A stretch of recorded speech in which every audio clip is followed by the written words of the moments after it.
confidence. The ruling family of Saudi Arabia would not give way easily to terrorists and plotters. "Interesting guy," Kyle said. "He does that diplomatic tap dance pretty well." "He is sort of a mystery to most of us," Pat said. "He has a hard core in there somewhere, like when he took the little pistol to be our final guard. He did it without hesitation, and I have no doubt he would have faced death without flinching." Kyle felt Jeff touch his hand again.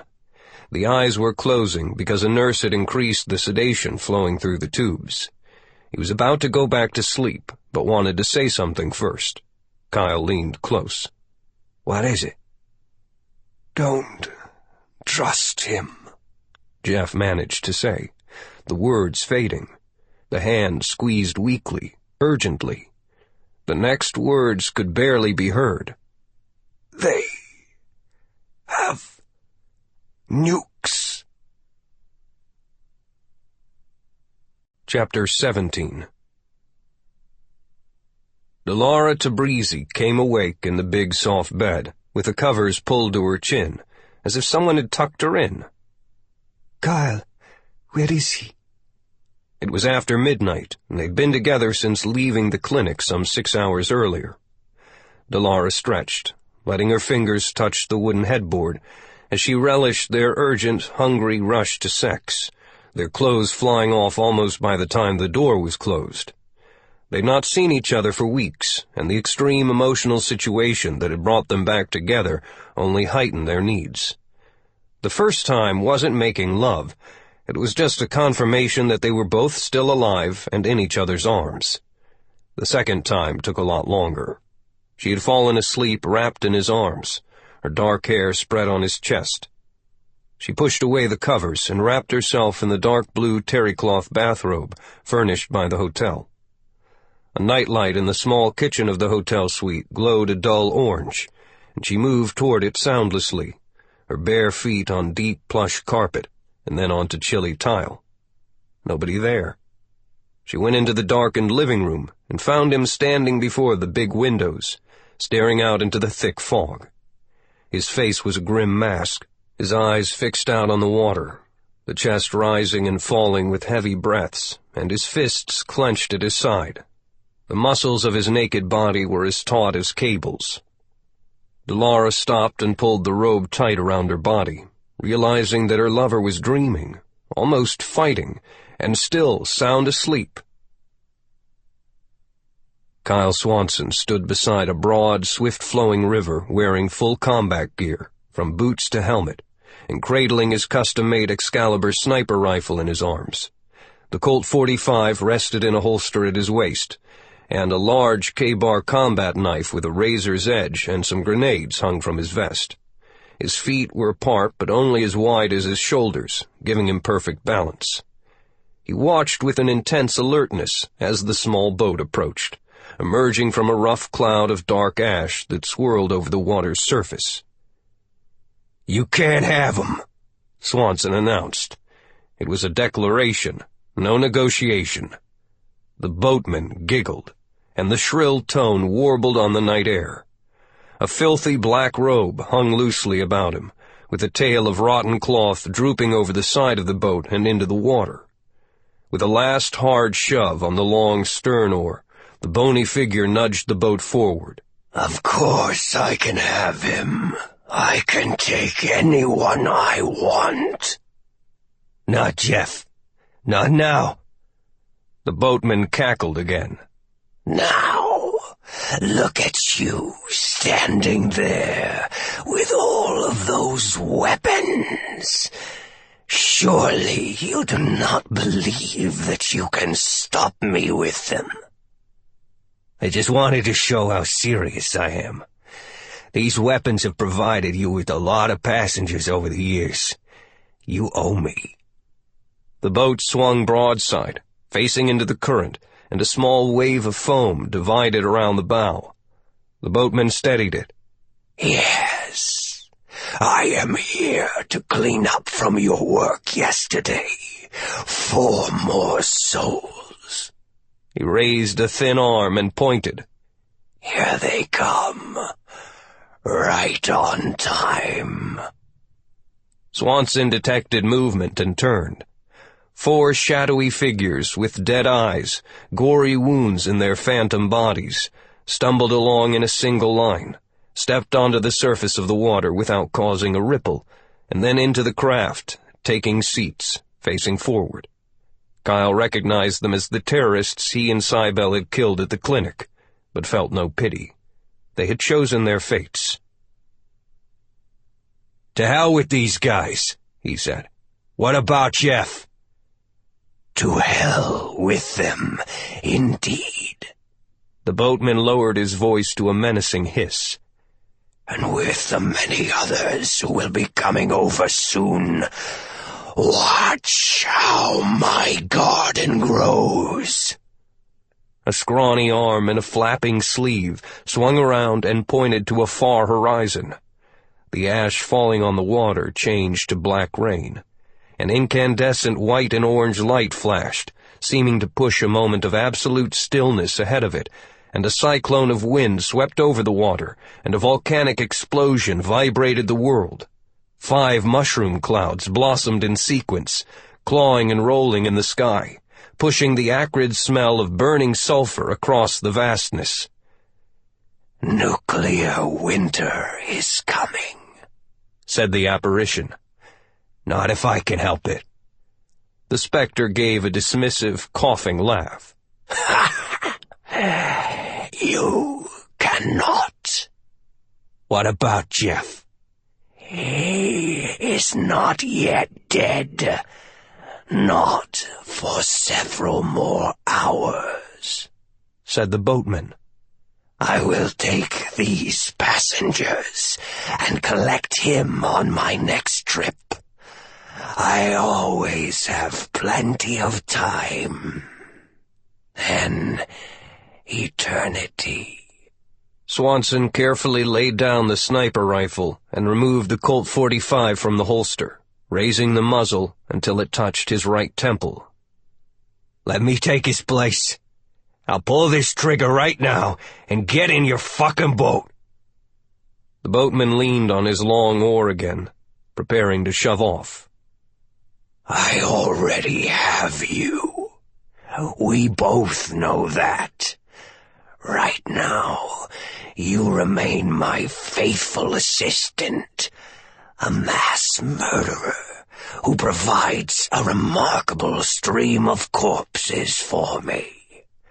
I decline your dramatic offer, because you are a tool of destiny." "If I blow my fucking head off, you get no more passengers from me." The boatman held out his skeletal palm, inches from Kyle's face. "Wait, then. You are irrational, but that is an interesting point. So, I will agree to a bargain. I do not want to remove you from this plane of misery yet, because I still need you here. Put down the pistol. I won't take your friend, for he really makes no difference to me. But you must continue killing." There was silence. Kyle put away the pistol and picked up the Excalibur rifle. "Deal," he said, his gaze going beyond the little boat to stare at the big explosions rocking the imaginary horizon, the end of the world. The boat was in motion when he looked at it again, and the boatman was rowing away with a slow rhythm. Swanson brought Excalibur to his shoulder, locked into a standing position to shoot. He centered the scope on the head of the boatman and pulled the trigger, sending out a heavy .50 caliber bullet that delivered a powerful kick to his shoulder. The cloth covering the boatman's head flicked as the bullet passed through. A bark of laughter came back loud and clear and strong. "Yes, We have a fair bargain. You get half, and I get half. You may keep your friend, but you may not like what you get." The boat and its dreadful captain vanished. Black rain dripped from Kyle's helmet, and raw ash flew in his face. He sneezed. Kyle toppled to the carpeted floor of the hotel room when his legs collapsed. Delara rushed forward and wrapped her arms around him. His muscles shivered in iron-tight spasms, and his eyes opened and rolled back momentarily. Then the lids closed again. Over the years, he had developed a habit of finding a quiet time after significant battles to let his mind process the carnage he had wrought, and the boatman often paddled in for a talk during those moments. The shaking eased away, and his breathing steadied. The boatman accused him of being a mass murderer, and Swanson had yelled back in the silence of their private world, shouting that it was bullshit. He was no psychotic maniac, no serial killer with a placid exterior, for he took no pleasure in killing. Somebody had to do what was necessary in these times of desperation, and Kyle Swanson happened to be talented in that unique line of work. "I'm no murderer," he said, just loud enough for Delara to hear him, and then he slept. He finally awoke 2 hours later when the first rays of the new day came through the window. The fog was gone, and there was no boatman, no mushroom clouds. But it had been more than a dream. He was warm beneath the down blanket, with Delara asleep beside him on the carpet, her arm thrown protectively across his chest, her soft breasts against his side, and her legs resting against his. Her breath was warm on his neck. Kyle Swanson kissed her lightly on the top of her head, closed his eyes again, and decided not to move. Another 10 minutes, and then they had to get back to the clinic before Jeff was prepped for surgery. Just 10 minutes. Was that too much to ask? Yes, it was too much. For now there was something else. He was still putting things together, the real world and the fantasy, the nuclear weapons of the Saudis and the boatman's mushroom clouds. Even in his sleep, he had been thinking about the new and dangerous situation that was brewing in the ever-volatile Middle East. Sir Jeff had floated in and out of consciousness and the effects of the medication and fought to stay coherent in order to fill out the story for him. The accountants and analysts of Excalibur Enterprises, which had expanded to include an intelligence-gathering branch for major corporations, had found strange discrepancies among engineering contracts in Saudi Arabia. Jeff decided to follow the trail and had bribed and threatened enough sources to put it all together. The Saudis had spent years and millions of dollars to secretly purchase the components necessary to build a small nuclear arsenal, avoiding any sign of launching a production program that would have drawn international scrutiny. The huge expenditures and assignments had been easily masked within the massive construction and infrastructure projects that were constantly underway throughout the kingdom. Against impossible odds, they had 5 special missiles that were now operational. Jeff told him that he was sure of the location of only one of the weapons, at a small Saudi army base in the oil-patch city of Al-Hobs on the Arabian Gulf. Hobs and its giant port was a natural invasion point for any enemy military force, as had been proven when Iraqi dictator Saddam Hussein sent his troops over from Kuwait during Gulf War I. A defensive nuke missile system could plug that hole nicely, but Kyle realized that it could just as easily become an offensive weapon that could maim an entire American naval battle group. The information had staggered Kyle. A country facing possible revolution had a secret arsenal of nuclear weapons. As Jeff faded back into a sedated sleep, Swanson found Cybele Summers and brought her up to speed on the revelation. Using her FBI creds, Cybele got a ride aboard a police helicopter, all the way to the landing pad at the U.S. Embassy in London. Once in a secure room, she drafted a flash message to the Lizard back at Trident headquarters in Washington.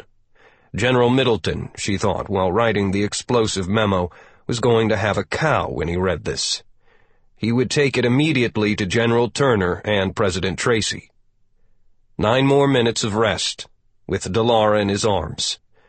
Swanson thought of the immense potential for catastrophe that would soon be exposed, forcing untold actions and reactions.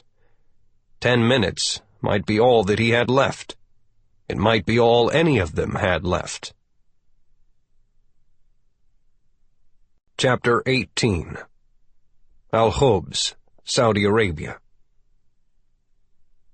Risha al-Harbi and her best friends Hana and Taja were rocking at the mall. The 3 teenagers wore identical flowing black abayas that covered them from their shoulders to their feet.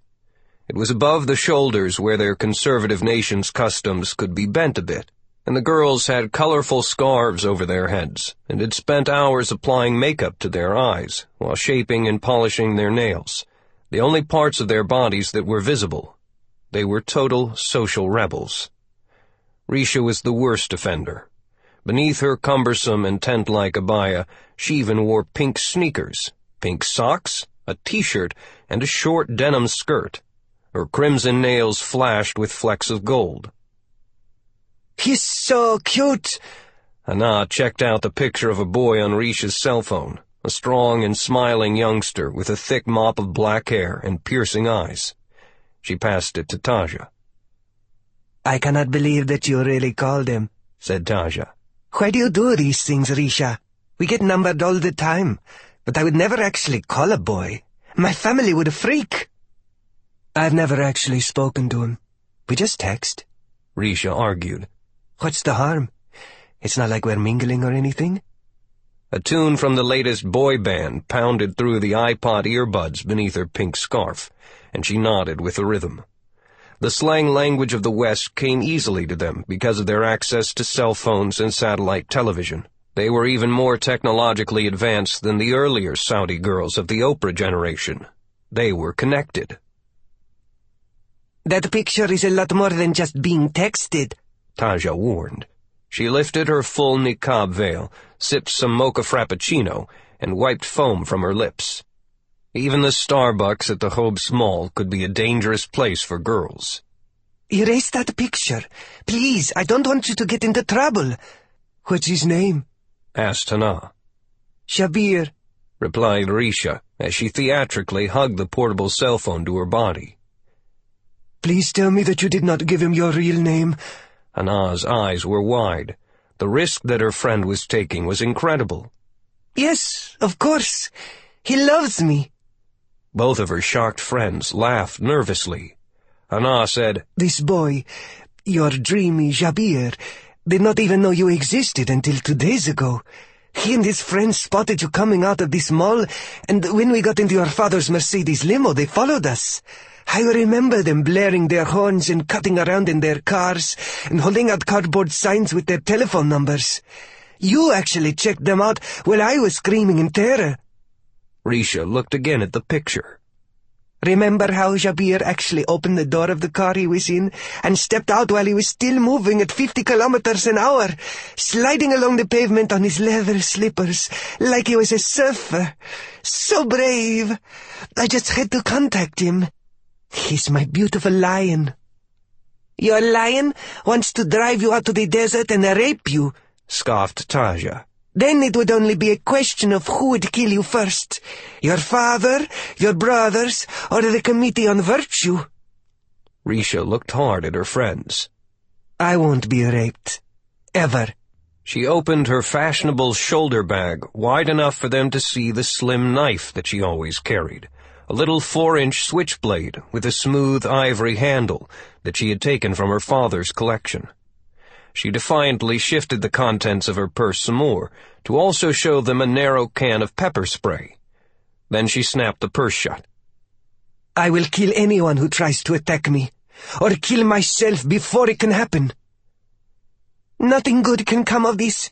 Think about what you're doing." "That's exactly what I've been doing," Risha argued.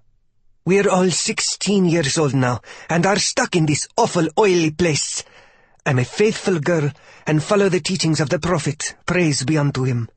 But I reject being controlled by men, and stupid laws that are not in the Quran. They just make up this stuff. Women can't ride horses. Women can't vote. Women can't be seen in public with unrelated males. So we cannot go on innocent dates. There is not a movie theater for us to go see in the entire country. And the censors clip out the good pictures in magazines before we can see them. I'm really, really tired of all of it." She paused and took a deep breath.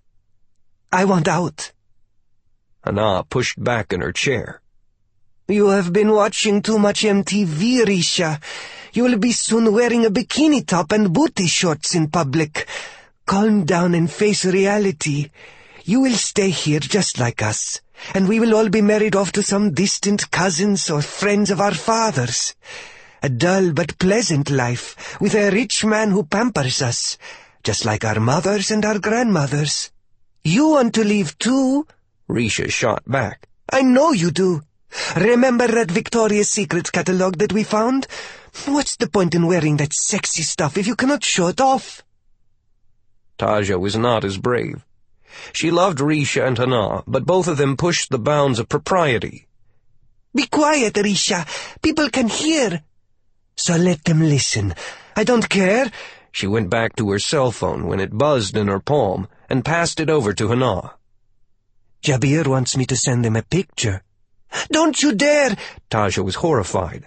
"No, I won't." Then the dark eyes flashed beneath the long bangs of dark hair that swept across her forehead. She spun the cell phone around, held it at arm's length, and snapped a picture of herself, holding up the cardboard coffee cup with the company's green logo in plain view. She attached it to a text message and hit the send button. "You fool!" Taja hissed. "Don't you understand what you just did? He already knew your name, and now he knows exactly where we are because this is the only Starbucks in Hobbs. What will we do if he comes here with his friends? He can blackmail you into doing anything he wants, just by threatening to show your picture to your family, or even to the Mutaween. He owns you now, Risha. He owns you. We must leave."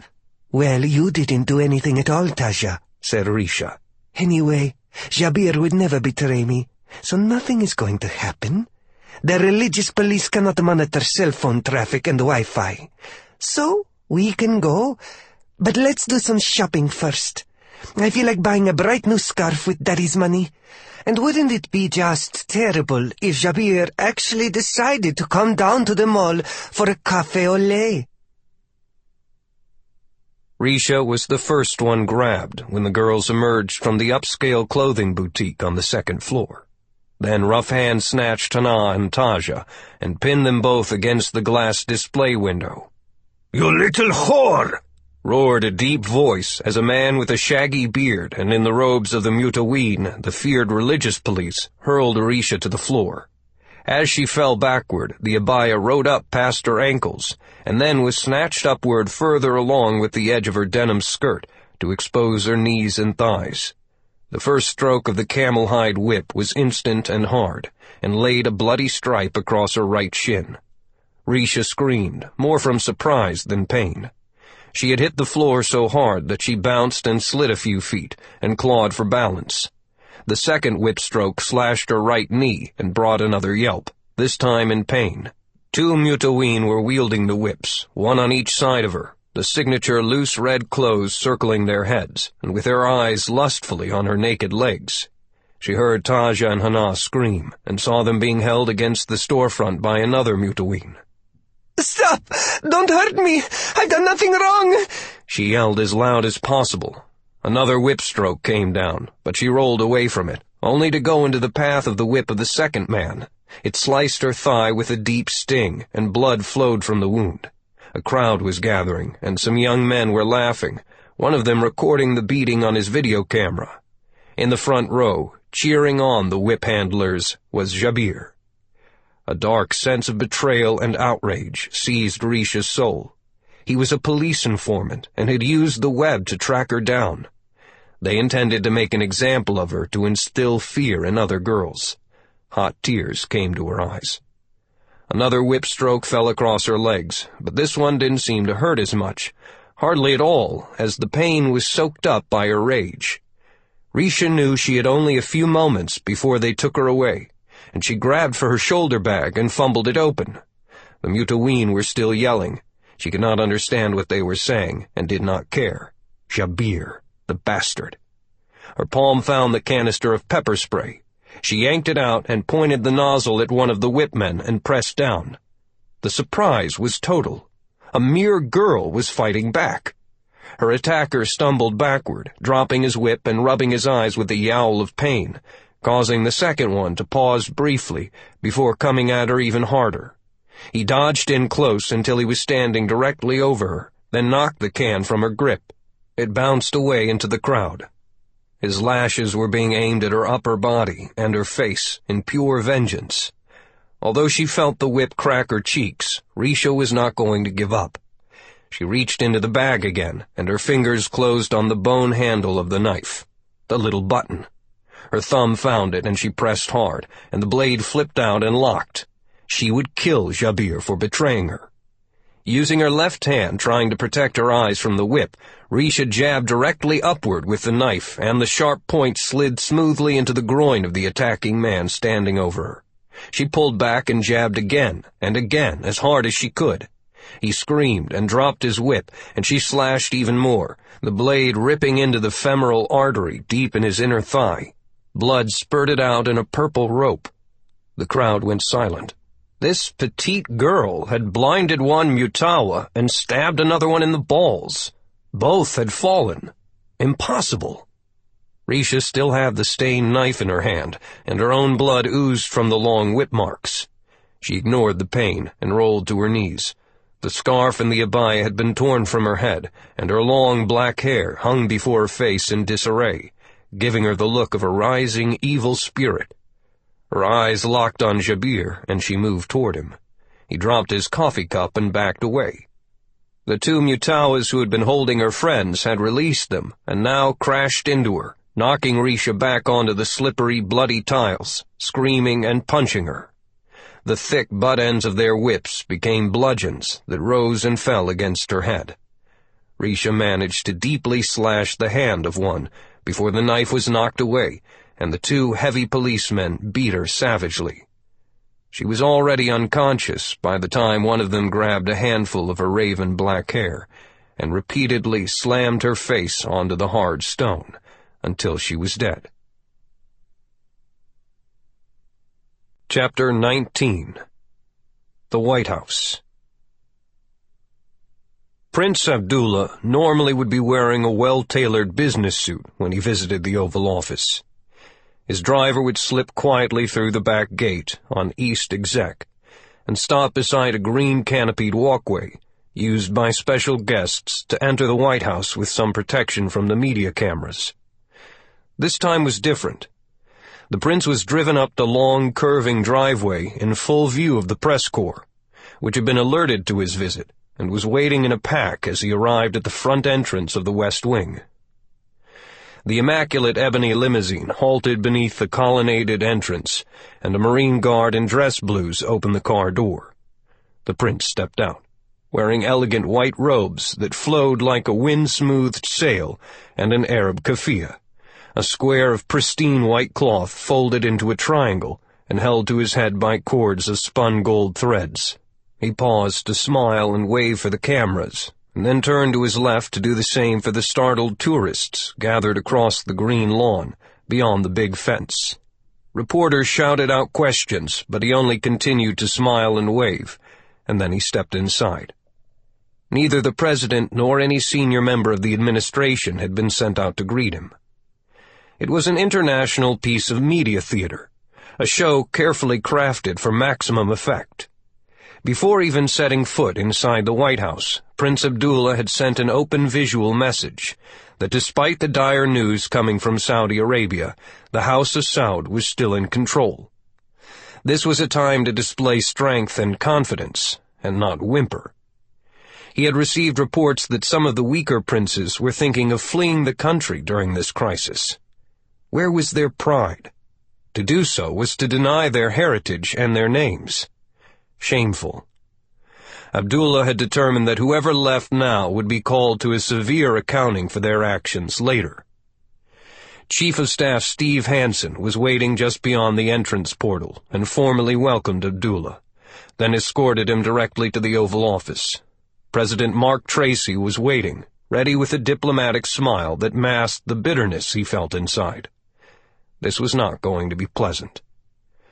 The prince showed an equally formal smile as he shook the hand of Tracy, who was an old friend, exchanged polite greetings with others, and bowed slightly toward former Senator Catherine Hart, the new U.S. Secretary of State. "Congratulations on your appointment, Madam Secretary. Although it is terrible that you have been called into the position due to the tragic death of Secretary Waring, your experience in foreign affairs will serve us all well in this troubled time." Thank you, Mr. Ambassador. We are all happy that you are not seriously injured in that same horrible terrorist attack.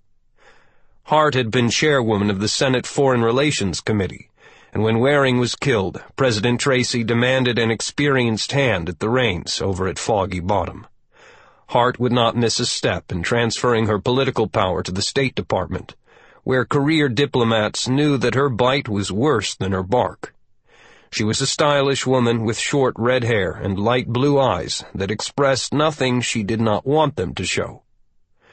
When everyone was seated, President Tracy began the conversation. "We've been monitoring the news reports, Mr. Ambassador. Perhaps you could advise us as to what is actually happening in your country. It appears quite serious." Abdullah knew that question would be asked, and had chosen his response carefully. "There was already some unrest in a few places because of the proposed treaty with Israel. That was expected and being watched. The unexpected terror strike unleashed more disruption, but only in scattered areas. For the present, our security forces believe that the trouble is limited and that they have it under control. A handful of rogue conservative extremists stirring up trouble." That seems quite contrary to many of the public reports, said Secretary Hart. The pictures on television show a situation that could only be described as rioting in some urban areas. "Television," Abdullah said with a smooth smile. "The cameras will rush to a house fire and portray it as an entire city in flames. The TV people are using that broad brush approach because we have strict rules on censorship. Madam Secretary, Mr. President, I assure you both that we have it under control." "What about security in the oil fields?" President Tracy decided to get to the point. "Nothing untoward is happening, thankfully. It seems quiet in those important places. We have forces stationed at all of the production facilities, and they are on the highest alert." The president pushed casually back on the small sofa and let Secretary Hart roll out the next point. "And what is your conclusion on the assassination of the commander of the King's private guard and his family? Is there a loyalty problem within the Saudi military, Mr. Ambassador?" Abdullah still remained unruffled. No questions that he had not anticipated. "The work of a solitary lunatic. Just as your intelligence people occasionally find a single spy in their own ranks, this zealot was swept up in the excitement. I can assure you that our troops remain committed to His Majesty and to the protection of the kingdom and its people." President Tracy looked across and met those powerful eyes. "Prince Abdullah, please be totally honest with us. We only want to help. Just ask for our support and we're here for you," he said. "Whatever you want in supplies or material or manpower will be provided. Your government must not be overthrown. My planners tell me we could have boots on the ground in a matter of hours. I've spoken with other world leaders who are also willing to form an international coalition to protect those fields while your forces quell the uprising." Abdullah knew this was a turning point. "No. The kingdom appreciates your support, Mr. President, but a foreign military presence is the last thing we want or need. We are aware of your carrier battle group that has entered the Arabian Gulf, and must insist that you keep your distance. This is an internal problem for our country. We are under assault by a gang of terrorists, and we will deal with them appropriately. U.S. combat troops would only exacerbate the situation, not help resolve it. Kathy Hart spoke again, her voice firm. Those oil fields need to be tightly guarded, Mr. Ambassador, and we cannot stand idly by if the fanatics somehow do gain the upper hand. Establishment of another theological government that is violently anti-American and anti-Western cannot be tolerated in the region. Madam Secretary, you must learn to veil your threats better. Abdullah laughed softly. What you describe is a nightmare scenario that simply will not take place. Impossible. Your troops are not wanted. Do not make the mistake that was made in Iraq, when Muslims of various sects united in common cause against you as a foreign invader. There was a moment of silence as the development soaked into everyone present. The United States was thinking of committing forces. Saudi Arabia might deploy against the U.S. to increase its popular support. By changing the face of the enemy, the internal rebellion might be quelled. It may not be that easy any longer, Mr. Ambassador, said President Tracy. The President paused, then walked to his big desk and sat down to give one final read to the extraordinary document that was the main topic of the meeting, and one of which Abdullah was not aware. We've uncovered a very serious issue. Your country possesses nuclear weapons, Mr. Ambassador. The President removed some satellite photos of specific bases. Once the CIA and the other intelligence agencies knew what they were looking for, the locations were identified. We demand that you get rid of them. Abdullah fought to keep a straight face and not appear stunned by this development. How did they find out? We have no nuclear bombs, he said, his eyebrows rising in protest. How could you have gotten such an idea, Mr. President? Do not bother to deny that they exist, my friend. He tapped the satellite photographs. And I did not say bombs. I said weapons. There are 5 nuclear-tipped missiles stashed around the country, and they must be dismantled forthwith. The risk of a nuclear device falling under the control of the terrorists who are trying to take over your country is simply unacceptable to the international community. Those madmen would not hesitate to fire one and ignite a global holocaust. Abdullah fought to maintain his composure. I will certainly have to consult with my government in Riyadh on this matter, Mr. President. The weapons were secretly emplaced only as defense weapons for the utmost emergency, one on each border. Please convey to His Majesty that this administration, a long-time ally of your country, considers this a matter of paramount importance, Prince Abdullah. When I learned of it, I felt personally betrayed. So, in the interest of world peace, I must spell out a terrible consequence.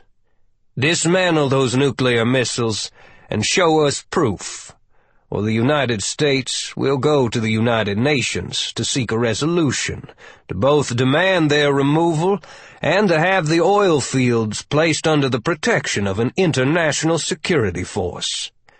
After that, it won't really matter who's in charge in Riyadh. Mr. President, you cannot be talking about a possible war between our two countries. No, sir, not at all. It is not our wish to take any action against your country. But I am talking about reality. Your government is drifting toward the rocks, and the fanatics may pick up some nuclear missiles as part of the coup. That would place Israel and the oil shipping routes under a nuclear threat. We cannot let that happen. The President stood, signaling an end to the meeting. Very well. I understand your position, said the Prince, as he also stood. Sadly, I am sure I speak for my government in stating that we will not allow any outsiders to meddle in what we consider to be internal Saudi affairs. But I thank you for your time and guidance, sir. President Tracy said, Please express our warmest regards and friendship to His Majesty. The president grasped the hand of the ambassador and placed his other hand on the man's elbow and looked him in the eyes to be sure he had his attention. "Now, off the record, you guys have gotten yourselves, and us, into a hell of a mess, and you have to figure a way out in a hurry. Don't let things get out of hand." Secretary Hart returned to the State Department immediately after the meeting to start picking up the reins of her new job. Once she had cleared the White House grounds, President Tracy went down to the Situation Room, which was as secure as electronics could make it. CIA Director Bartlett Janine and General Hank Turner, chairman of the Joint Chiefs of Staff, stood when he entered the room, and he shook their hands. Steve Hansen sat to one side of the room, leaving only the three men at the big table. "It didn't go well," Tracy said. "I think the ground is shaking beneath their feet over there, and the information about the nukes blindsided them. Even indicated the Saudis would fight us if we tried to militarily intervene." General Turner picked absently at a loose thread on his tunic. "It's not our best option. It would take months to really do it right, and we don't have the time. If we have to go in, it could get messy. Nevertheless, the United States must not allow another government in the Middle East to be taken over by religious fanatics, particularly Saudi Arabia. What about the guy who's leading the rebellion, Bart?" Bart Janine had been around the spook business for a long time. Wisps of white hair curled around his balding head, and deep worry lines etched his face. He opened a folder, then worked a keyboard, and a grainy picture of a tall, bearded man wearing a red headdress flashed onto a wall screen. He had deep, dark, mad eyes that seemed to reach through the lens of the camera. Janine had spent a career looking at ruthless men like this one. "He is Mohammed Abu Abara, the top dog in the Committee for the Propagation of Virtue and the Prevention of Vice, better known as the Mutaween, or the Religious Police. Officially, the Grand Mufti is in charge of religious matters in Saudi Arabia, but Abara already has become the face of the coup. He and his cops are absolutely vicious." "If the king falls, would Ibarra replace him?" asked the president. "More likely is that they would do away with the throne entirely. The government would become something along the line of the Iranian model, sir. Some goofy frontmen would be set up with a titular head, but Ibarra would be the man behind the scenes, with his religious police forming the backbone of the enforcers. The Grand Mufti would be isolated." "Well, gentlemen, I simply am not going to allow that to go forward much further. This emergency is to be placed beneath the Al-Qaeda Network executive order. Bart, do I have to increase the Exort authority in order to do that?" "No, sir. Al-Qaeda could very well be involved. The Exort was designed to combat terrorists on many levels. This certainly qualifies." Under the secret ruling issued shortly after 9/11, the United States was allowed to employ its military assets beyond official war zones. The members of the principals group that performed oversight were all in that one room of the White House at the moment. Secretary of State Waring had also been part of it, and his successor would be brought aboard only after she had settled into her new job. "General, I want you to put Task Force Trident on this Mohammed Abu Abara. If the rebellion spins much further out of control, he'll be dealt with. Bart, your agency will assist in every way possible." "Are we talking about an assassination, sir?" asked Janine. Tracy dodged the question. "At this time, I just want to bring Task Force Trident and Kyle Swanson into the game. In fact, Swanson can pull double duty for us by going into Saudi Arabia to help check on the nuclear weapons, at the same time that he checks on Ibarra." "A precise and low-visibility solution, Mr. President," said Janine. "Swanson is effective and reliable. And after all, he was the one who brought us this development about the nuclear weapons in the first place. And the actions of any one man will be lost in the chaos of a national rebellion." General Turner laughed. "Gunny Swanson is not just any one man, Bart. He's a dangerous weapon himself, and has to be carefully deployed. Things happen when Swanson gets involved. What kind of authority do we give him, Mr. President? Steve Hansen moved to the table and laid a leather folder before each man. Inside the folders were orders that gave Trident a green light package, pre-authorized permission to do whatever was necessary. Chapter 20. England. Cybele Summers entered the clinic dressed for success. Blue silk blouse beneath a cream jacket, a single gold locket and matching earrings, black high heels, and her long legs striding beneath a black skirt cut several inches above her knees. Her eyes were startlingly clear. Her hair had been freshly trimmed, with a few touches of gold offsetting the black sheen. Light makeup. Men turned for another look as she went through the hospital doors, unaware that a large caliber pistol rested near her manicured fingernails in the leather purse over her shoulder. She pulled a small black suitcase behind her. A green light package had come in from Washington, so she would not be returning to the hotel. The repair and cleanup of the damage from the terrorist attack was well underway. The smell of fresh paint lingered on the hallway walls, and the destroyed door had been replaced. As Cybele entered Sir Jeff's room, she took in a scene that reminded her of old melancholy Dutch paintings. Muted sunlight reluctantly illuminated 3 tired people seated in chairs near the bed, where Jeff lay thoroughly still, sedated and sound asleep. His head was swathed in bandages, and an array of medical devices monitored his condition, constantly reporting electronic readings. A clear plastic oxygen mask was on his face, but no breathing tube was down the throat. "Hey, everybody," she said quietly, and took a knee between Lady Pat and Delara Tabrizi, kissing both on their cheeks and taking their hands. "How's our boy?" "Hey," Kyle said. "What's with the fashion show?" "None of your business." "You went out on a date, didn't you?" His head was cocked to one side as he took in the outfit, head to toe, and mischief played in his eyes. He was used to seeing her in casual jeans or battle dress camo, but he thought that Cybele could make a burlap sack look good. "There was no date, so drop it, Kyle." Her voice was soft, but with a hard edge. "We have some urgent business to discuss." Lady Pat shushed them both. She had long grown used to special ops warriors exiting suddenly and reappearing just as quickly, never offering an explanation for anything. If Cybele had not been around, there was a good reason. "Jeff made it," Pat said. "He's going to be okay." "Thank God for that." "Yes." Pat glanced at Kyle, then gave Cybele a tired smile. "Just ignore Kyle. You look lovely today."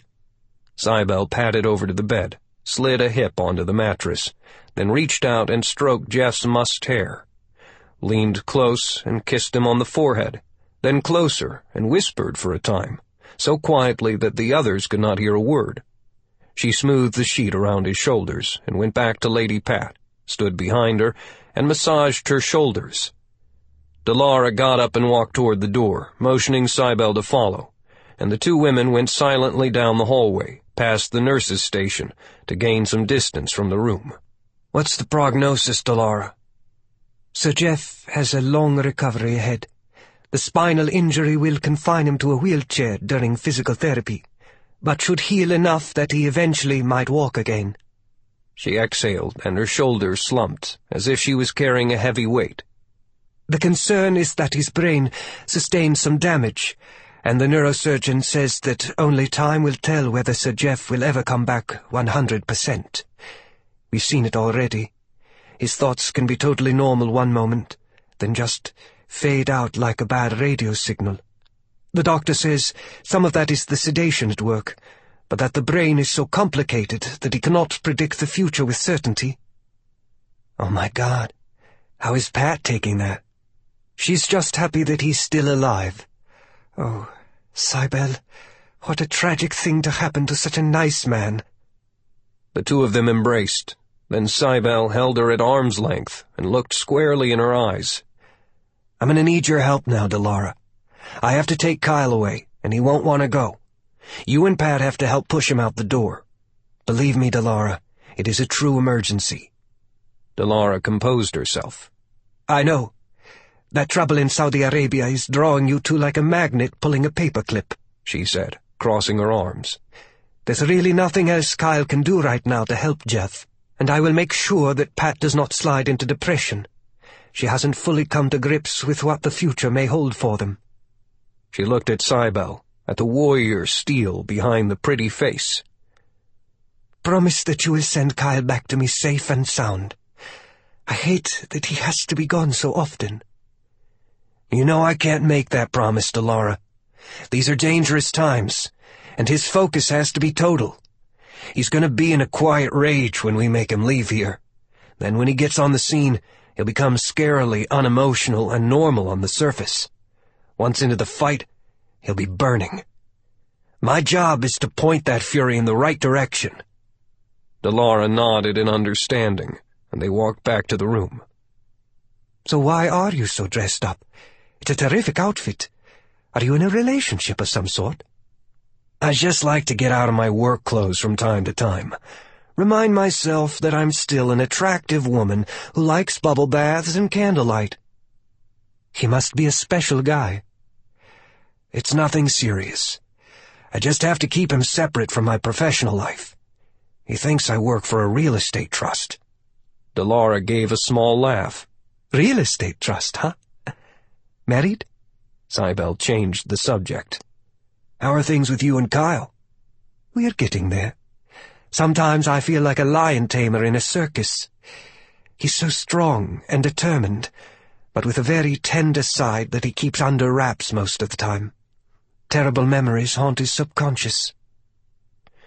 Cybele said, "He's a very complex individual, who operates on several different levels at one time, like he's playing 3 games of chess simultaneously. His mental computer's always humming, especially in combat. Since he cannot talk about what we do, he deals with his actions only after the fact, when the dust is settled." "How do you deal with it?" "I'm smart enough to take some time off and go back to my fictional job in commercial real estate for a while. Go places and do fun things and hang out with normal people. Don't read newspapers or watch the news. Oh, by the way, I'm sorry about wrecking your pretty car," Cybele said, with a gentle hint of sarcasm. Delara kept her voice low. "Jeff bought it for me. I would have preferred a little sedan, but he insisted on that big beast. I couldn't handle it, and even programmed the talking map thingy on the dashboard to remind me if I exceeded the speed limit." "Ah, our friend Linda. That's why she got so bitchy when I was speeding." "Linda has issues." "Not anymore." Nothing had changed in the room, where tension hung like a curtain because Kyle knew what was coming. A potential war was brewing out in the real world, and he would have to play a part. The decision on whether he would have to get involved in Excalibur Enterprises had been lifted with the prospect that Jeff would recover. Postponed, not decided. Cybele took an envelope from her purse and handed it to him. "Read it," she said. Kyle only held the folded sheet, did not open it, tried to give it back. "Doesn't matter. I'm not moving. I've got plenty of built-up leave time." "Read the damn thing, Kyle." He looked over at Pat, who gave a slight nod, and he reluctantly unfolded a single sheet of paper. The jaw muscles tightened. "A green light package, Kyle. We have to go. Now." Pat put her elbows on her knees and bent forward until her eyes were shaded by her hands. Her back shook in sobs, and Delara slid a comforting arm around her. "I can't leave," Swanson said. Pat snapped her head back up. "Yes, you can. You must go, Kyle. I do not want Jeff waking up to discover that you are disobeying a direct order. That would upset him even more, particularly because of why he is here in the first place."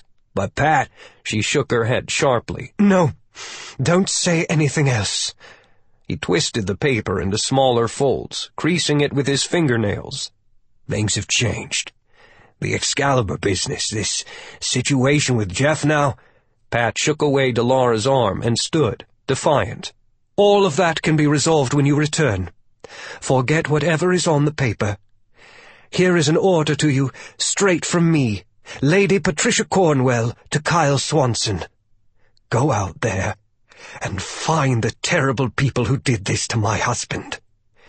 The suicide squad is dead, but whoever ordered the attack is still on the loose. You find them, and then you kill them. Understand me, Kyle? Am I making this clear enough? I want their damned heads on pikes, and their guts served to me on silver plates."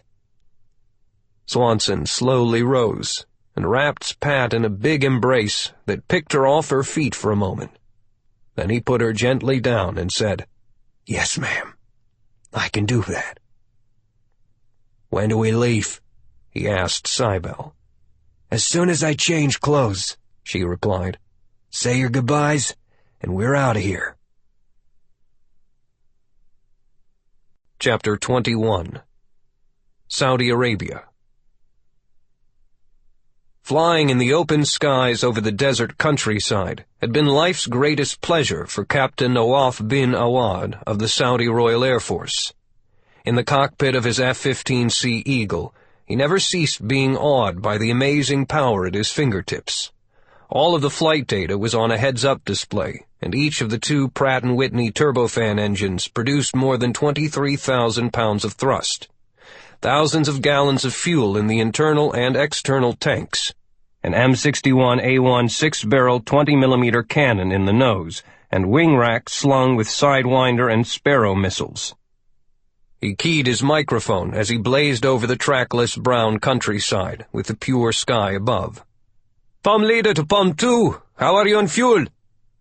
"Palm 1. It is odd, sir, but since we just took off, the gauges are in the green. The ground crew do not forget to fill it up."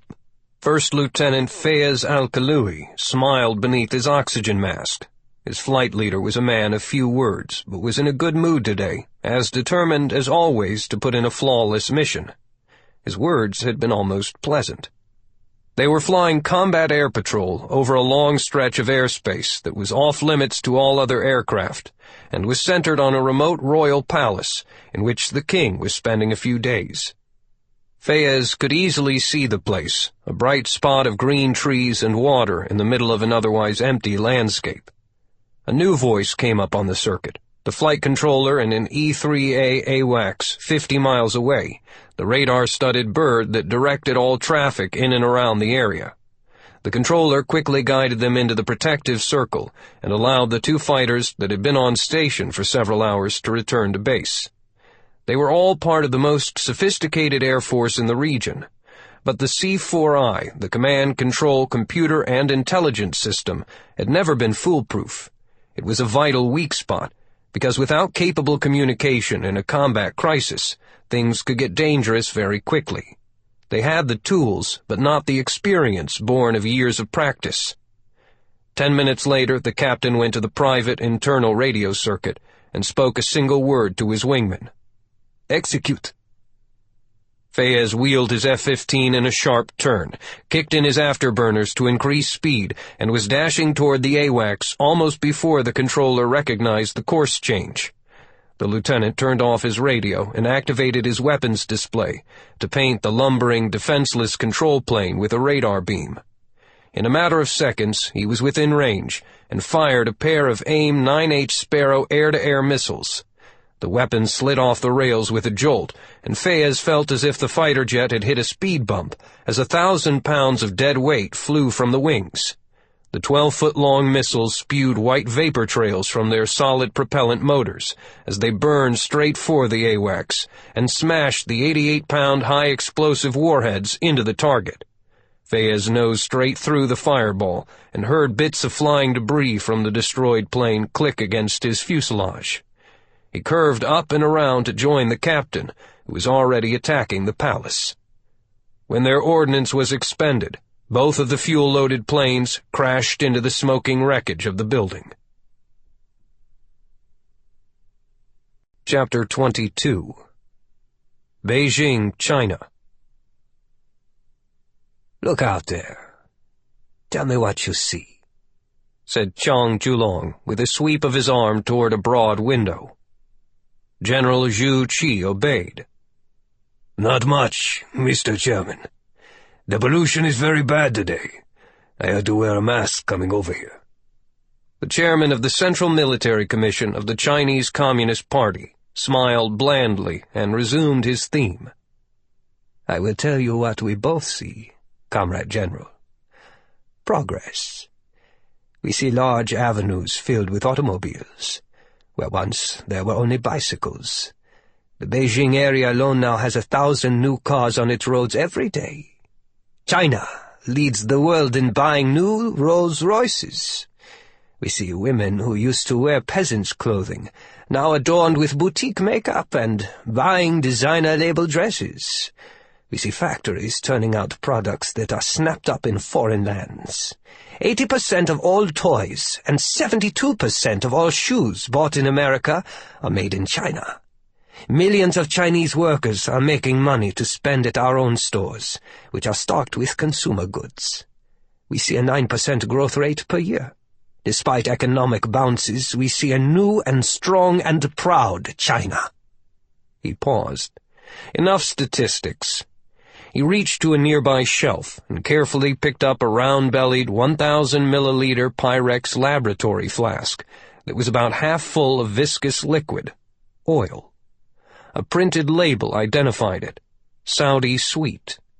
He handed it to the general. Here is what will sustain our future growth. General Zhu had expected the private meeting to be a discussion about the deteriorating situation in Saudi Arabia, but wanted the chairman to broach the subject.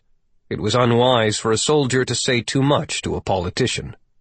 So he carefully returned the flask to its metal stand, put his hands behind his back, and rocked on his heels, remaining silent. Both were well aware that China's main oil fields in Manchuria, the South China Sea, and the Bohai Gulf had not been keeping up with increased domestic demand since 1993. Those once deep domestic fields were being rapidly emptied of the precious resource. Drilling in the Tarim Basin was difficult, if not impossible. China was now the second largest oil-importing country in the world, and in a few years it probably would surpass the gluttonous United States. Half of our imported oil comes from the Middle East, Comrade General. The voice was silky, confident.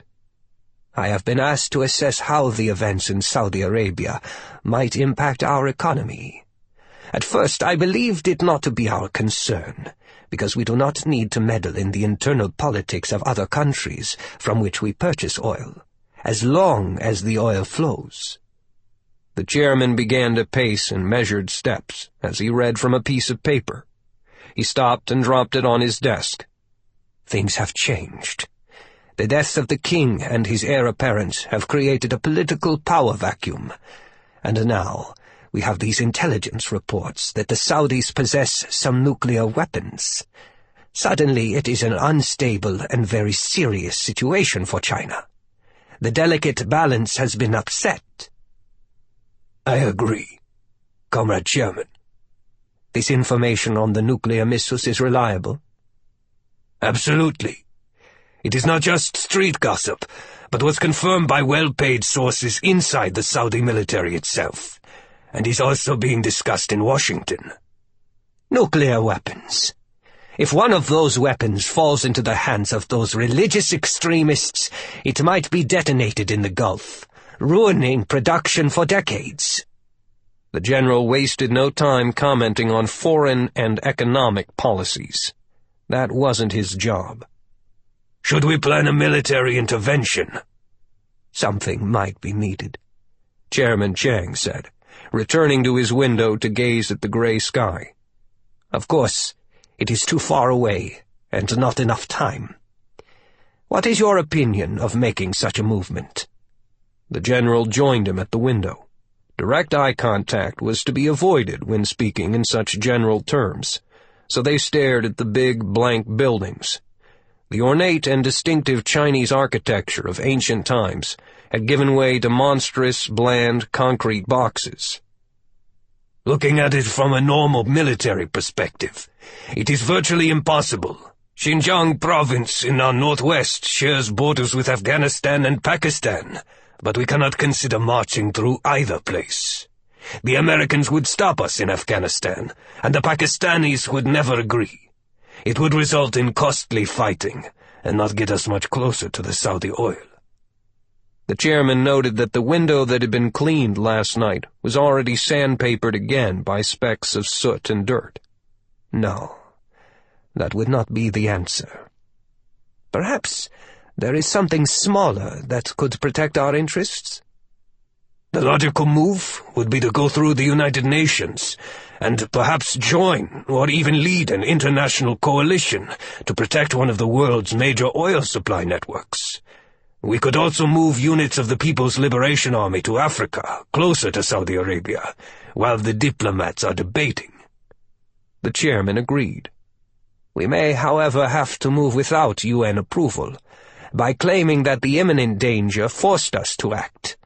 Once we are in, we would offer to help establish an international force. General Zhu Qi stiffened. To be clear, comrade, we should consider actually capturing these Saudi oil fields? Just consider all options, Comrade General. The UN could be a useful ploy to delay a counter-move by Washington. It should not ultimately determine our decision. Then I shall leave you now, comrade, and order the planning staff to start working on possibilities. They bowed slightly to each other, and the general headed back to the elevator. As it descended, he found his handkerchief and mopped his brow. General Zhu had 2.3 million men under arms in the PLA, a total military headcount of 7 million people, and could get uncounted millions more if needed. He had a generous budget and could also get more money if needed. Somewhere in the matrix had to be an answer that might stop short of World War III. The first need was to put some new eyes on the ground. Chapter 23. Jeddah, Saudi Arabia.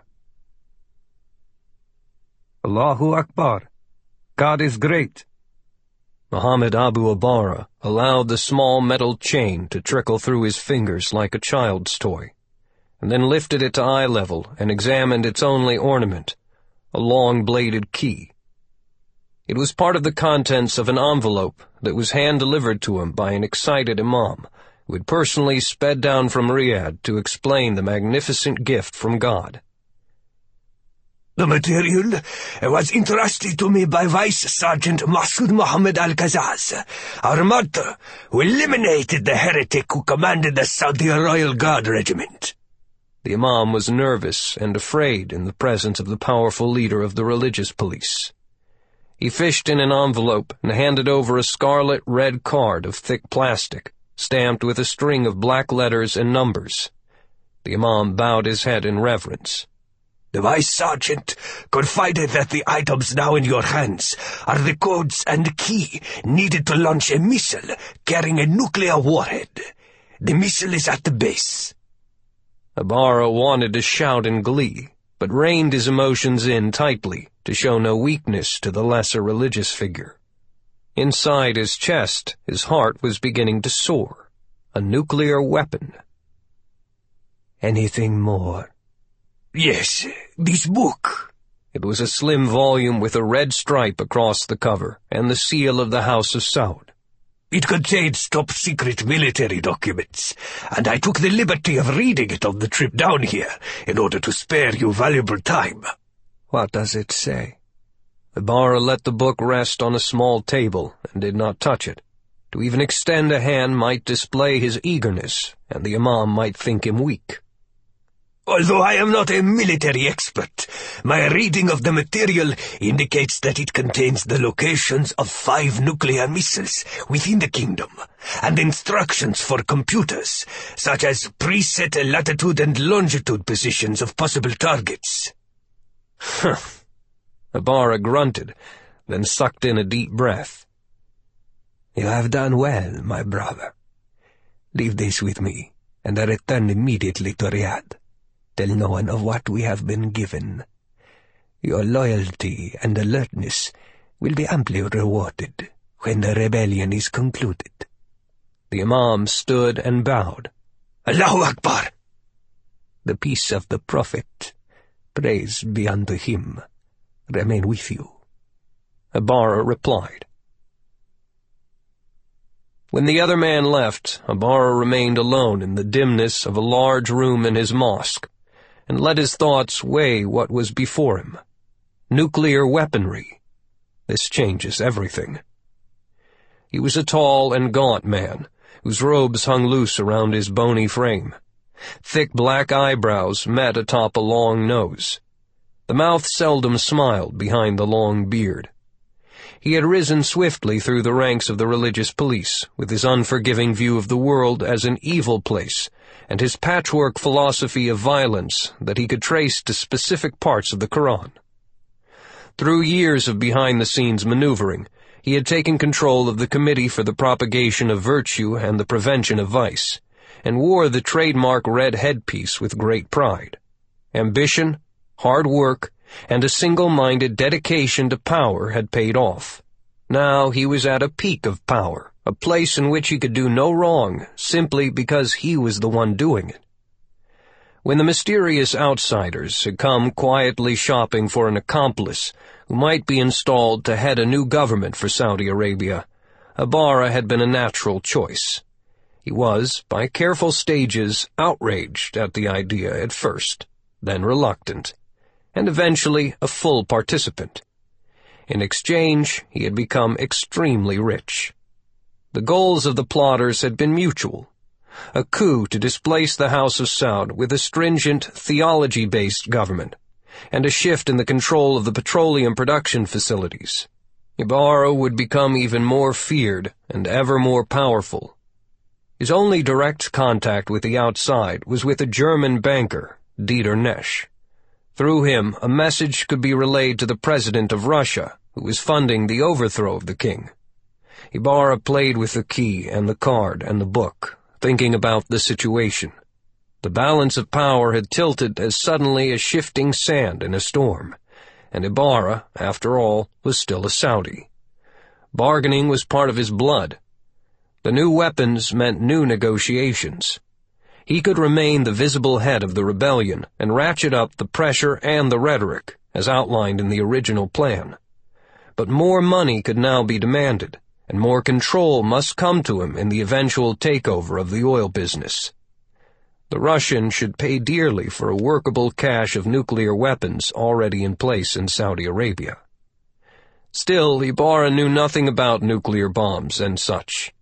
He had not been recruiting scientists, since they were part of the intelligentsia that he had been targeting and persecuting for being in league with the current regime. The military still was unreliable, so those officers could not be trusted. Might some foreign scientists be hired to make these things work? No, it would take too long, and tempt foreign rivals to enter the fray. Dieter Nesch was the one who funneled the money from Moscow that was making things happen, and it was Nesch who had personally found the terrorists known as Juba to run the tactical portions of the rebellion. So far, Juba had done a brilliant job. That was the answer. Juba would know how to use the missiles. Ibarra shouted, and a young servant appeared. The boy was instructed to go immediately to the seaside villa of the European businessman and escort him back to the mosque for a private meeting.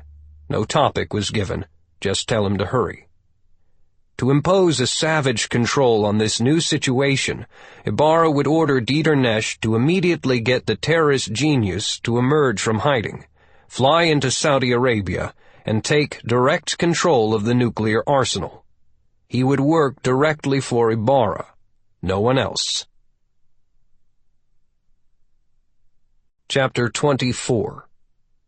Hobs, Saudi Arabia. Kyle Swanson invaded Saudi Arabia all by himself, scrunched in a window seat on an ancient King Air 90 twin-engine turboprop that was grinding its way south down the coast of the Arabian Gulf, over the 100 kilometers from Kuwait to the oil-patch, semi-autonomous city of Al-Hobs.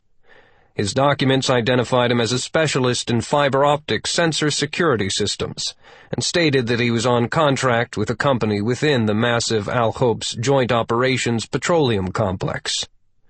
The cream-colored plane was flying just out over the shoreline, and Kyle watched as oil rigs, boats, piers, and pipelines, storage tanks, and support facilities passed below the wing. There was a long, curving beach at the eastern edge of a cluttered city. At the western edge, bleached raw desert extended all the way to the horizon. Somewhere in between those borders, a nuclear-tipped missile was hidden. Kyle's job was to find and destroy it. The border town at the tip of Saudi Arabia was a neutral zone, shared by Saudi Arabia and Kuwait, and foreigners were plentiful, for the worldwide oil business created its own polyglot culture wherever it drilled, built, and manned the rigs and support facilities. Behind Kyle was a talkative Belgian engineer whose gabbing about his work on the offshore control system modifications filled the otherwise peaceful cabin. He was a geyser of meaningless statistics and acronyms, and discussed, at boring length, how his company's numeric instruments would work so much better in linking the digital measurements with onshore equipment, so they could phase out the old time worm system. It was good cover. Swanson didn't want to talk at all. Kyle tuned him out and took in the passing panorama, trying to remember the background briefing about Hope's that had been sent to him a few hours earlier by the Lizard, Trident's brainy intel officer back in Washington. The city did not exist until a few decades ago. Back in those rough days, there was only a collection of a few huts near the beach, where traders did business with roving Bedouin tribes. Then the British discovered a huge reservoir of oil just offshore, and money roared in. Hope's was the Arabic word for bread, and was an appropriate name for the new settlement that had been created to farm the oil, which was on its own a guarantee of life-giving sustenance. Glittering new construction replaced the trader huts, and the place grew daily. About 200,000 people now lived and worked there, with most of the foreigners residing in a special compound that was separated from the Arabs by a big fence, armed guards, and strict religious and cultural differences with their Saudi hosts. He liked what he saw, for cities were his sanctuary. Since he was a child roaming the narrow streets of South Boston, Kyle Swanson had been accustomed to the deep, subtle rhythms of metropolitan areas, learning the advantages and dangers of shadows and corners, rooftops and doorways. Nothing focused the attention on the streets like being a short, 6-year-old Irish kid running one step ahead of a gang of older Italian boys. The Marines and Special Ops training and experience had intensified that knowledge. Although the names, languages, and skin colors of the people might change, all cities shared things in common, and those things were etched in his memory.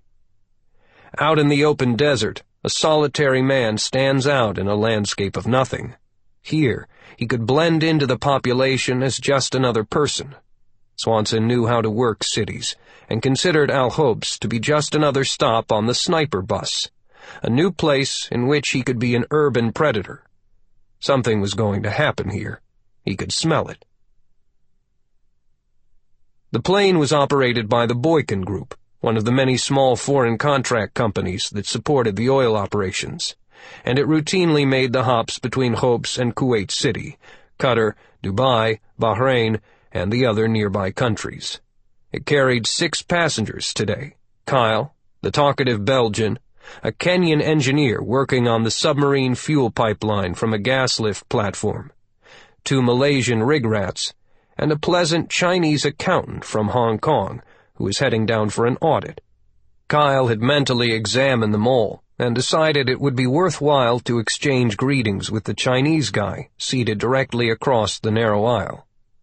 The man introduced himself as Henry Tsang, immediately producing a pale business card with dark embossed Chinese symbols on one side, and the English translation on the other. Henry Tsang, an accountant from a Shanghai auditing company. He wore blue jeans, a maroon golf shirt, and a blue baseball cap with a faded Beijing 2008 Olympics logo. The English was fluent, with a British accent that indicated an education in Hong Kong, and his handshake was strong. The skin had been hardened by exposure to the weather, and a thin scar ran just above his right eyebrow, like a healed wound. Accountant. Hell. This guy was no pencil pusher. The Chinese were sniffing around the oil patch. "Call me sometime. Perhaps we could have a lunch or dinner together," Tsang said. "Do you have a card?" "Nope, but I do have a number." Kyle scrawled his name and an 800 number on a slip of paper torn from the edge of a magazine and handed it over. They had opened a back channel, muscle to muscle, spook to spook. Everyone on board wore a necklace of plastic credentials. They were just men coming to work, part of the ongoing, ever-changing force required to keep the wells pumping out 300,000 barrels of oil every day. Routine jobs, routine flight, routine day. The twin-engine aircraft slowed, lowered its wheels, and joined the landing pattern that came in straight over the bustling city. A bullet smacked into the right engine with a loud, tearing thud, and the Belgian screamed, "They are shooting at us!" The King airplane jolted sharply to its right, and the engine began to smoke, and a spinning prop stuttered. Several more rounds popped through the right wing, boring holes in the thin metal, but not striking any fuel or electrical circuits. The window beside the Chinese accountant sang as a bullet glanced off of it with a loud smack, webbing the thick plexiglass with fracture lines. Henry Tsang did not flinch. The pilot fought the aircraft under control and brought it level as a fire suppressant sprayed the smoking engine. Less than a minute after the shots were fired, the plane touched down on the long runway and began its roll to the terminal. The co-pilot leaned out of his seat and looked back down the aisle. "Emergency over! Anybody hurt back there?" he called. The pilot shut down the steaming engine and steered off the main runway toward the fire engines racing out to meet them. "You okay?" Swanson asked the Chinese man, who had seemed quite unperturbed that a bullet had just missed him. "Yes," he replied. "That was exciting. Now I have a story to tell my children back home. Accountants like me don't have many exciting stories." Swanson just smiled. A normal accountant would have been pissing his pants. The small door opened, and a man with a tan, sweaty face stuck his head in, obviously American. "End of the line, folks. Everybody out, right now, and follow me to the minivan." The 6 passengers hurried toward the hatch. Outside, fire crews had doused the wrecked engine with foam, and a mechanic was opening panels to review the damage. The minivan had the same color scheme as the plane, and magnetic signs stuck to the sides identified it as another vehicle of the Boykin Group. When everyone was aboard, the man who had met the plane slid into the front passenger seat. He had an old-style crew cut with flecks of gray, was of middle age but still muscular, and wore wrinkled khaki trousers and a red and white plaid shirt with short sleeves. He adjusted his big body so that he could partially face the passengers. As the minivan moved toward the terminal, he dealt business cards to everyone and spoke with a pleasant voice that reflected Oklahoma roots. "I'm Homer Boykin, the head honcho of the Boykin Group, which is made up of me and my driver here, Jamal Muhaizen. You might call us fixers. We arrange things. Any of y'all need anything while you're in Hopes, just give us a call." Swanson pegged him as an old-time oil roughneck who had worked his way off the platforms and into an office job. "You're the 3rd flight today that's been hit by random fire from the rooftops," Boykin continued. "Only one person's been slightly wounded, but bet your asses that the landing patterns are going to change so that we can circle in from the water. The powers that be don't like air traffic other than helicopters flying over the rigs. Well, fuck them. We don't like being slow targets." The voice was steady and matter-of-fact, as if he was reciting dry data. The nervous Belgian spoke. He had lost all interest in telling everyone about his important job. "What is happening? The Saudis announced just this morning that everything was calm throughout the kingdom. Are we in danger?"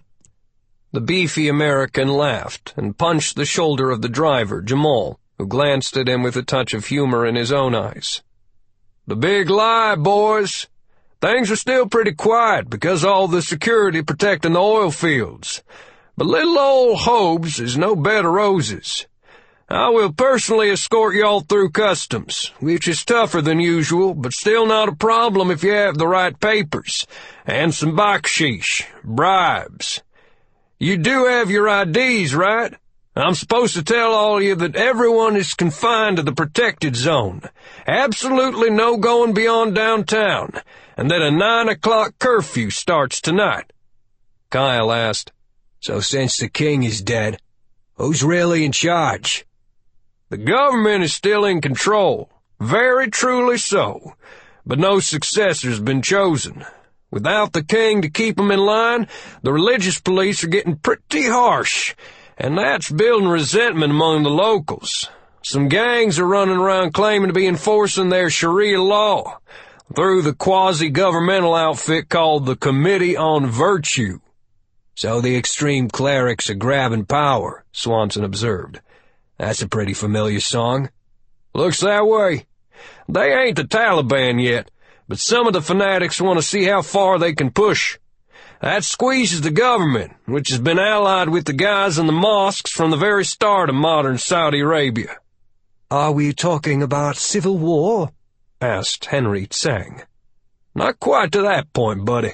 Not even with the assassination of the king. The princes are still in charge, so they'll pick a successor pretty quickly. But the trouble is growing. Take right here in Hopes. A teenage girl was murdered a few days ago at the biggest mall in town by the religious cops for talking with a boy on a cell phone. She pulled a knife and carved up one of them so badly that the bastard died. Good for her. And she hit a second one with pepper spray. Normally, the Saudis would blame the girl for causing the trouble, but the mutaween went too far and dozens of witnesses saw her beaten to death by those mean bastards. Are we safe? The Belgian was almost frantic. Homer Boykin waved a big hand and smiled. Oh, yeah. Y'all just be careful and keep yourselves informed through your company security teams and international news channels. Don't expect any straight answers from the government.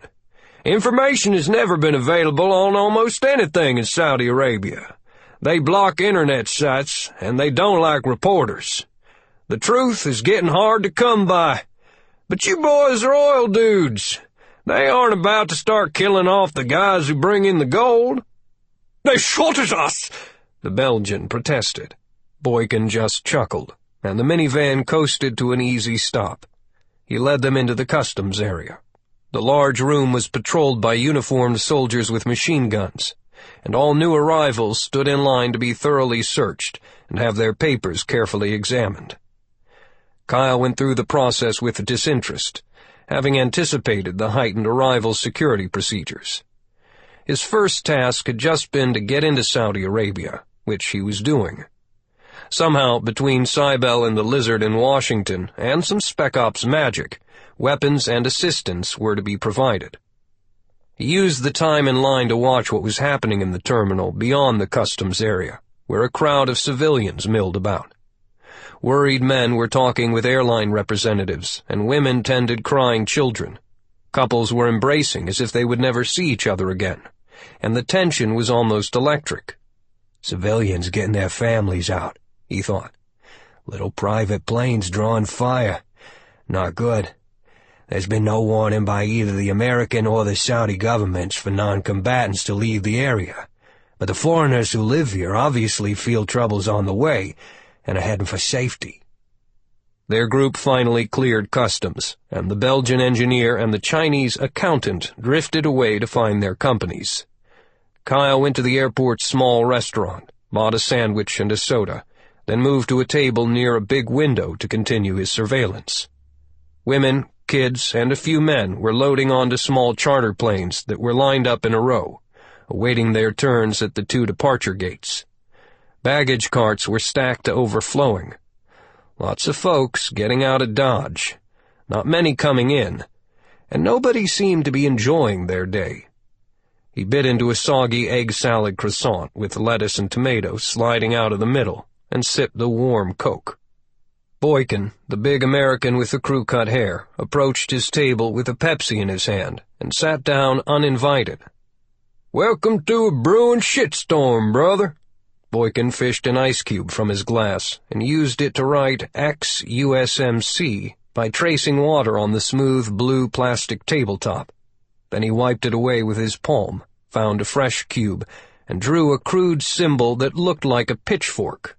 Trident. Boykin wiped that off too, and broke into a friendly grin. "I've been in contact with my boss, and Cybele Summers. So let's get you gunned up and take a ride around town." Chapter 25. The Boykin Group was headquartered in a nondescript building in an industrial district cluttered with small warehouses, stacks of steel shipping containers, and pyramids of pipe and other oil-line gear. The company sign was painted on a weathered wooden door behind a little screened entranceway that kept out the flies. Jamal, a short and muscular man who moved with smooth efficiency, went into the screen enclosure, unlocked the wooden door, and pulled it outward.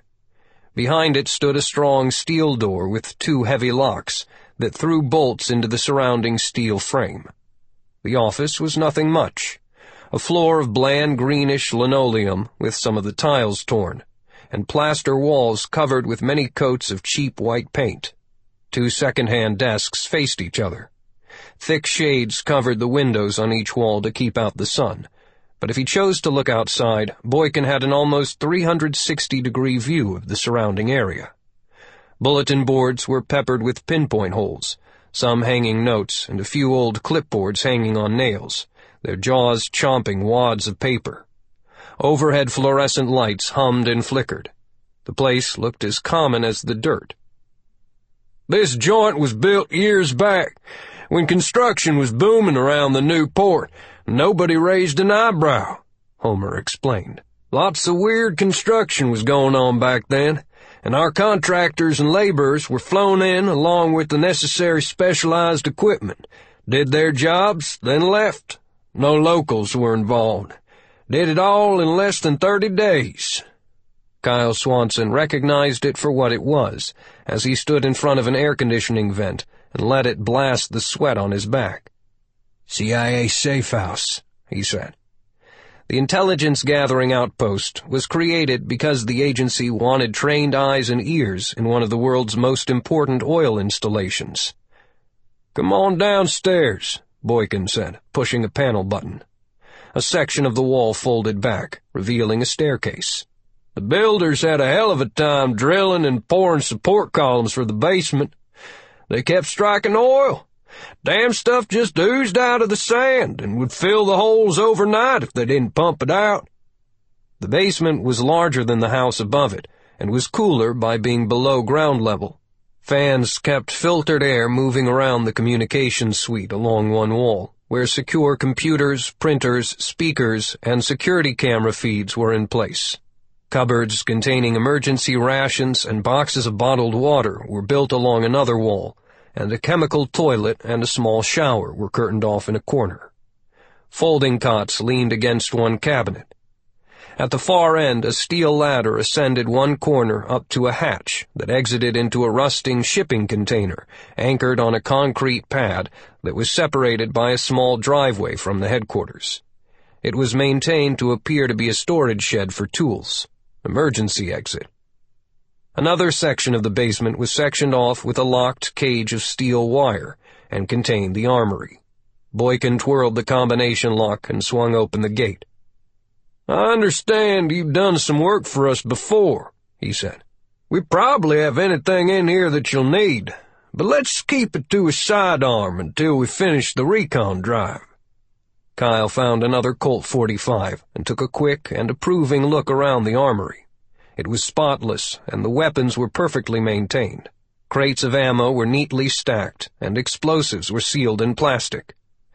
The city of Hobes had been under construction for more than 4 decades. Swanson figured the Boykin Group and its predecessors in this little CIA operation had been modernizing and accumulating gear throughout that entire time. Another result of that long tenure was that the intelligence specialists based here over the years had created a cartographic masterpiece that was secured to a nearby table. "Impressive," Kyle said. "We keep it current," Homer responded, looking at it with undisguised pride. "Jamal and I pace off the distances while we hustle small contracts around the town, and we photograph potential obstacles. Even the best satellite photo can still miss vital points that an operator on the ground would need to know." "You got that right," said Swanson. Boykin pulled up a chair and sat down, and Jamal poured a cup of coffee for himself. "Major Summers told me this was a one-trick mission, and that you'd pass along the instructions. Langley approved, so here we are. What's up?" "No offense, but I assume Jamal has been vetted?" The Jordanian laughed, showing white teeth and a sense of humor. He dropped the facade of being a semi-ragged Middle Eastern hired hand. "My family comes from Jordan, but I'm first-generation American, born in Tennessee," he said.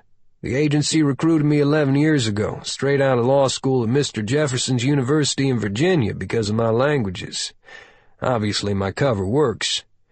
What are we supposed to be doing with you?"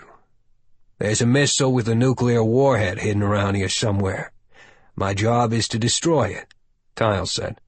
His statement sucked the air out of the basement room. "Be damned!" Homer Boykin shot a look at Jamal. "We've been telling Langley for months that something was strange with that Saudi anti-missile battery just outside of town. Our reports have been totally ignored." He shook his head in disgust. "Those second-guessing fuckers, thousands of miles away, drive me nuts." Jamal agreed. "That's a good place for a nuke missile. Hide it among a bunch of other missiles that are allegedly protecting the oil fields." He placed his finger on a map location about 3 miles south of the city center. "It's got to be right there, alongside the living quarters for about a few hundred soldiers who guard the production facilities." The bite had gone out of the scorching sun when they set out to drive around the city, Jamal at the wheel and Kyle in the passenger seat. Homer Boykin was on the long seat in the middle row of the van, leaning forward between them to talk in a normal voice. "This place has always had a bit of nastiness to it. Used to be a rest stop for the foreign fighters going into Iraq. By the time one group was trucked off, a new batch of those hard-eyed sumbitches would be gathering," said Boykin. "Any of them still here?" Kyle adjusted the pistol tucked in his belt. Boykin pointed. "You bet.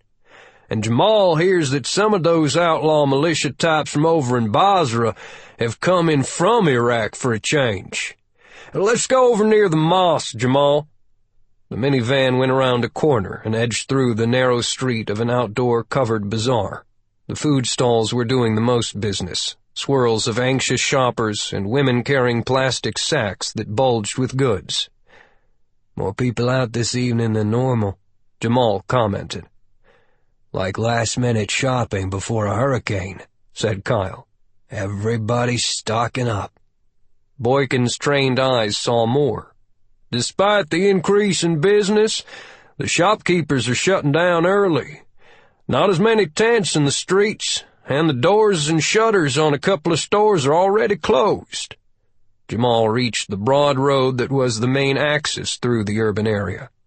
Boykin pointed. "There's the main mosque up ahead at 12 o'clock.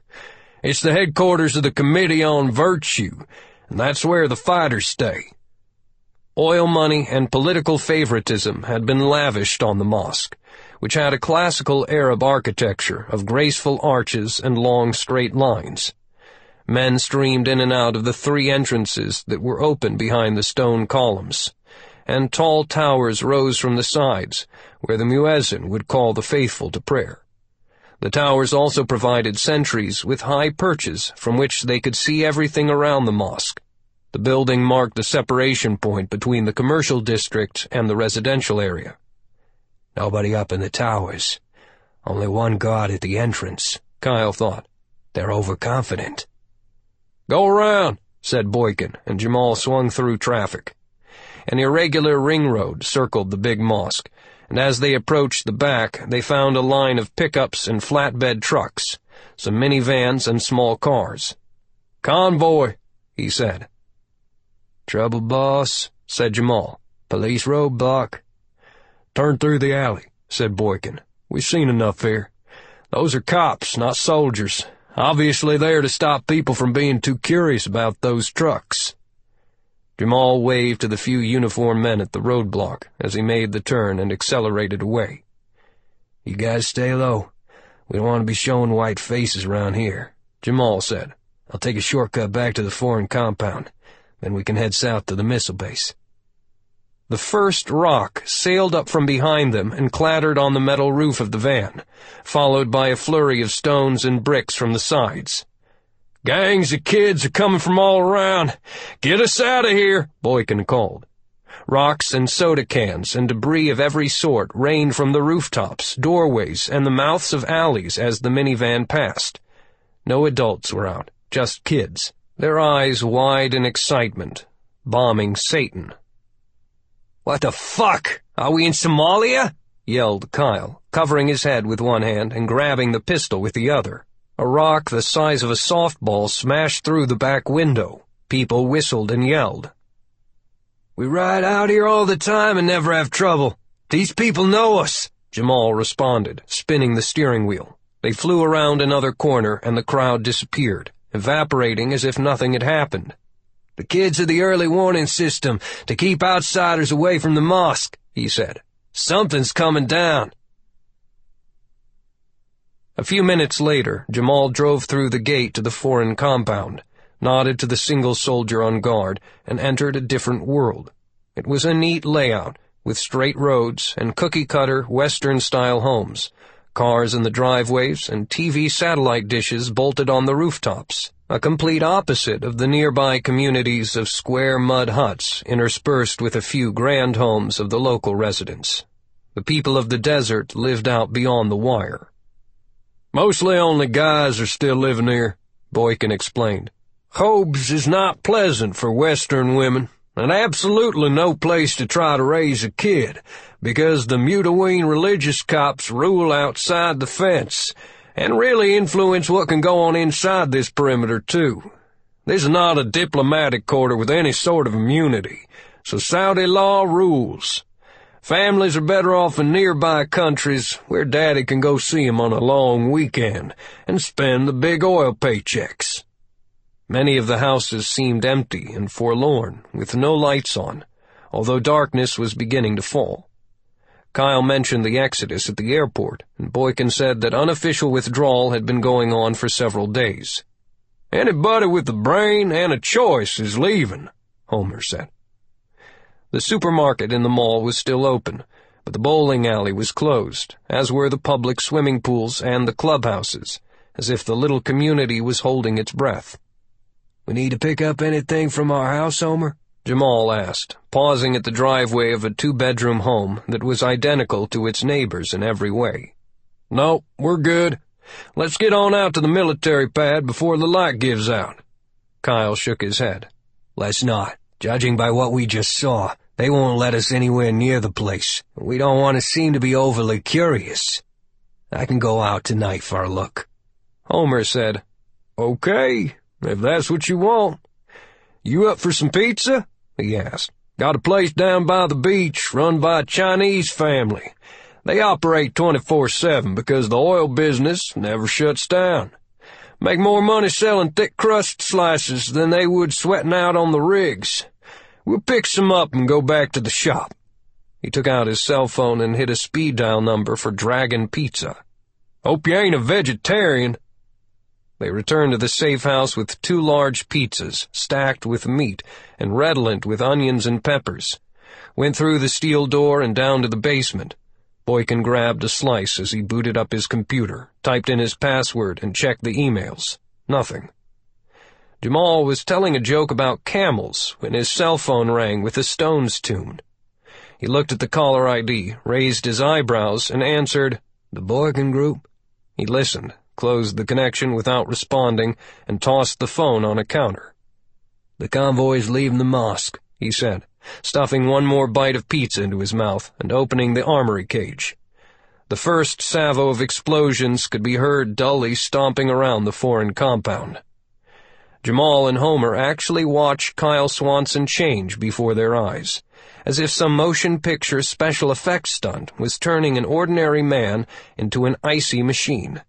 A steadiness settled over him like a cloak, and his eyes sparkled, the mind racing. He was instantly amped and ready, went into the armory cage for an MP5 submachine gun and a couple of spare magazines. He also picked up a set of bolt cutters and a combat knife.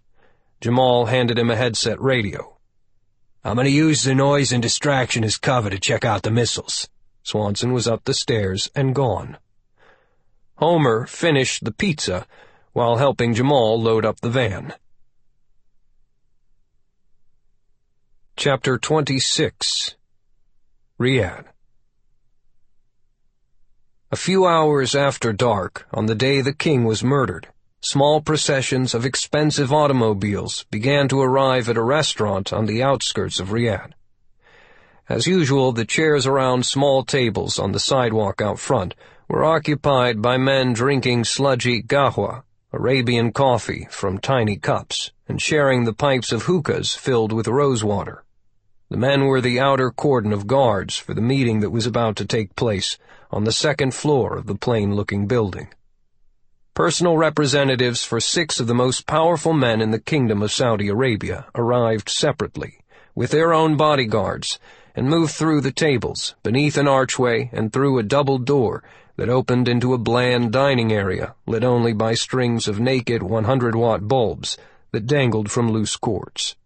Other guards, these openly carrying weapons, were in the corners. The restaurant owner welcomed the men in turn, and passed them through the downstairs area to a staircase that ascended to the second floor. Their retinues and personal bodyguards were left downstairs. Only 6 men were allowed up. The principals did not attend because even with the safeguards that were in place, it was the kind of tense evening when long knives might flash. The half-dozen men who went up the dusty stairs represented the royal family, religion, the military, major non-petroleum business interests, the tribes, and oil. There was an immense difference between this room and the rest of the building. It was brightly lit, neat and clean. In one corner was a fully stocked bar that included exclusive brands of alcoholic beverages. A large round table occupied the middle of the room, with 6 chairs spaced evenly around it, the places marked by sealed bottles of water. A feast of food was spread in the middle. Plates of fresh pita bread, bowls of spices, falafel, rice, hot peppers, and mutton and other meats that had been vertically roasted on spits. The group was gathering for the most urgent of reasons, to decide who would be their next king. But Arab tradition required a certain informality that showed friendship, respect, and honor. Only when the men had helped themselves to the food and drink and exchanged small talk about their families could they get down to business. No one was technically in charge. The talk did not get around to the business of the night for almost an hour, until Prince Aziz, a minor member of the royal family, tore off a final bit of pita, rolled it around a chunk of rice and lamb, dipped it into a spicy mixture, and shoved it into his mouth. He chewed, swallowed, licked his fingers, and gave a loud burp. His demonstrated appreciation of the fine meal marked the end of the first phase of the meeting, and a termination of the uneasy politeness. The belch was a starting signal to launch the serious discussion. "The line of direct succession has been severed," said one voice, and everyone looked at Aziz, who was representing the sprawling royal family. "The king had appointed his eldest son to be the heir, but the simultaneous death of the crown prince has left the position open. We must choose a new leader and announce him as soon as possible." "Agreed. The question is how," said a colonel who was the military envoy to the meeting tonight. He was not in uniform. "The successor must come from among the king's sons or grandsons. I cannot see either of His Majesty's full brothers ascending." The construction magnate from an influential family, chosen as the spokesman for the non-petroleum businesses, agreed. Both of the brothers are too far along in years to assume day-to-day responsibility during this crisis. His Majesty had 3 sons in direct lineage. With the Crown Prince also dead, only 2 of the true sons remain as candidates. The sons by other wives do not qualify. The eldest is a corrupt playboy, and is unacceptable to the tribes, snorted the sheikh, who was a Bedouin chief from the south. The youngest has not proven himself as a man, for he is a father of daughters, no sons at all. He is also unacceptable to us. The conversation lapsed into silence for a few moments.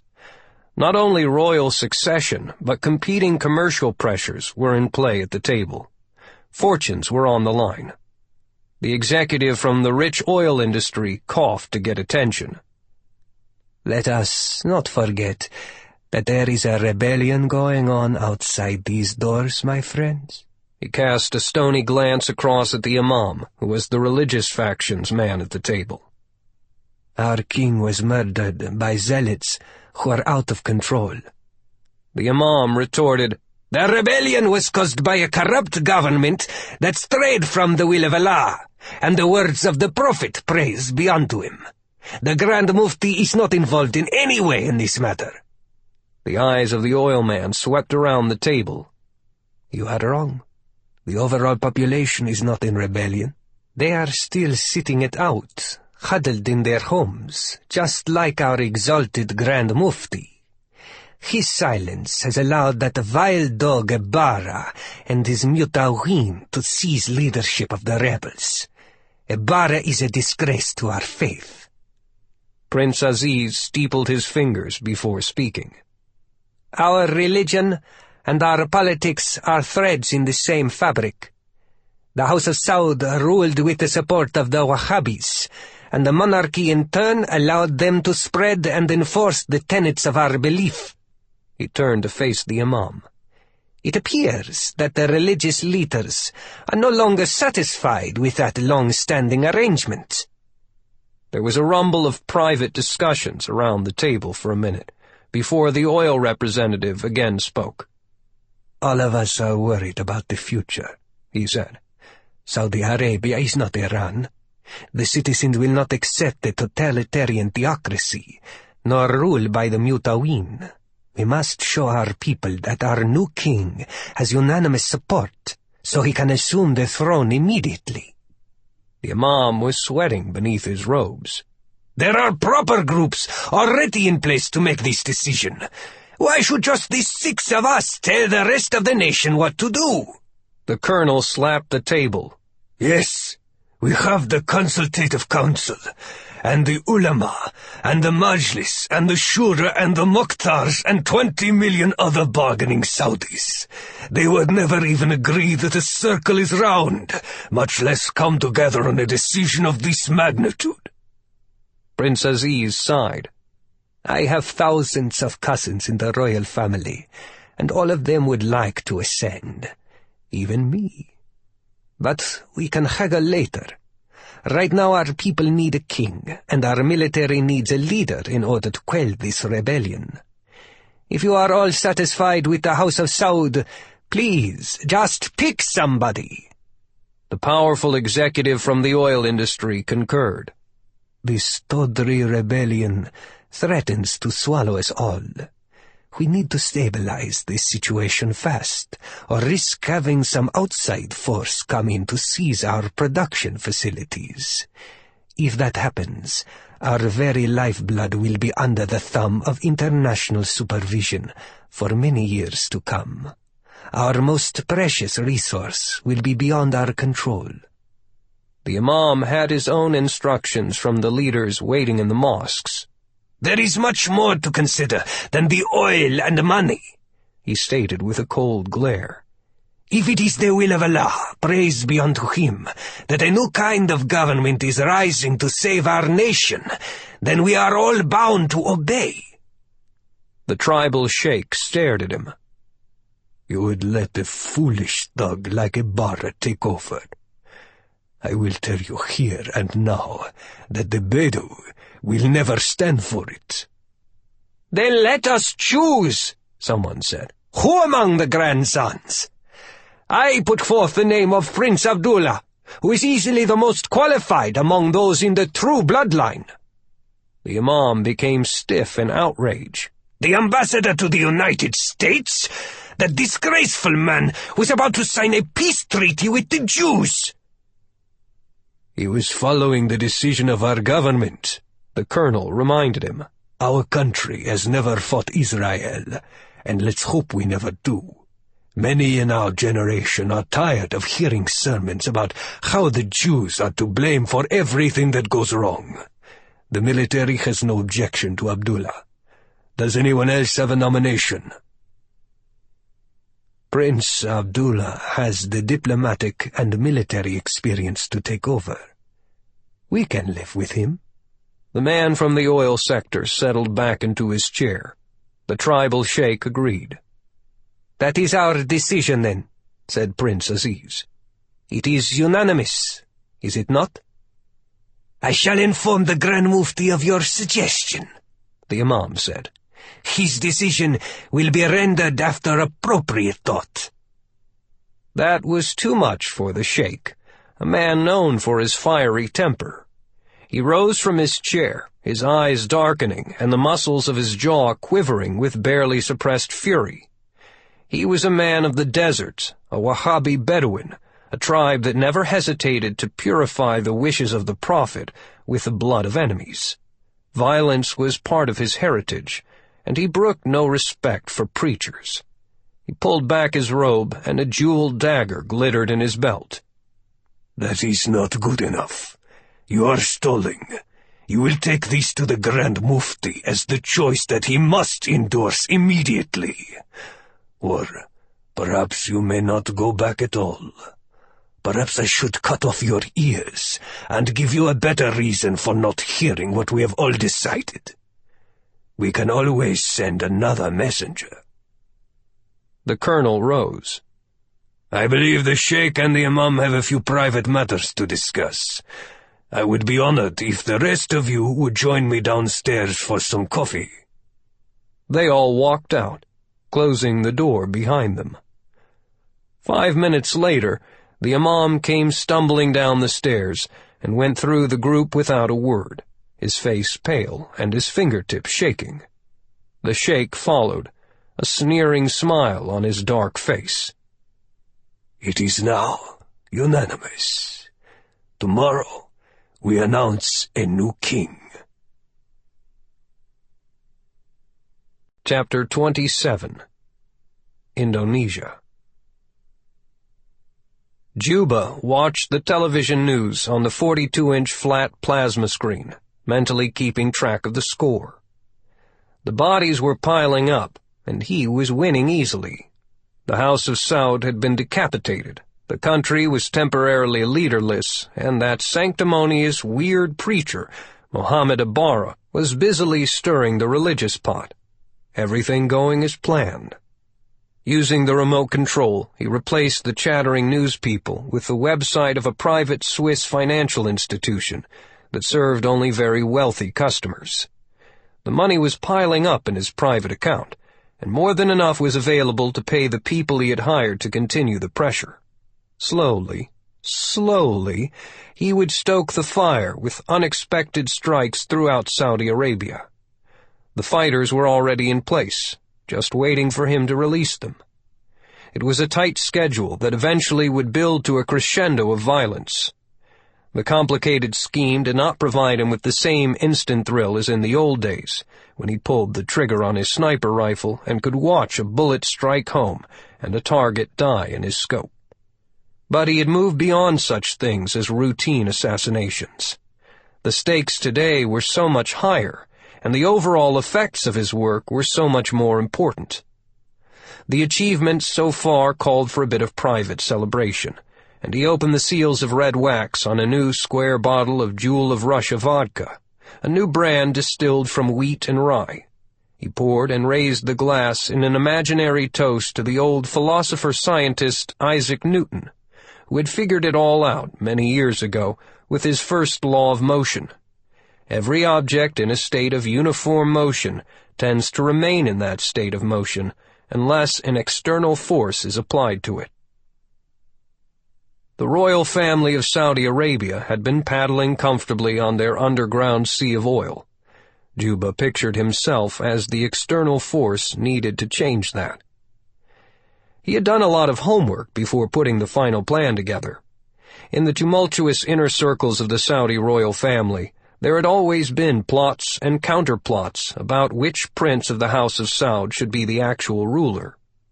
In 1975, the sitting monarch was shot to death by his nephew. For Juba, a simple assassination would not have been good enough.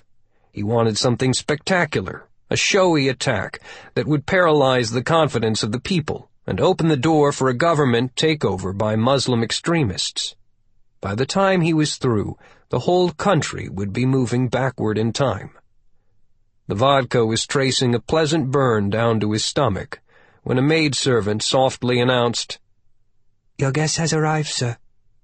An Indonesian man stepped through the wide entranceway to the mountain mansion.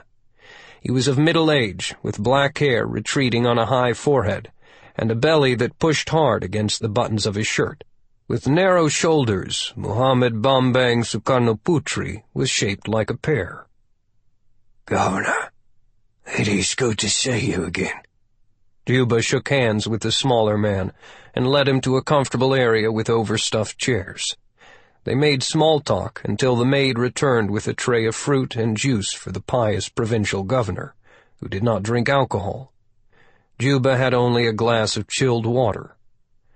Officially, the Indonesian government kept religion out of its politics, although the country was 88% Muslim, and Juba had found it simple to cultivate powerful allies. On the far side of the mountain on which he lived was a government weather research facility that secretly fed him all of the electrical power and telecommunications and scientific support that he could possibly use. With his own computer network feeding from those secure grids, Juba was guiding the upheaval in Saudi Arabia, half a world away, and the TV reports were flashing across the big screen. "This television coverage reminds me of the make-believe carnage in American movies about the end of the world," said Sukarnoputri. "Your work has been astounding." Juba gave a small nod. "International reporters are surging into Saudi Arabia in invasion-level numbers, and with the death of the king and the crown prince, the street demonstrations will grow more violent. The military will have to respond with force, and that'll only create more demonstrators." Juba handed the provincial governor several computer printouts, held together at the left-hand corner by a spring clip. "Some army units already are hesitating to perform their duties if it means killing civilians. When the cameras show children and old people being bloodied and killed, it'll appear that a popular uprising is trying to overthrow a ruthless and immoral royal family." "Very good. However, I bring a private and important message from our mutual friend," the governor said. "Is there somewhere we can speak that is beyond the hearing of any servants?" "Certainly," Juba said. This was curious. There was a hint of strain in the voice, a touch of alarm. Sukarnoputri was not the jittery sort. Not only was he the governor of the local province, he was also the brother of the powerful mobile brigade of the Indonesian National Police Force. Since both had political and military protection and government-protected communications security, he frequently acted as a cutout between Juba and Dieter Nesch. They walked outside into the cool and gentle wind and along a stone path that led through a garden ablaze with flowers. A rugged rock wall about waist-high bordered the edge of the outcropping, beyond which was a sharp slope all the way down to the sea. From this vantage point they could see for miles. "I am afraid that something has arisen that will require some changes in your plans, my friend," said the governor. Juba fixed the man with an unsettling, one-eyed stare. With so much at stake, with the game successfully underway, a late operational change was wanted? Nesh knew better than that. Go on. This will sound quite unbelievable, but our mutual acquaintance has sent word that Mohammed Abu Abara has somehow come into possession of 5 nuclear missiles, including their launch codes. I was instructed to tell you that Abara demands your presence on the ground in Saudi Arabia, as quickly as possible, to handle them.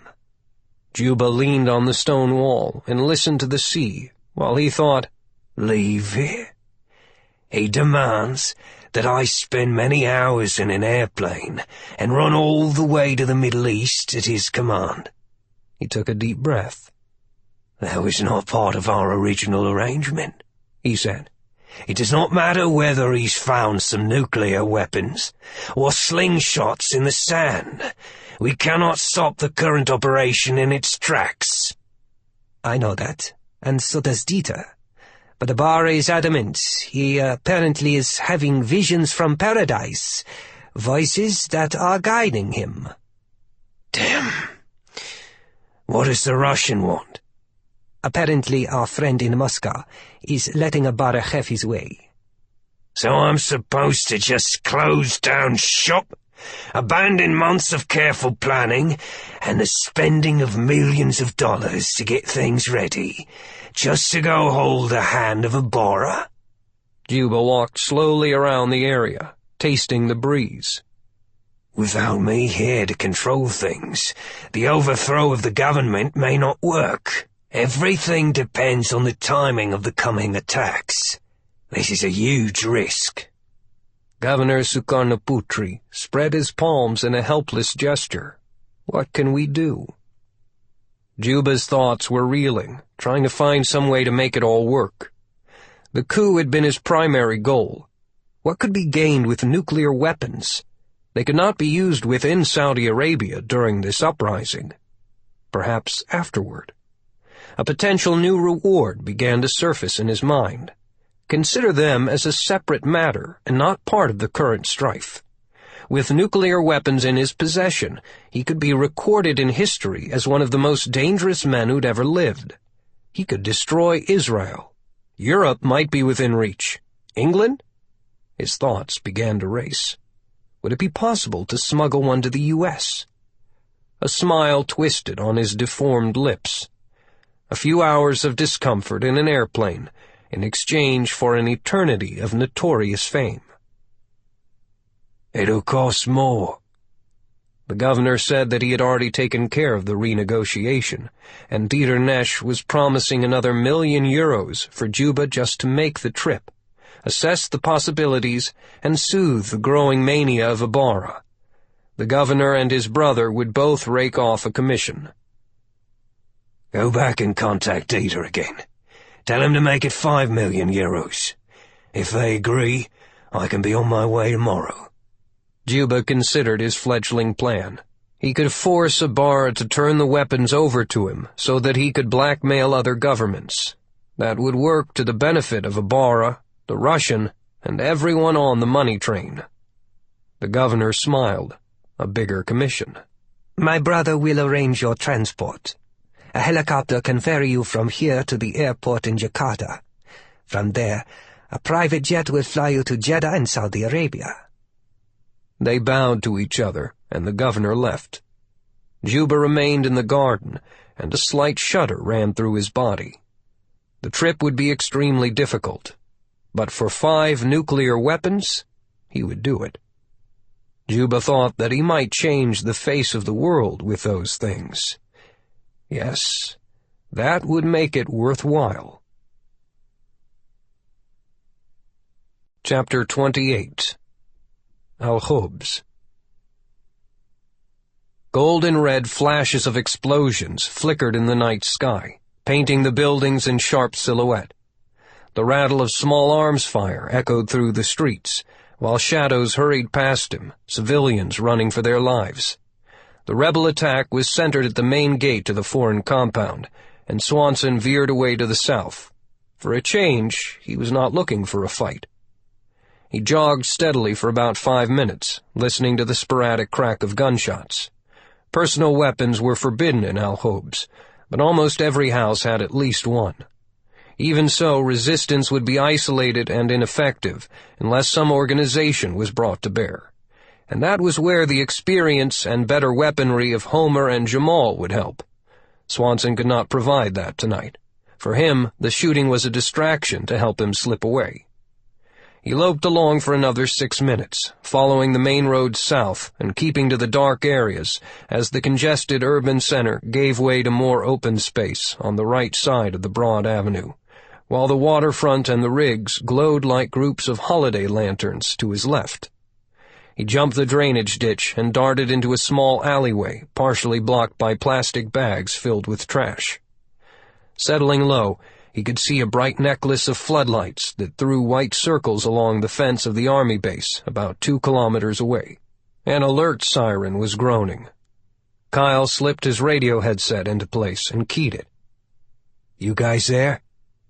"Yeah," Boykin replied, his voice already heavy with exertion. "How's it look?" "The rebels are streaming in through the main security entrance like a bunch of cockroaches. The guard is sprawled out, apparently dead, alongside a second body, Western civilian. A pack of SUVs, pickup trucks, and cars are parked outside the gate, and men are hiding behind them to fire into the compound. The shitty part? A pair of blue and white police cars are out there, too. Uniformed cops are working with those assholes." "Any organized resistance yet?" "Bits and pieces. We're working on it. I sent 2 guys to round up everybody they can find, and Jamal and I have set up a crossfire from a couple of buildings overlooking the main breach area. That should stop the ground assault. One surprise is that quiet Chinese dude who came in on the plane with you. He knows how to shoot." "Not surprised at all. I'll let you know if I spot any rescue force rolling your way." "Are you sure about where you're going?" asked Boykin. "I can see the Saudi army base from here. It's all lit up and there's a lot of movement. Out." He made a final check around his hiding place and saw 2 shadows doing a fast creep toward the military camp. He flipped down the Cyclops night vision goggles for a better look and found they were an ambush team carrying rocket-propelled grenades. Swanson darted from his hide and swung in behind them. Fatehi Awad, a former Egyptian soldier and drug smuggler, hugged the ditch as he stalked toward the site he had picked for a blocking position. A film of sweat and dirt covered his face. He was nervous. Salid, the young fighter carrying an AK-47, was trailing behind. The boy was supposed to be protecting them, but had been caught up by excitement. He was anxious to become a martyr, and Awad was constantly reminding him that their job was to stay alive and stop any attempt by the Saudi soldiers to rescue the foreigners who were under attack in Hobs. The young Salid disregarded the lectures and was falling far off the pace. "Keep up!" Awad demanded. "Forget the other fight!" "I should be back there, helping our brothers slay the infidels." "Be quiet, boy. Carry out your assignment." The 40mm rocket launcher rested easily on Awad's right shoulder as he moved toward the illuminated missile base. He had scouted the area and found a large concrete culvert that ran beneath the road to connect the drainage canals. He dropped into the crossing ditch and slithered into the culvert. "Now we wait," he said. There was no response, no hurrying footsteps. Awad took a deep breath, listened, then cursed. Salid had given in to the craving for action, the lust for blood and glory that could override good sense. Son of a pig. Awad adjusted. Children should not be trusted with important assignments. He would have to carry out the ambush on his own, and would fire his RPG when the first vehicle, most likely a Humvee or a small truck, came out of the base camp. That would block the road, idle the rest of the rescue convoy, and force a delay while officers assessed the danger. While they were doing that, Awad would disappear, for there could be no follow-up shot. Salid had taken the only other RPG round with him. Swanson watched the man in the rear hesitate, then stop instead of following the leader who carried the RPG. For some reason, this one was not advancing, but just standing there with an AK hanging around his shoulders. A wolfish grin spread over Swanson's face. He moved with a quiet grace, soft and low to the ground, invisible to the hesitating fighter who was blind to the darkness. Swanson found a crumpled depression in the side of the ditch, slipped into it, and lay on his belly in the dry sand. The night vision goggles clearly painted the fighter, who was only 5 steps away, and standing undecided. The fighter looked back toward the RPG man, who hissed, "Give up! Forget the other fight!" The loud whisper of a younger voice responded, "I should be back there, helping our brother slay the infidels!" "Be quiet, Salid. Carry out your assignment." Then the RPG carrier continued forward. The rifleman was concentrating his attention back the way he'd come, looking past the prone Swanson, attracted by the sounds and flashes of distant gunfire. He took one more step forward to follow his leader, then decided to go back to the guns. He started running back down the ditch, out of breath, panting with anticipation. Kyle rose like a specter as the young man passed, and threw an anaconda on him. Swanson's right forearm wrapped around the front of the neck to crush the windpipe, while his left hand grabbed his right to increase the leverage. Immediately, all air was cut off to the boy's brain, and Swanson snatched him from his feet with the rear naked chokehold. Swanson knelt down, taking his opponent with him, then lay on his back and flattened out, clamping both legs around the victim for a full body lock, steadily squeezing harder the entire time. Salid was out cold within 15 seconds without having uttered a sound. When the body went limp, Kyle rolled out, stood, slung the prisoner across his shoulder, and returned to his secluded hide behind the garbage bags. In seconds, he had the kid blindfolded and gagged, with his arms tied behind him, but the legs left free. Swanson looped the sling of the AK-47 around the young fighter's throat, twisted it once, and let the weapon dangle down the back. If the prisoner tried to run, Kyle could just yank on the AK and choke him back into submission. Swanson roughly awakened the youngster, jerked him to his feet, and gave him a push. Sticking to the darker patches, Kyle soon found the service road that looped around the edge of the city to a side gate of the base. He slowed, moving cautiously until he closed within a kilometer of the mesh steel fence that was topped with concertina wire. Despite being able to hear the gunfire back at the foreign compound, and knowing an ambush was waiting at the front gate, Swanson did not hurry, adhering firmly to his own prime rule: slow is smooth, smooth is fast. He shoved the prisoner to the ground, sat on the young man's back, and took time to study the target through the cyclops. Careful surveillance was seldom time wasted.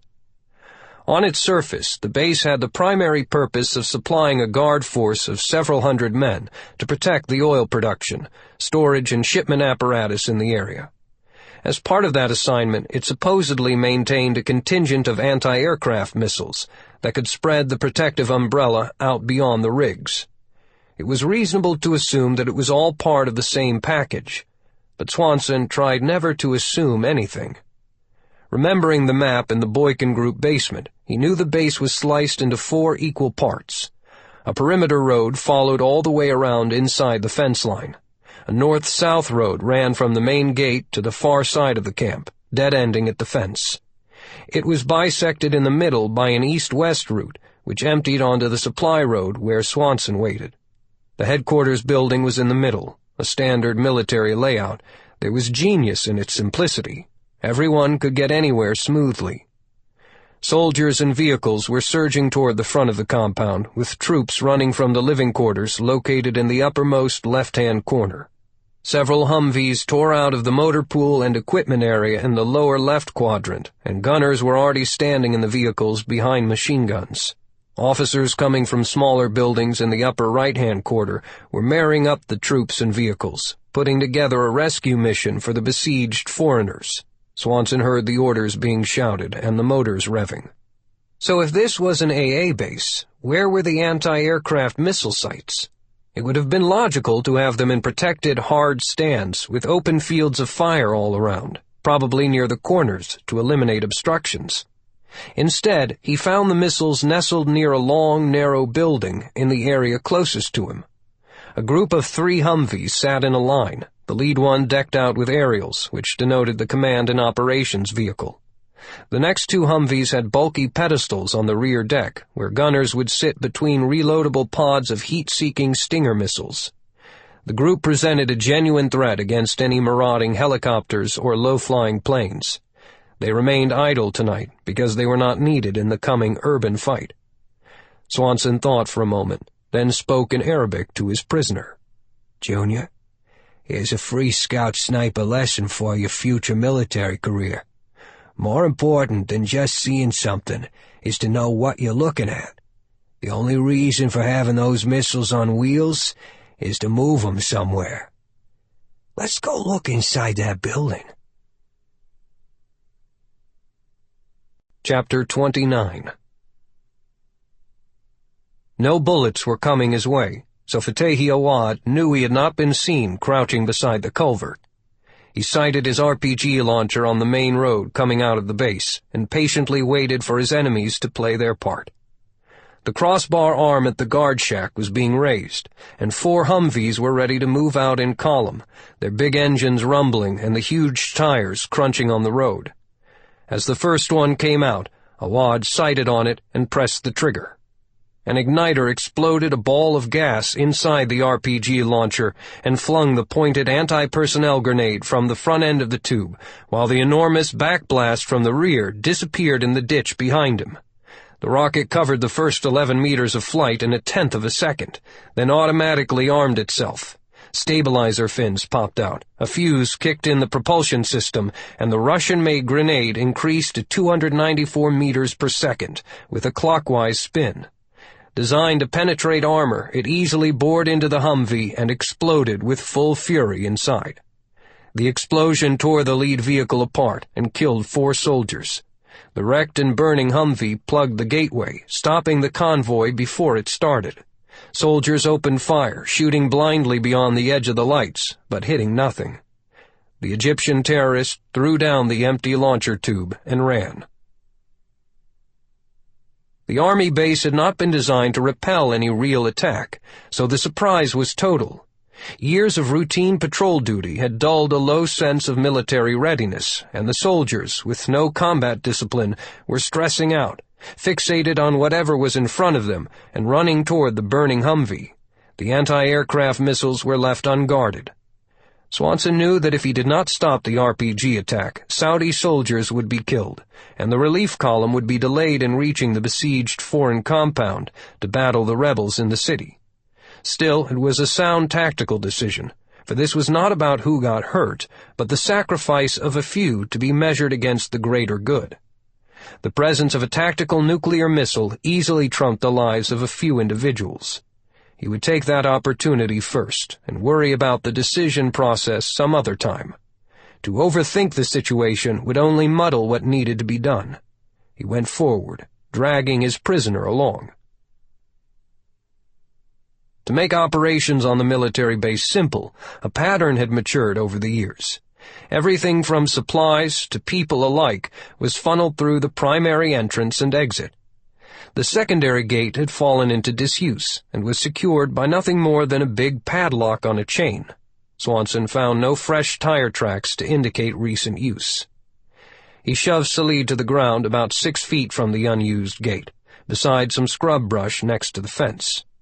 Using a set of Homer Boykin's bolt cutters, Kyle chose a link about 3 inches above the ground and snipped it, then did the next link and kept going until he had opened a gap about 18 inches square, held in place by the links at the top. He pushed Junior through the open flap in the wire, crawled through himself, and folded the fence back into place. The opening would not be noticed by a casual observer. Any guard would know that the secondary gate was supposed to be chained and locked, and would see exactly that, since the chain and lock were right where they were supposed to be. The nearby fence would not even be inspected. Swanson led the captured man like a puppy on a leash, and went to the side of the long, low building, stopping in the deep shadow of the wall. He wrapped some duct tape around his prisoner's legs to immobilize him. "Stay, Junior," he said in Arabic, pointing a finger at him. The young man nodded. He had no idea who this man was, but they were in the middle of an enemy military camp, so there was no escape anyway. Any noise would serve only to alert Saudi soldiers, who would kill him. The front of the building had 2 large doors in sections that would roll up and out of the way at the touch of a button.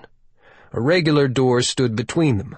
The big doors were down, but the smaller was open, and a long, thin bar of startlingly bright light spilled outside. Kyle hugged the wall as he moved in from the left. When he reached the portal, he leaned forward and listened for any sound that would indicate someone was moving inside. Swanson slid an eye around the edge. No movement. Safe. At the front gate, soldiers were reorganizing and pushing the wrecked Humvee out of the way to resume their mission into Hobes to save the embattled foreign workers. Kyle cut the tape from Junior's legs, grabbed him, and shoved him through the doorway. They stood exposed in the bright lights of the large building. 2 boxy, flat-tracked vehicles squatted in the middle of the building, side by side, each pointed toward one of the roll-up doors. Swanson recognized them as variants of the familiar old M113 armored personnel carriers that the U.S. Army had introduced a half-century earlier during the Vietnam era. The basic design had been steadily modified and updated to meet different needs, and the versatile APC became a standard armored vehicle for many jobs in many armies. He climbed aboard the nearest one and peeled away a sand-colored tarpaulin that stretched the length of the vehicle. Below it, a pudgy missile was nested in the cargo bay above a web of pipes that made up the hydraulic launch system. Kyle grunted in satisfaction. From his days of hunting mobile Scud missile launchers in the desert, he was familiar with this system. When ready for action, the rear deck of the APC would be lowered to create extra space. Then the missile would be raised into position, and it could be fired by remote control from the second APC, the command vehicle. This pair matched up with the modern Humvees parked outside. The entire operation was not for air defense at all. It was a shoot-and-scoot missile launching system. They could drive it almost anywhere and target almost anything. The missile was blunt on its nose, which told Swanson what was in the cargo hold of the other APC. He climbed down from the first, tied Junior to a protruding metal strut, then jumped aboard the second one.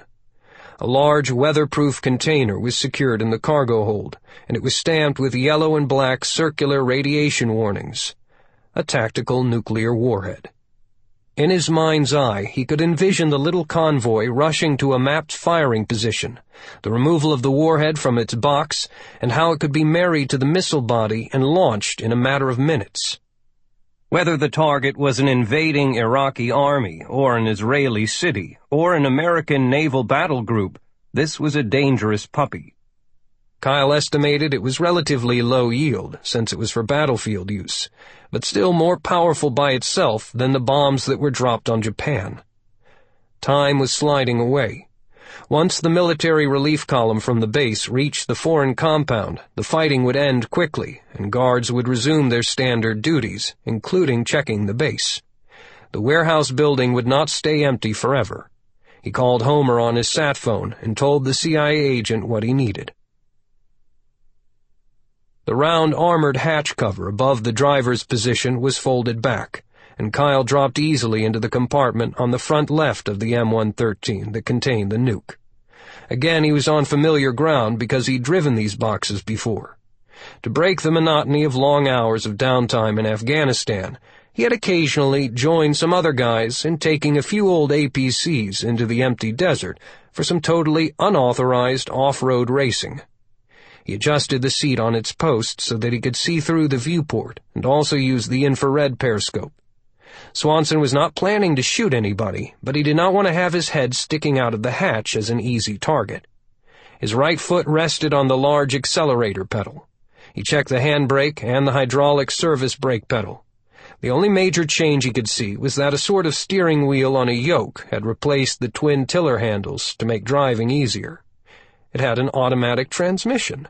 Sweet. There was no key, just a switch to turn it on. Kyle clicked it, and the big 350-horsepower diesel coughed and grumbled to life. The dials flickered and showed a full tank of diesel, which would give him a range of more than 100 miles. Swanson hoisted himself back through the hatch and went over to his prisoner, stripped away the AK-47, and tossed the weapon into the other APC. The young terrorist's eyes grew wide in fear. "Relax, Junior. You're free to go," Kyle said. He removed all of the tape and stuffed it in his pocket so as to leave no sign that the man might be there against his will. "Good luck." The prisoner stood perfectly still for a moment, rubbing his wrists as his captor disappeared back inside the big armored vehicle. The hatch slammed and locked. When the engine roared, Junior broke from his trance and ran to retrieve his rifle. He had been left behind as bait. Swanson slit the transmission into gear, pressed down hard on the accelerator, and the powerful engine roared as the 23,000-pound vehicle lurched into motion. Its rolled aluminum armor made quick work of the closed, thin door, and he plunged through, straight out onto the concrete apron. He turned the steering wheel to the left without touching the brakes, as easily as he would have turned a pickup truck. Lining up with the secondary gate, he stomped the accelerator, and the APC chewed across the open area. The improved tracks and suspension kept the ride steady, and the big machine smashed through the locked gate. Off to his right, tips of fire still pierced the dark sky, as buildings blazed in the foreign compound, and Kyle took a side road that led far around the fighting. Within 5 minutes, the broad tracks of the APC were off the concrete and onto desert sand, as he headed into the deep nowhere. Chapter 30. The White House. "He did what?" Steve Hansen, the chief of staff for President Mark Tracy, pushed away from his desk in surprise. After a career in the turbulent world of high-tech startups, bitter political campaigns, and a long stint in Washington, Hansen believed he was immune to shock. "Are you bullshitting me, General?" "Not at all. You heard me right." Major General Bradley Middleton, the commander of Task Force Trident, was seated in a brown leather chair in front of Hansen's desk. A small fire burned in the fireplace, giving off a faint, pleasant tinge of smoke. "Gunnery Swanson stole a nuke last night." "Good Lord. The man never does things by half measures, does he? Just outright stole it?" "Like a thief in the night, Steve. He broke into the Hobbs military facility, found the tactical nuclear warhead mounted in its very own APC beside the missile launcher, and drove off with it. With CIA help, a heavy-lift CH-43 helicopter made a rendezvous with him in the desert about 20 clicks outside of town, and Swanson took the APC straight on board. The TNW is secure in the weapons bay of the USS Enterprise, even as we speak. The armored personnel carrier was dumped overboard." "Incredible. The Saudis have no clue?" Middleton shook his head and ran a hand over his close-cut hair. A big smile spread over the square jaw. "No. That's the real beauty of it. Swanson also snatched up some terrorists beforehand and abandoned him inside the missile storage building, where he was killed during a shootout with the Saudis. They look at the corpse as proof that the terrorist was part of the group that had also attacked the Hobbs oil workers compound. He actually was to be part of a rebel RPG team that ambushed a convoy rushing out of the military base. So the obvious conclusion was that his terrorist buddies took the TNW. Is that confusing enough?" "And Swanson is okay?" "Yep. The chopper dropped him off on a stretch of beach north of Hobbs, and he walked back to the CIA safe house. He radioed a report to Major Summers in Kuwait, and she forwarded it to me." Hansen stood up, holding the yellow legal pad on which he'd made notes. "This might be a game-changer, Brad. We know something the Saudis don't, about their own nuclear weapon." The chief of staff lapsed into a terrible Hispanic accent for a quirky Ricky Ricardo imitation from I Love Lucy. "The new king has got some splaining to do." "Right." Middleton laid a folder on Hansen's desk. "Steve, you keep that copy so you can brief the boss, and I'll privately feed you any more details as they come up. The CIA and the Pentagon obviously already know about what happened, but I told them to keep the secret compartmentalized since it was a Black Trident operation. I told them that President Tracy would land on them hard if there were any leaks. So, you need anything else?" Hansen placed the folder atop his tablet and headed for the Oval Office. "Yeah. Tell Kyle to find another one."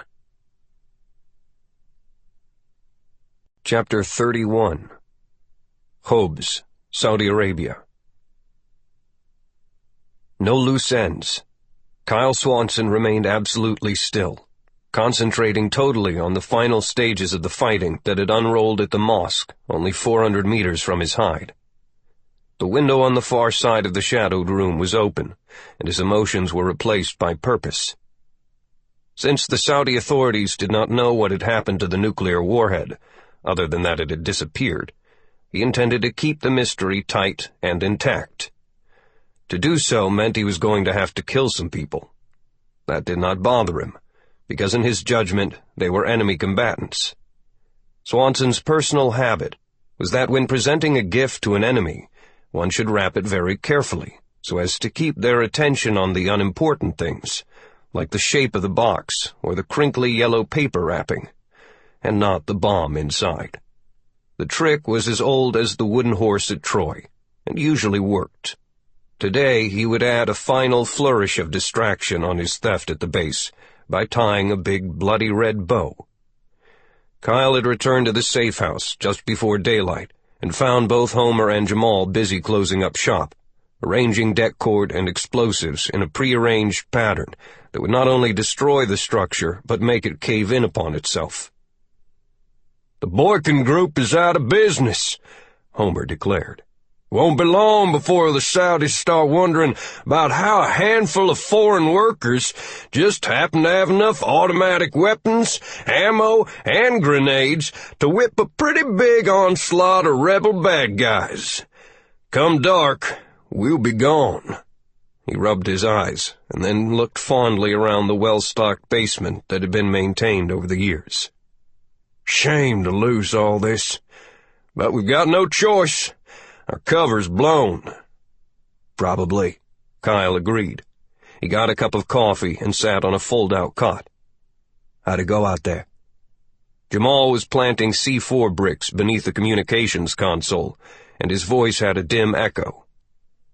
"The soldiers in the Saudi relief column were pretty pissed off that they'd been ambushed back at their own front gate. Came barging in on the left flank of the rebels with lots of firepower and pretty good maneuvering. The terrorists were pushed back into the urban area." Homer was puttering with a timing device. "That's when we gathered up our toys and came back here. A while later, when they got the word that their nuke was gone, the Saudis went big league mean and are still bringing in more troops and armor and attack helicopters. It has degenerated into house-to-house fighting." Kyle finished his coffee. "I assume that all of the action is pointing toward the mosque?" "Yep," replied Homer. "That's their problem. Despite the king being assassinated and the nuke being gone, the commanders are hesitating. They're squared off against the religious police and the Committee on Virtue, as well as the rented terrorists, which means a Muslim-on-Muslim showdown."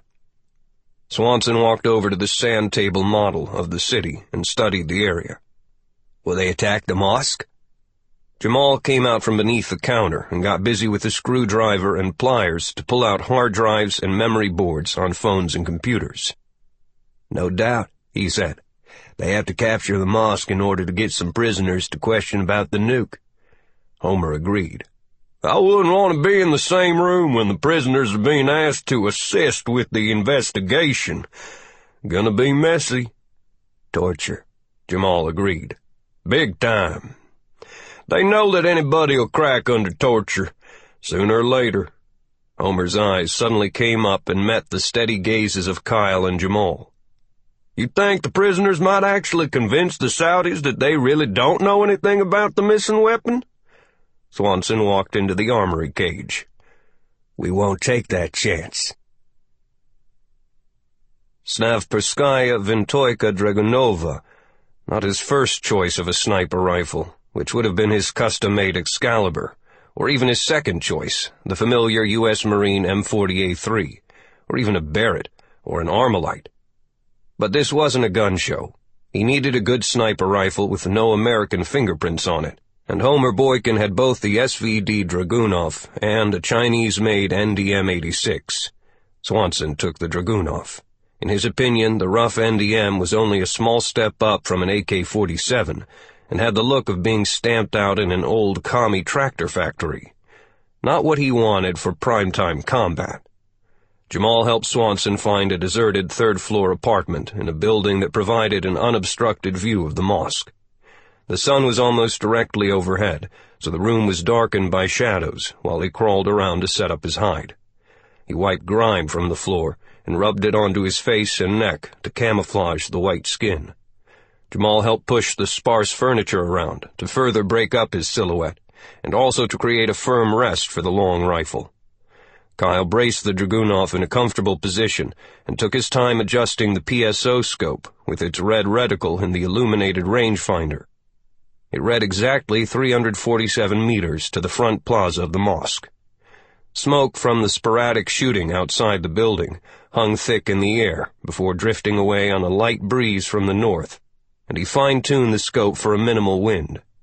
It would probably be no factor because he was so close to the target zone. Jamal left him alone and went down to their car. Kyle needed a getaway driver more than he needed a spotter. The eerie sense of once again entering a slow-motion film flowed over him. Noise faded, and his vision sharpened. But he did not sweat, even though the midday temperature was hot. In a combat situation, it was normal for his senses to heighten, for the mental thought to give way to the physical muscle memory of years of scout sniper training.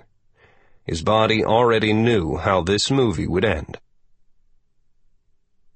Once they received authority through their own chain of command, the Saudi soldiers had moved in with admirable violence of action.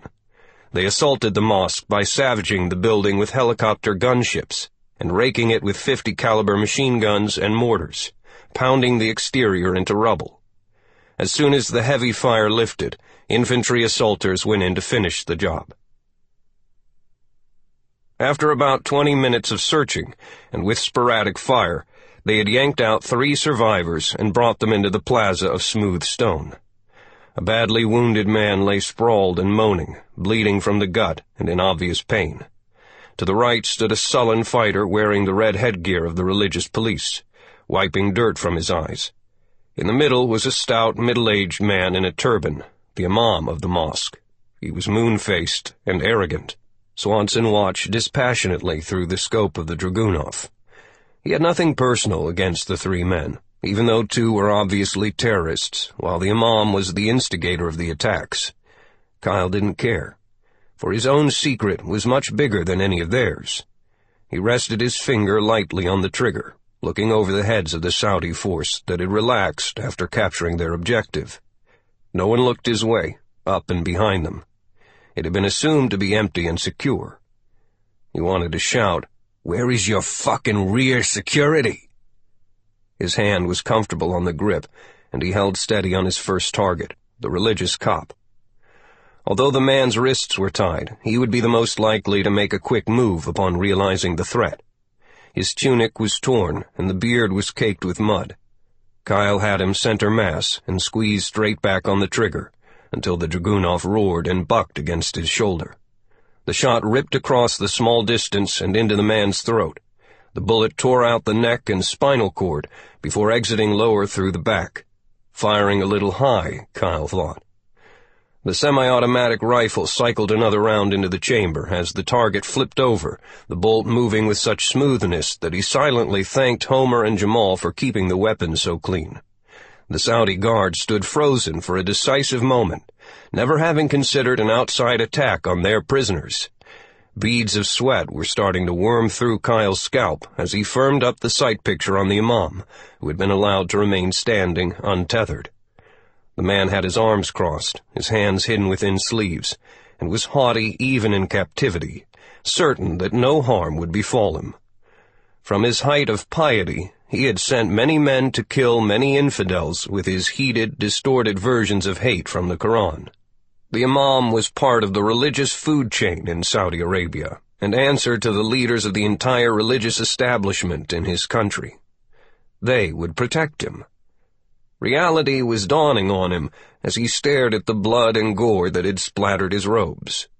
Swanson paused his breath, waited for the instant between heartbeats, never wavered the crosshairs, and with a liquid smoothness squeezed the trigger for the second time. The bullet struck solid in the center of the imam's body, taking out the lungs, with splinters angling down to chop the kidneys.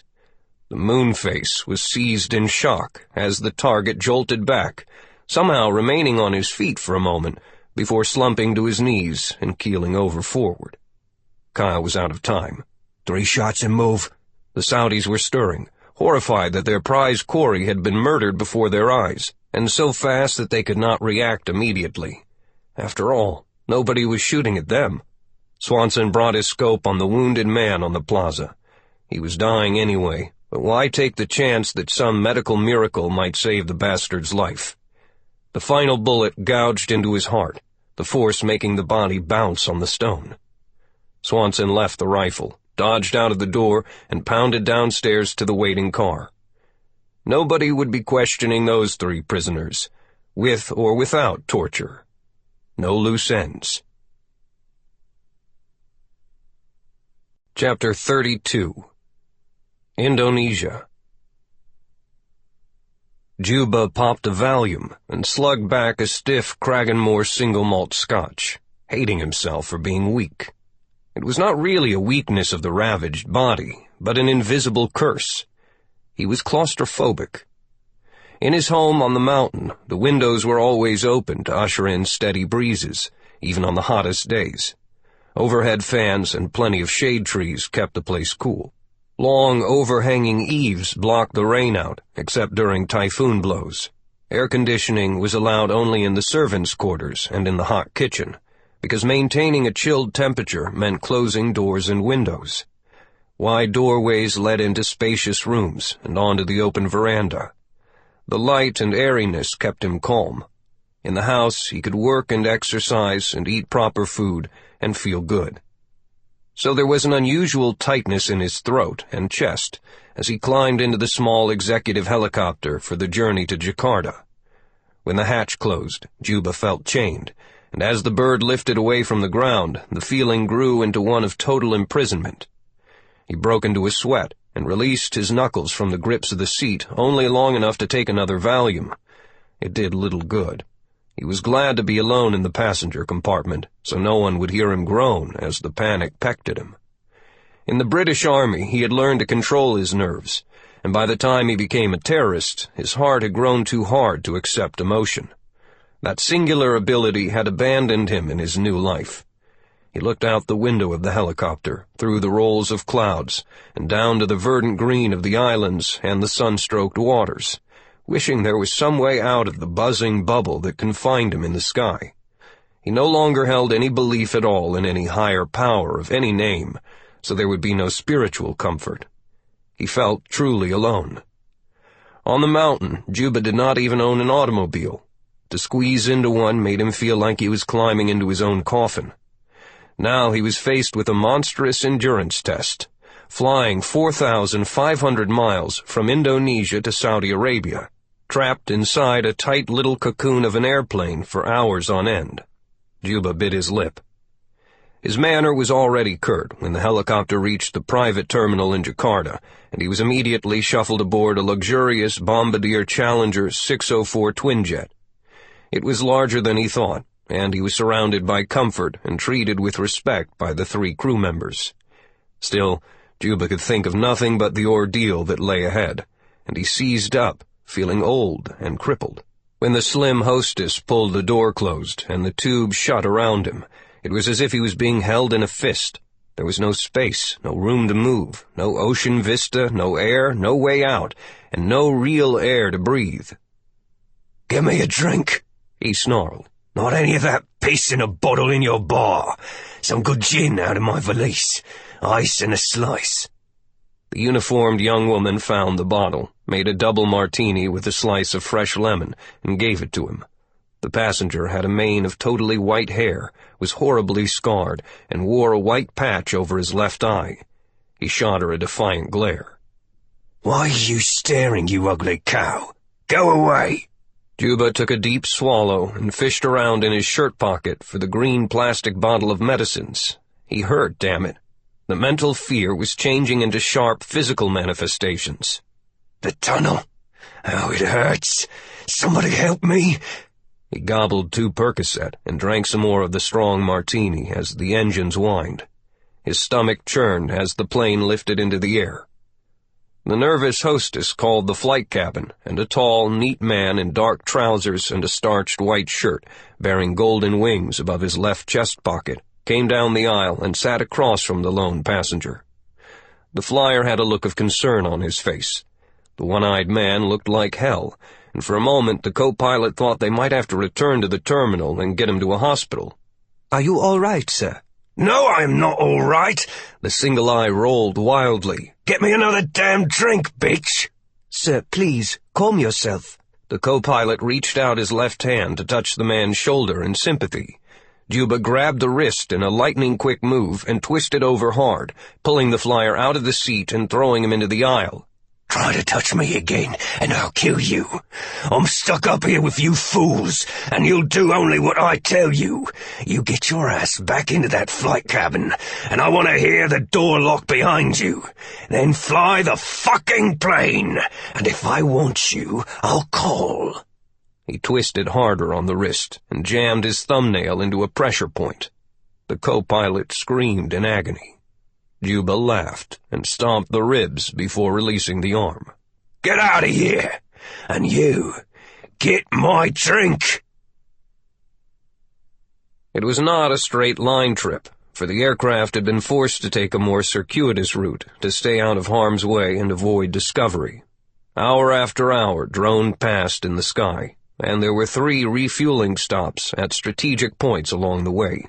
At each one, the crew crept silently out onto the tarmac to take a breather from the plane, which seemed to crackle with a horrible menace from the passenger that had grown obnoxious under the influence of booze and narcotics. They watched in silent disgust through a cabin camera as he drank himself into oblivion, with a detour into roaring anger, until he passed out somewhere over Pakistan. Juba was in the tunnel, his body and face torn by a sniper's big bullet, and the tight hideaway collapsing beneath the thundering explosion of a huge bomb. Blinded and unable to breathe, the weight of the falling dirt crushing the final sparks of life from him, lost in blood and pain and darkness, badly wounded and trapped underground with dirt in his mouth and eyes. Oh, it hurts! He had lived several lives, and despaired that this was the way it would all end, dying slowly in an underground tomb. The plane hit an air pocket, dropped momentarily, and the sudden jolt caused the passenger to moan loudly and shift in his seat until the aircraft steadied and droned on. His mind spun with a mixture of hallucinations and true memories as the drugs and booze played him, letting the British Army train him to be a terrorist, fighting for Al-Qaeda in Afghanistan and Iraq before going out on his own with deadly biochemical weapons that he used to strike both London and San Francisco. Those acts had made him the most dangerous man in the world, a terrorist with a price on his head, a fortune in the bank, and a secret weapon that commanded respect and support from political and religious fanatics. Then everything had been taken away in an instant. Juba still tried to convince himself that it had been only a fluke shot, an unfortunate accident, just bad luck, one of life's more unfair moments, for no other man possessed his rare skill with a rifle. He changed positions in his seat again, could not get comfortable, heard noises, even felt the wrinkles in his trousers, hard as rocks. He remembered it all, the duel of single sniper bullets, the explosion, being buried alive in the suffocating tunnel, and, after giving up all hope, pinpoints of light breaking through the dirt. Frantic Iraqi villagers digging with their hands freed him from the grave. That bastard, Kyle Swanson, somehow got off that lucky shot. Tears leaked from his right eye and creased his face. 2 strong men came aboard the plane when it landed in Saudi Arabia and propped the limp, sniffling passenger between them, got him down the short staircase and into the rear of a waiting limousine. The co-pilot followed with the valise and threw it into the vehicle's trunk, slammed it closed, and stalked away, glad to be done with him. A young man in a dark suit and a white shirt open at the neck was also in the rear of the stretch limo as it drove away toward downtown Jeddah. He studied the figure plopped across from him. The man was disheveled, stinking, and grunting like a filthy animal. "This is the hero to whom we have paid so much. This lump is the mastermind." He extended his index finger and pushed a button to open the window beside him. It was still humid and hot, but he needed to flush out the foul odor. Chapter 33. Kuwait. Crack! The big sniper rifle kicked back hard against Kyle Swanson's shoulder, and 800 meters away, the .50 caliber bullet gouged out a hole in the paper target. The 3 other Marines with him also were running rounds downrange into the great nowhere in a mad fusillade designed to keep their muscle memory sharp. The 4 of them had taken a Humvee from the Special Ops camp, loaded it with ammo and an assortment of weapons, from light machine guns to pistols, and ventured into the heat wearing full body armor. They would spend some time making sure every tool they had, including themselves, was in top working order. Training never stopped, no matter how good you were. Staff Sergeant Darren Rolls, a tall African-American from Alabama, ripped through a 30-round magazine with an M249 squad automatic weapon, the faithful 5.56mm air-cooled, belt-fed, gas-operated saw. Sergeant Travis Stone, a sweaty bandana covering his stubble of red hair, chunked away with an XM203 40mm grenade launcher, blowing up fountains of dirt. Staff Sergeant Joe Tipp was testing a small-grip Sig Sauer P250 combat pistol that he had liberated from a Navy SEAL in a poker game. It sounded like a small war. After an hour, they took a break and retreated to a rectangle of shade provided by the Humvee, where they shucked the heavy helmets and body armor, drank bottles of water, and sat on the dirt. The land all around was flat and hot and brown, nothing to see all the way to the horizon. Rawls studied it, squinting into the bright sun, then raised his eyes to the crystalline blue sky. "Space ain't the final frontier. This is." Joe Tipp raised his nose and sniffed the air. "Anybody else smell another Rawls scam?" "Fuck you. Just listen. Space tourism. Rich assholes are paying millions of dollars to go into space, and even want to go to the moon. Now what's up on the moon?" He pointed to the bleak horizon of Kuwait. "Same shit as out there." Kyle Swanson finished his second bottle of water, feeling the cool wetness all the way down to his toes. "Brilliant analysis. You got a point?" "We got all those freako tourists who show up at the edges of a war, thrill-seeking motherfuckers who think combat is some kind of paintball game. So how about we form a little company, sell escorted trips out here, get the mothers all armored up, ride around in civilian Humvees, let 'em pop off some rounds like we've been doing, like a safari in Africa." Travis Stone stopped eating a pouch of peaches and tossed the sticky plastic spoon at his buddy. "Again with the money schemes. Remember the reality TV series for Elvis impersonators? The golden treasury of the Spanish kings in Memphis. Drilling oil well in Harlem.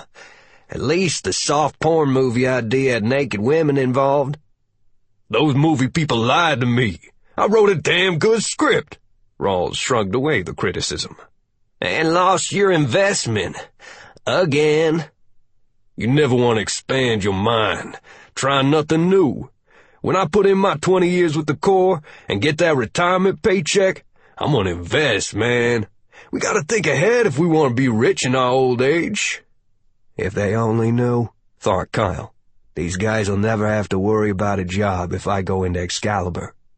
Joe Tipp spoke. "You keep on thinking, Darren. I kinda like the porn idea. Just watching some of the interviews with the actresses was worth my $1,000. Darren Rawls started cleaning his saw, fighting the ever-present talcum of desert dust that could foul a barrel or jam a magazine. So I'll do another script. This time, the four of us will do the whole thing. How difficult can it be? Joe does the camera, Trav does the sound, Kyle directs, and I'll be the star. You white rabbits don't have the qualifications that I do for a good sex show. Sell it on cable or on the internet. Travis looked over. What about the combat safaris? Rawls gently stroked the automatic weapon with a soft, oily cloth. No hurry. That can come next, after the movie. The Middle East ain't going nowhere. And writing is hard, so I can't even think about it now. Anyway, got something else on my mind. What? Joe Tip asked. Rawls smiled broadly. Killing terrorists? When the banter and insults quieted, and they were reluctant to leave the square of shade, Kyle spoke. Okay, guys, listen up. I hauled your asses out here for more than just some shooting. Needed to get away from curious ears back at the base. The other three locked their eyes on Swanson. He had been back for less than 2 days, and had been withdrawn and curt with everyone except Major Summers. I need to bring you up to speed on the situation next door, over in Saudi Arabia, he said. Top secret. We see it on TV every night, and it's all over the internet, said Joe Tip. What else is there, really? A lot. It's pretty complicated, Swanson said, stretching out his legs and closing his eyes, reciting what Cybele had briefed him on last night. You probably know that the president and the new Saudi king are friends, but they really had it out during a meeting in the Oval Office a few days ago, when Abdullah was still the ambassador in Washington. He told President Tracy that any American movement to protect the oil fields would be considered an unwarranted military intervention by a foreign power, and would be resisted. Travis Stone doodled in the dirt with an empty brass cartridge case. You think there's a chance that our good buddies might actually fight us? Swanson's eyes blinked open, and he stared at them, each in turn. That was the implied threat, but nobody wants it to go that far. Then things happened fast, and bingo, next thing we know, Ambassador Abdullah becomes King Abdullah. Darren Rawls stood, brushed off his pants, and stretched his 6'2" frame. Loose and lanky, with a shrewd mind, Rawls had been a star high school basketball player and a better student in Alabama. When his brother was killed in Iraq, Rawls walked away from the college scholarships and joined the Marines. He was tough, an excellent sniper, and a voracious reader who carefully sheltered his intelligence beneath a homeboy speech pattern. That was kinda weird. The crown normally would go to another old relative. It's a family thing. Way our intel people piece it together, installing Abdullah in the position represented an internal, bloodless coup. With both the king and the crown prince dead, there was no clear line of succession. The country was, and still is, on the verge of falling apart. So the real movers and shakers in Saudi Arabia apparently got together, flexed their muscles, and chose the toughest, smartest member of the bloodline to take the reins. Abdullah was jumped over a whole generation, but the monarchy remains absolute. Swanson paused to drink some water, then continued. Let me get to the point. I met this Abdullah dude in England. You know the new king? Stone was surprised. Swanson nodded. He was wounded during the terrorist attack in Scotland, and was a patient at the clinic where Cybele and I took out those tangos. Sweet, said Travis Stone. Swanson's eyes blinked open, and he stared at them, each in turn. Not so fast, Trav. Just as the rebellion cooked off, we found out that the Saudis had 5 nuclear missiles. Only bargain basement nukes, but the threat is huge. Rawls said, Ghetto nukes? Civil war? Oil? Terrorism? Can this get any better? Swanson peered up at him. Sure. One of their missiles has gone missing. Rawls groaned. You're shitting me. Swanson smiled. When King Abdullah learned about that, he did a flip-flop on refusing all American help. He wants to turn the remaining 4 missiles over to the United States and asked the White House specifically to name me as the U.S. liaison during the handover. Like I say, he knows me. "So what's our mission?" Travis Hughes asked. "I leave for Riyadh tonight to meet with King Abdullah and finish setting up the transfers. You guys will be in charge of removing the 4 missiles that are still scattered around the country. You each will command a plane that'll fly in to do the pickups, personally take charge of the warheads, and stay with them until they can be safely stored on a ship. A platoon of MEU SOC Marines will provide overall security. Your only concern will be the nukes.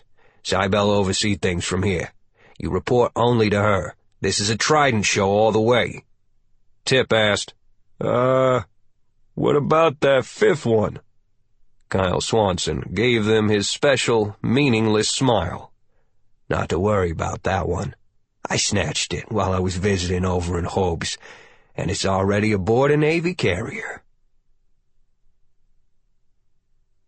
Chapter 34. Jeddah, Saudi Arabia. Juba struggled back to consciousness on a comfortable bed in a private villa. His stomach remained queasy, but not as bad as the first 2 times he'd been awake, when he had vomited. His mind was emerging from the cobwebs and lethargy caused by the strong alcohol and narcotics. Someone had placed a bottle of spring water on the bedside table, and he drank deeply from it.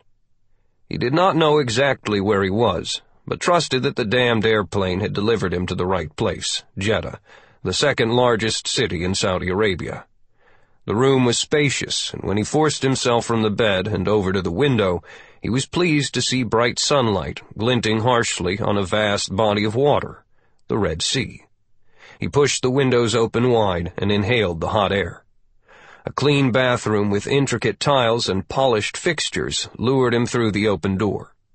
He turned the shower water until it was hot before stepping into the enclosure. Strong waves of steam played over his face and body, and he put his head directly beneath the big shower head. He leaned forward with his hands against the wall to let the water slosh away the remains of the horrible trip. After soaping up and using the shampoo, he adjusted the water slowly to a cold setting. He was feeling almost awake as he finished, stepped out, and grabbed 2 towels from the warming rack. His own shaving gear had been placed on a white towel beside the sunken basin, and he quickly lathered his face and scraped off the rough whiskers. Juba smirked at his own reflection. "You are a mess." He brushed his teeth. Someone had hung his clothes and neatly put away the shirts and underwear, leaving the valise in the closet. Juba decided on lightweight gray slacks and a starched maroon shirt with long sleeves, dark socks, and shined black loafers. Hendrik Van S. from Indonesia, who padded around his own home in sandals and a sarong, was no longer present. Juba slid easily into his old skin. He opened the door of the bedroom. The young man who had picked Juba up at the airport was settled in a large chair, with his long legs crossed. He had a long face framed by a well-trimmed beard, and his hair was naturally curly. Juba estimated he was not yet 30 years old, probably stood about 6'2", and had a body that was slim and showed some work, although the manicure indicated that the muscles were the result of gym workouts, and not from labor or soldiering. "Give me something to eat," Juba softly said.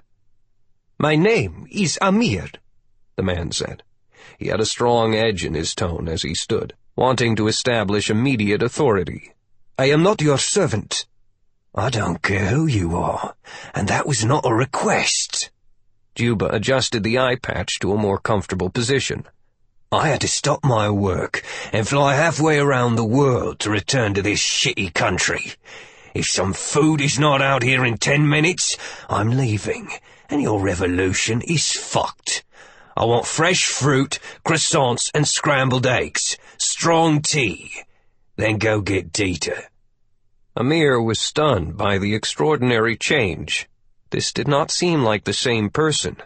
Not only had the passenger washed away that awful smell, but his commanding manner was that of someone used to having his orders obeyed. Juba walked to the large television set standing blank in the corner, turned it on, and started surfing channels in search of news, He had to catch up. Very well. I shall inform the kitchen staff and summon my employer. Amir did so by picking up a telephone and using an internal system.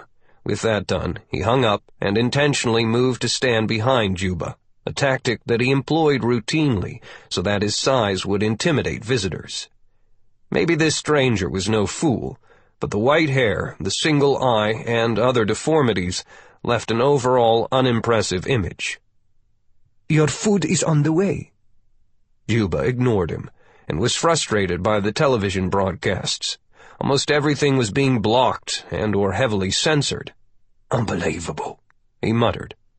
Amir said, I cannot believe that you are the magic one who has been orchestrating the overthrow of the royal family. Juba snapped off the TV and dropped the remote, moving silently to the dining table in the next room and taking a chair in a place that had been set for him. A dark blue plate with gold trim matched the rest of the setting, and a maid placed a pot of tea beside it. He poured and sipped. Amir followed, growing more irritated at the treatment he was receiving, as if he were an underling. He pulled out a chair for himself, angled it, and sat, unbuttoning his coat, leaning back and crossing his legs again. A pistol was visible in a shoulder holster. A tight smile came to his lips. He felt that his pressure was working as he reasserted his authority. Juba, he said with a mocking tone. I have heard so much about the famous fighter and jihadist, the Maestro of Death. Amir shook his head. And I finally have the opportunity to meet this hero, only to discover that he is just a frail old man.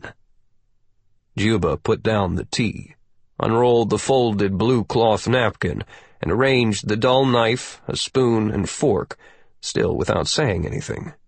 He emptied a spoonful of sugar into the tea, and then added a bit of cream. It tasted good. Food would settle his stomach. No wonder you hide in a place where no one can see you, said Amir, accusingly pointing his left index finger. I will no longer tell children that they must behave, or that the scary Juba will come in the dark and snatch them from their beds. You may have some people fooled, old man, even Dieter Nesch, but I see you plainly for what you are. Moving with the speed and force of a bullet, Juba stood in a single move, grabbed Amir's hair in his left hand and pulled him forward. The table knife was in his right hand, and he extended his arm parallel to the floor with his thumb on the bottom of the blade and swept it across the bigger man's left shoulder to plunge it into the soft throat. Amir gagged as the short, stubby blade went in and was immediately jerked free again. His eyes flew wide in shock, and he grabbed at the iron fingers holding his hair. Then the knife flashed in again. This time, Juba buried it up to the handle, dug for the larynx before pulling it free, then stabbed in hard for a final time, digging in the soft internal tissue and feeling the blade grind against the spinal column. He left the makeshift weapon sticking from Amir's neck. A final push sent the dying man toppling backward from his chair and onto the floor, choking with a cackling sound and flailing helplessly as blood gushed from the multiple ragged wounds, panic and fear written on his face. An hour later, German financier Dieter Nesch stepped into his modern villa, and the confident smile fell from the face when he saw that his aide, Amir, was sprawled dead on the floor of the dining room. His housekeeper and the chef were trussed up and gagged and scrunched into a corner. The pale blue eyes moved over to where Juba sat at a window overlooking the harbor. Nesch shrugged. I see you still have your skill at this sort of thing. Good to see you again, Dieter. The boy was disrespectful, said Juba, rising to shake the hand of the money man handling the entire operation. They had worked together on numerous occasions in Europe, and Juba considered Nesch to be one of the few men who could be trusted in the dark world of terrorism. And I am happy to see you, Juba. Thank you for not killing the other two. They are good people, and will not say anything.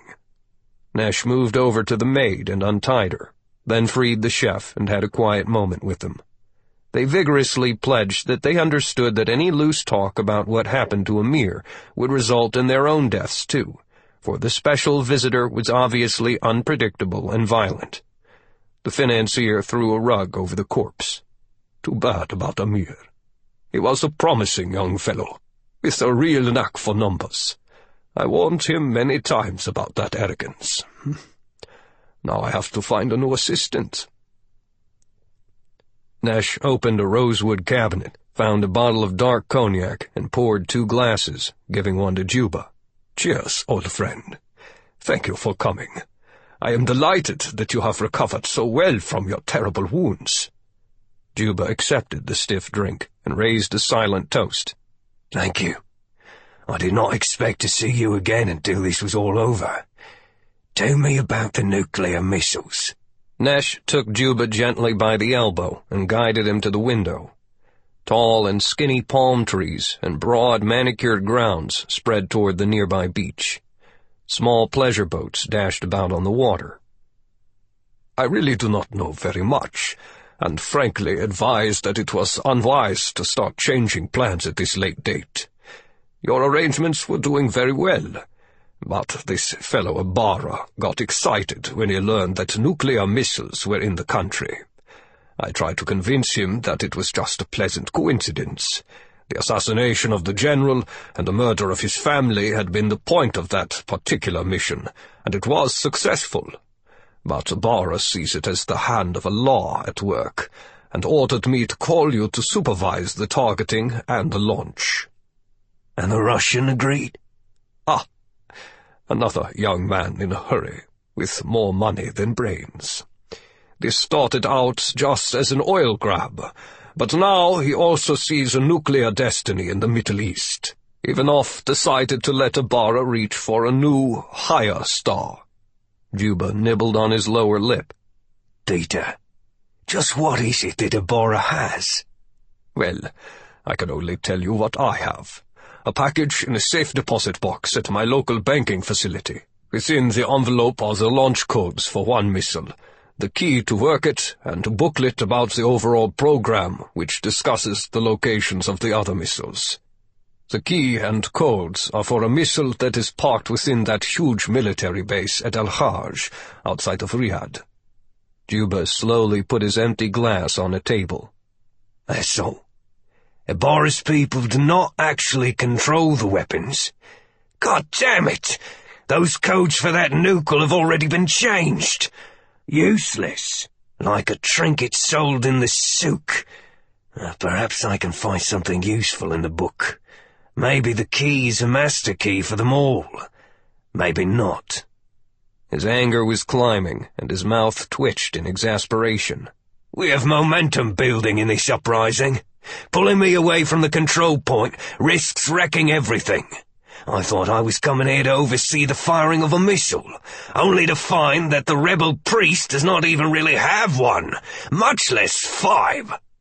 Nash spread his hands wide. Ibarra is not a sophisticated man, Juba.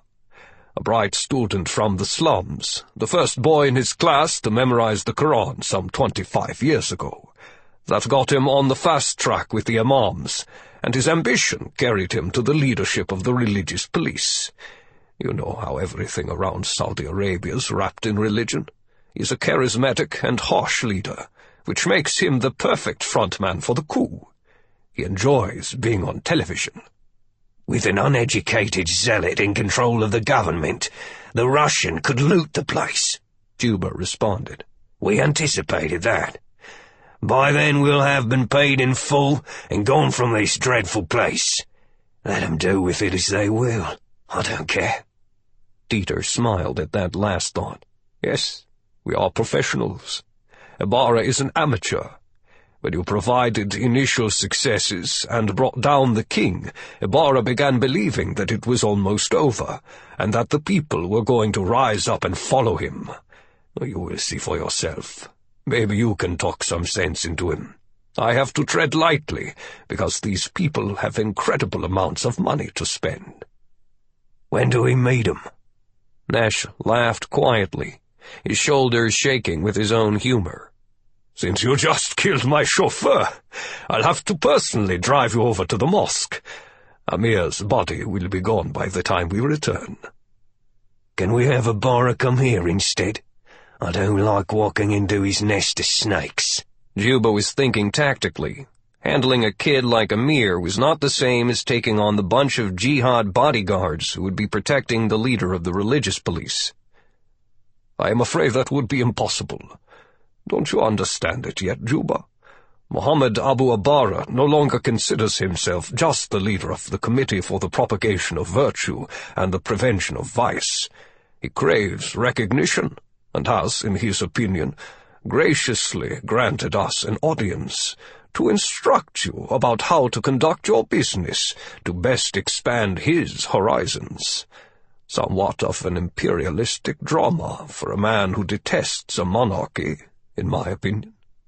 Ibarra already envisions himself as a glorious warrior prophet, riding a white camel, adorned with golden trappings, in from the desert to lead a revolution that stands on the edge of triumph. The fool believes he's already won." Chapter 35. Riyadh, Saudi Arabia. Kyle Swanson was uncomfortable wearing a suit, but the occasion demanded decorum. Last year in London, Lady Pat had hauled him to a tailor who made one that would be appropriate for almost everything, from a wedding to a business meeting. The fabric was of lightweight, dark blue wool, with quieter threads woven in to offset the single shade. He wore a cream-hued shirt, a solid powder blue tie, and shine shoes of soft Italian leather. He would rather have been in jeans, but a royal court expects better. Worst of all, he was not allowed to carry a weapon, which left him feeling somewhat naked in a nation that was in the middle of a coup. The well-fitted suit provided the needed cover, for Swanson wanted to be as far as possible from the image of some common tough-guy American mercenary with pointy sunglasses, a bald head, and a drooping mustache. The visit demanded dignity and diplomacy. An executive jet had flown him into Riyadh, where 3 ink-black SUVs waited on the tarmac.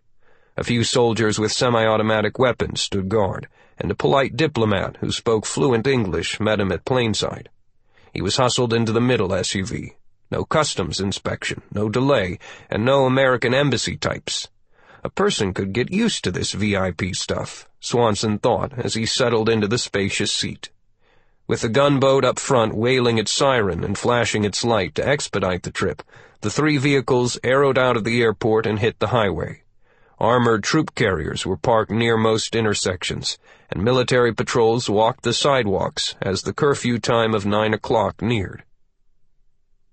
Kyle was surprised at the quietness of the downtown streets, for he had anticipated seeing clashes between the authorities and rioters. Instead, everyone seemed to be heading home, not toward some confrontation. Never jump to conclusions. It was natural that security would be extremely tight in any area leading to the royal palace. Mobs would have been broken up before having a chance to coalesce. A man's view of a battlefield never extends beyond what he can see. The vision of a private does not stretch far beyond the brim of his helmet, while a headquarters general with only a map usually has no personal idea of the ground over which his troops are fighting. Both are effectively blind to things beyond their immediate area of responsibility, and riding in a tightly secured convoy would give Kyle no indication about what was really happening throughout the broad country of Saudi Arabia. Still, he mentally noted that he was not seeing chaos and fires, nor hearing gunshots, nor having to crash through street barricades in Riyadh. The SUVs rushed out of the city center and soon swept through a huge stone gate that marked the entrance to the palace grounds, the heavily guarded private preserve of the royal family. When Swanson stepped from his vehicle, he felt transported into some Arabian fairy tale. It was not really a palace at all, not a single sprawling building, but a small city unto itself. A labyrinth of streets and structures so vast that the palace staff drove battery-powered golf carts to reach from one end to the other. He was escorted down a long and wide corridor bordered by tall columns, through another high and beautifully ornate gate, then across a courtyard of inlaid marble that was veined with green and black streaks. A spouting fountain broke the quiet of the place, and they stepped into a vestibule, beyond which was a large, high-ceilinged room with thick carpets on the floor. A row of men in uniforms, regal robes, and business suits stood along one side. At the end of the room, standing next to a long sofa of gold brocade, was King Abdullah of Saudi Arabia. "Gunnery Swanson, welcome!" he called, raising his hand in greeting. Kyle felt the eyes of everyone in the room on his back as he walked closer to Abdullah. "Good evening, Your Majesty. It's good to see you again." Abdullah put a hand on each of Swanson's shoulders and looked into his eyes. "And under much different circumstances, eh?" "Yes, sir. Quite." The monarch motioned toward the other men in the room. "These are my closest counselors, family members, and friends, all of whom you will meet later. And, gentlemen, you have heard me speak of Gunnery Sgt. Swanson's bravery during the terrorist attack at the hospital in England. I emphasize again that I trust this man. If he wanted me dead, he would have already killed me. You will all do your best to make his mission here a success. He has my total support and confidence. I trust that my wishes on this are clear." There was a murmur of agreement among the diplomats, government officials, and military officers. King Abdullah nodded. "Now, Gunnery Swanson, please come with me for a few minutes of private time before you set to work." Kyle followed the king into an adjoining private chamber, across a floor patterned in blue and white tiles. "Close the door and have a chair," he said. Swanson did so, remaining silent until the king might indicate a response would be welcomed. "First, I have some excellent news for you from England. The physicians say that our friend Sir Jeff is recovering well. A long road of recovery lies ahead of him, but he is on the mend. I know how close you are." "That's good to hear, sir," Kyle replied. "I was very worried about him." Abdullah picked up a rectangular box made of shining wood. "I want to formally express my thanks to you, and Major Summers, for saving my life at the hospital. I won't forget that." He handed Swanson the container. Resting inside on a cushion of maroon velvet was a double-edged Arabian dagger, a jambiyah, with a blade that curved up from a bone handle, decorated in bright stones, held tight in a web of silver. "Your Majesty, I cannot accept this. I was just doing my job. We're not allowed to receive private gifts." Swanson was stumbling for words. "Are those rocks real?" "Ah, but you must!" The king smiled at Kyle's discomfort. "I obtained the explicit permission of President Tracy. You and the Major are to donate it to the National U.S. Marine Corps Museum in Quantico as a symbol of our friendship. You are quite a pair, and this is the least that I can do." "Well, sir, thank you." He slid the blade from the scabbard, razor sharp and as old as sand. "I appreciate it, sir. Major Summers may pry out one of those stones to make a ring." The king laughed and took a seat behind a broad desk. "Now, let me tell you the main reason that I was speaking with President Tracy. The presence of nuclear weapons in my country. In retrospect, I understand the reason for getting them, back in the days when Saddam Hussein in Iraq and the Taliban in Afghanistan were growing menaces. Now, however, they are a destabilizing influence. I want to get rid of them as soon as possible, for I have no intention of starting nuclear war. Trusted people will facilitate our end of the handover. But if a dangerous situation develops, I give you my permission to handle it. I will back you up. Just help us get rid of those things." "Thank you, sir. It's the right decision." The king shifted his position. "I suppose that you were briefed that one of the missiles may have fallen into the possession of the terrorists." "Yes, sir. I am confident that your military will recover it. We should process the remaining 4 as quickly as possible." "Exactly. We have a large force now searching for the missing device. Only the warhead was taken, not the delivery system, so it is not just something that any common soldier can operate. Too many built-in technical and redundant safeguards for that." "To consider my role properly, sir, May I ask your opinion of the overall situation in the kingdom at present? Obviously, I've already been sworn to secrecy." Abdullah pulled gently at his goatee, and defiance flared in his dark eyes. "I think we have great challenges ahead, but there are positive signs too. The most telling point is that the overall population does not seem to be deeply involved. Our citizens are devout and conservative, but will not throw away everything we have earned and learned in the past century. Without the people, the plotters cannot succeed." Kyle had one more question. "And have your intelligence people figured out who's behind all of this? Who do the rebels want to take your place?" "There seem to be several major players. To answer your main question, no one is going to take my place, because they want to replace the monarchy entirely. A religious regime would be established instead, and the prime candidate to become its leader is Mohammed Abu Abara, the head of the religious police. Abara is a dirty piece of work, and somewhat mentally unstable. For instance, it was his decision a few years ago to let that school in Makkah burn down with 15 girls trapped inside. His police would not allow the students to escape from the building, because they would be unescorted by male relatives. Similarly, the firemen, as unrelated males, were prevented from going inside. It was medieval stupidity."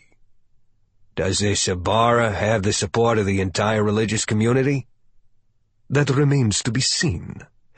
As usual, the Grand Mufti has not been heard from, which hinders Abara covering his uprising with that needed permission. We believe that Abara's campaign is being financed from outside of Saudi Arabia. We have picked up reports of foreign financial supporters.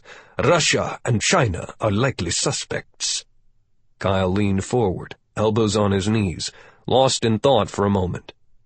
"I can understand how this Abara guy might be the one whipping up the support for rebellion by going on television and shouting his sermons.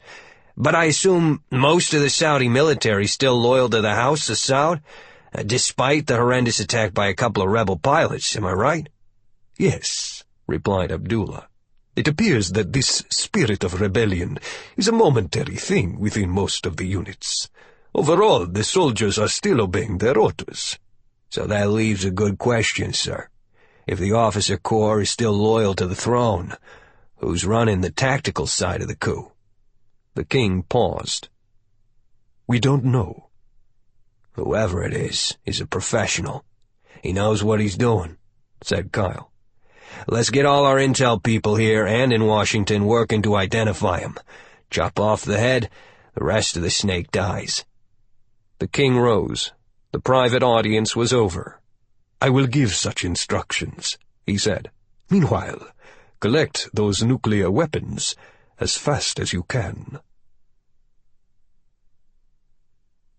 Chapter 36. Jeddah, Saudi Arabia. Mohammed Abu Abara took a long look at the bright cover of the entertainment magazine. It featured a beautiful young woman in a bikini, walking hand in hand on a sparkling beach with a muscular male, who also was in a tight and skimpy bathing costume. Abara found the public display of nudity and affection to be both disgusting and offensive. A headline over the color photograph read, "Steffi and Barnes, Caribbean honeymoon?" Stephanie Haddad of Lebanon was among the most popular singers in the Middle East, a product of the MTV generation, known as Steffi by her millions of fans. Only 20 years old, she was mysteriously sexy, with black hair that had been lightened with color until it was a tawny waterfall that reached past her shoulders. She had a reputation for being wild, was rich, dressed provocatively, drove a red Porsche convertible, and openly dated British football star Barnaby Weathers. They were a stunning couple, whose unblemished faces and perfect bodies were often displayed in magazines, and her hard rock songs and sultry dances were among the most downloaded items among the young people of Saudi Arabia. Abara flung the disgusting magazine into the trash. It was a lie. The harlot was not in any holiday resort in the Caribbean with her infidel boyfriend. Right now, she was cooped up in one of Ibarra's barren jail cells, alone, and wearing nothing but a dingy gray scoop-neck prison shift that buttoned along the back. In addition to being a celebrity, Stephanie Haddad was also a Muslim, and had decided to fulfill a requirement of her religion by making a Hajj, the pilgrimage to the holy city of Mecca in Saudi Arabia. She was much too well known to appear during the prescribed time for the real festival, but she felt safe in making an Umrah, an off-season visit that would still be spiritually satisfying. When she was older and no longer in the spotlight, perhaps she could perform the true ritual visit. This time, at least, she could make the walk 7 times around the black cube of the Kaaba and the stone devil. Her trip was planned in secret, and her publicist announced in Lebanon that she and Barnaby were taking an extended holiday at a villa on a Caribbean island. The photo of Steffi and her boyfriend had been staged on a secluded beach in Spain and leaked to the media. Then, with the color washed from her trademark mane of hair, the makeup removed, and the Victoria's Secret lingerie left behind, Steffi entered Saudi Arabia under an assumed name. She was covered and pious, a proper young woman traveling with her brother, naively believing that her fame could be left behind. Only 2 hours after she crossed the border, Mohammed Abu Ibarra knew she was in the country. What better way to demonstrate his authority than by publicly degrading and whipping this particularly insulting harlot who pranced naked before the face of God? Before Steffi even had a chance to leave Jeddah, the gateway to the holy shrines, he struck. A political riot was arranged while she was out shopping, and religious police swept her up to slam her into the dirty cell. Ibarra announced the arrest on television and charged the slim singer with public blasphemy. His judges came to a quick decision because the defendant was not entitled to an attorney, a jury, or even allowed to hear the evidence against her. There would be no embassy contacts, no telephone calls, not even a prior notification to the Shura Council, who might oppose his intentions. The 3 judges sentenced her to 50 lashes with a cane. Ibarra balked. Not enough. 1,000 lashes, he demanded, and the cowed jurists, fearful of making a powerful enemy and perhaps ending up in jail themselves, agreed. About noon the following day, 2 female guards entered her cell, clamped handcuffs on her wrists, and took her out. She thought for a moment that she was being released, but found herself being hoisted into a dank, covered truck that contained 4 male religious police guards, who leered at her as she sat on a side bench. A wooden chair also was in the truck.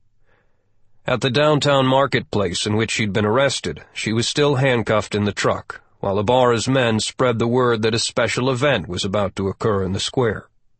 Foreigners and journalists were particularly encouraged to attend. A crowd gathered, thinking that there might be a brutal beheading, and there were some noises of disappointment when the chair from the truck was placed in the middle of the open area. Just a flogging. Steffi began to lose some fear as she waited, replacing it with a growing sense of defiance. "I'm Stephanie Haddad. They can't get away with this." She would offer bribes, or ransom, or whatever it was called down here. Ibarra was satisfied at the way the event was unfolding. Like the rebellion, it was another public demonstration of his soaring power. Straying Muslims around the world would quake, then rally to his cause. Ibarra had postponed the flogging until Dieter Nesch and the terrorist Juba arrived, so he could judge their reactions when he meted out this remarkable punishment. They also needed to understand his determination and strength to do whatever was necessary as a true leader. Guards shoved aside the crowd to make room for the 2 special visitors. Nesch, the short, pudgy banker, was in a buttoned suit. Juba was casual in a dark shirt and gray slacks, his face shaded by a wide-brimmed straw hat that disguised the eye patch. Neither seemed particularly interested.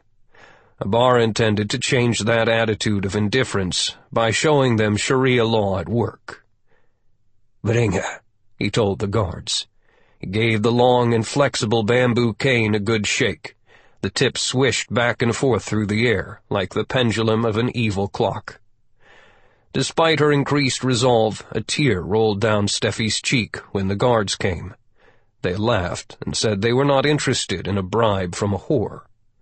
The guards took her out of the truck and into the bright sunlight to parade her slowly around the edge of the crowd. Gasps of recognition trailed them. "That looks like Steffi. It is her." Men began to jeer and spit, and women could not stop staring. Word spread rapidly, and the crowd started to build. Steffi was to be flogged. The television crews could not believe their good fortune. Ibarra adjusted the sleeve of his robe and brushed back the edge of his red keffiyeh, while the guards made the little whore ready. The shifts covering her backside was unbuttoned to the waist, and she was thrust forward hard across the chair, with her buttocks and thighs and those famous legs totally exposed. The crowd of men cheered as the guards clamped tightly onto her wrists to hold her in place. "Please, don't do this, please!" Steffi screamed, twisting her partially nude body in fear.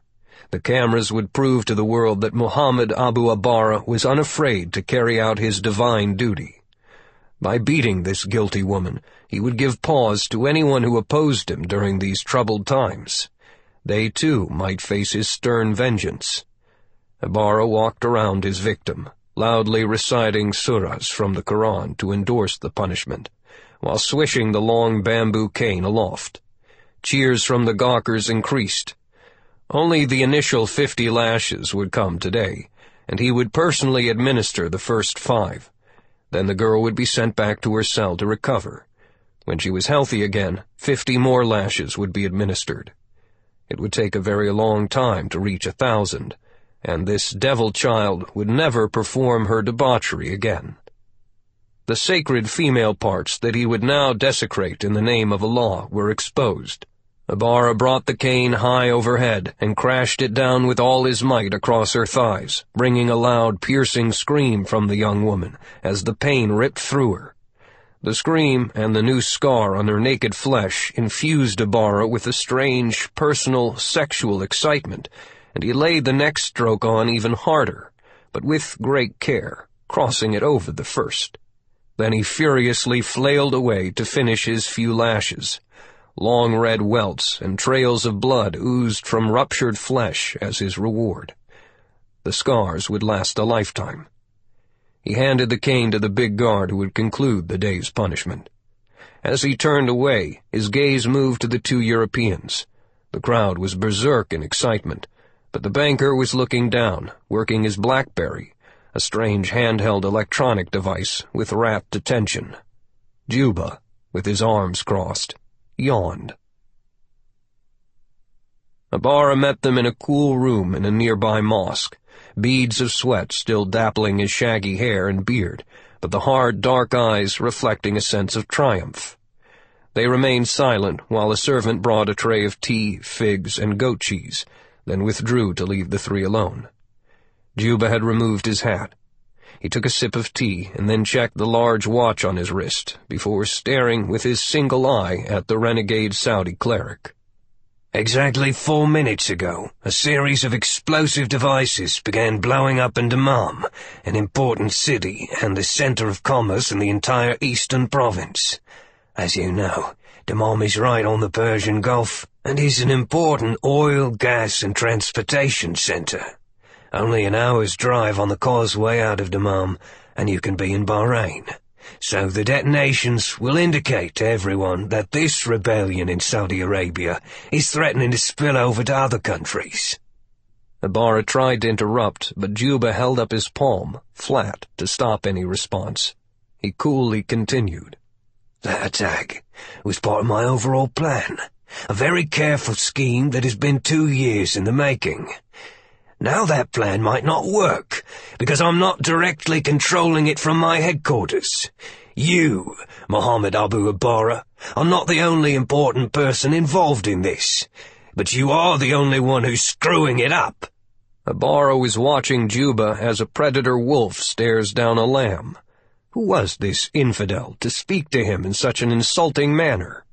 The guards were right outside, and he could have Juba arrested and taken to prison and executed in private. A seething anger was building inside him, but he kept his voice soft. We now have nuclear weapons that must be considered. Then Dieter Nesch spoke for the first time, in a normal tone, telling Ibarra, "Our sponsor is nervous about this disruption of the schedule, and is concerned that you have taken your eyes from the goal of toppling the monarchy," he said. Nesch held up both his cell phone and BlackBerry for the cleric to see. "I sent a message and pictures of your performance today to the Russian. He is not happy, not at all. He instructed me to say that if you are this unsteady and confuse what is really important with a minor situation, perhaps you may not be the man for the massive task that lies ahead." That jolted Ibarra. The only sign to betray his sudden nervousness was a quickened bobbing of the Adam's apple in his gaunt neck. Juba said, "You ordered me to drop everything and come here to meet with you personally, so I had to put many attacks on hold, because the fighters will remain idle until they receive my personal authorization codes to carry out their assignments. Since I'm not there to issue those orders, the attacks will not happen. So I am here, in your presence, as you wished. But I hope that you understand that by choosing to emphasize the nuclear weapons, you may have stopped the revolution in its tracks. Not the royal family, not the army, you." Mohammed Abu Ibarra would not tolerate being spoken to in such an insulting manner, but Juba leapt to his feet, flushed with fury. "I flew halfway around the globe to see about these nukes, weapons that could instigate a holocaust, only to be kept waiting in the sun while you whipped a helpless child. Your priorities are strange, preacher. The whipping was stupid, totally unneeded, a work of lust by a perverted old preacher who's probably never fucked a willing woman. We are trying to win over Muslim support in other countries, and you decide to publicly humiliate and flog the most famous pop music star in the Arab world? Your actions today will cost us the support of an untold number of young people, maybe millions." Ibarra shot a glance back, but did nothing. His confidence was cracking under Juba's onslaught. This man had once been the deadly tool of some of the greatest men of the age, including Osama bin Laden. There was no pity, generosity, or politeness about him. Nothing there at all but a pure killer. The banker was equally uninterested in Muslim protocol. Neither offered him a dram of respect. Ibarra felt a jab of fear. "The girl is a disease, and must be eradicated," he said, feeling that he must say something in his own defense. "We must teach women to stay in their place." "You will release her immediately," Dieter Nesch said quietly, grimly resting his pale blue eyes on Ibarra. "That is not a suggestion, Haj Mohammed. You will appear gracious by suspending the rest of the sentence and kicking her out of the country. The damage this has done to our cause has been incredible, and now your personal show of brutality will spread all over the internet. You will appear as a madman and a fool to the rest of the world. I cannot believe you are so stupid." Ibarra stared back. "I could kill you both for talking to me like that." "No, you couldn't," Juba snarled. "Try. I'll snap your neck right now, and we'll get some other stooge to finish this rebellion." Nesch sucked in some breath, making a tut-tut sound. "Now I know I will sound like a banker, but can we please complete our real business? I must send a report." "Yeah, let's do that," Juba said, putting his hands on his hips and leaning forward toward Ibarra. He screamed, "Where are my fucking nuclear missiles?" Chapter 37.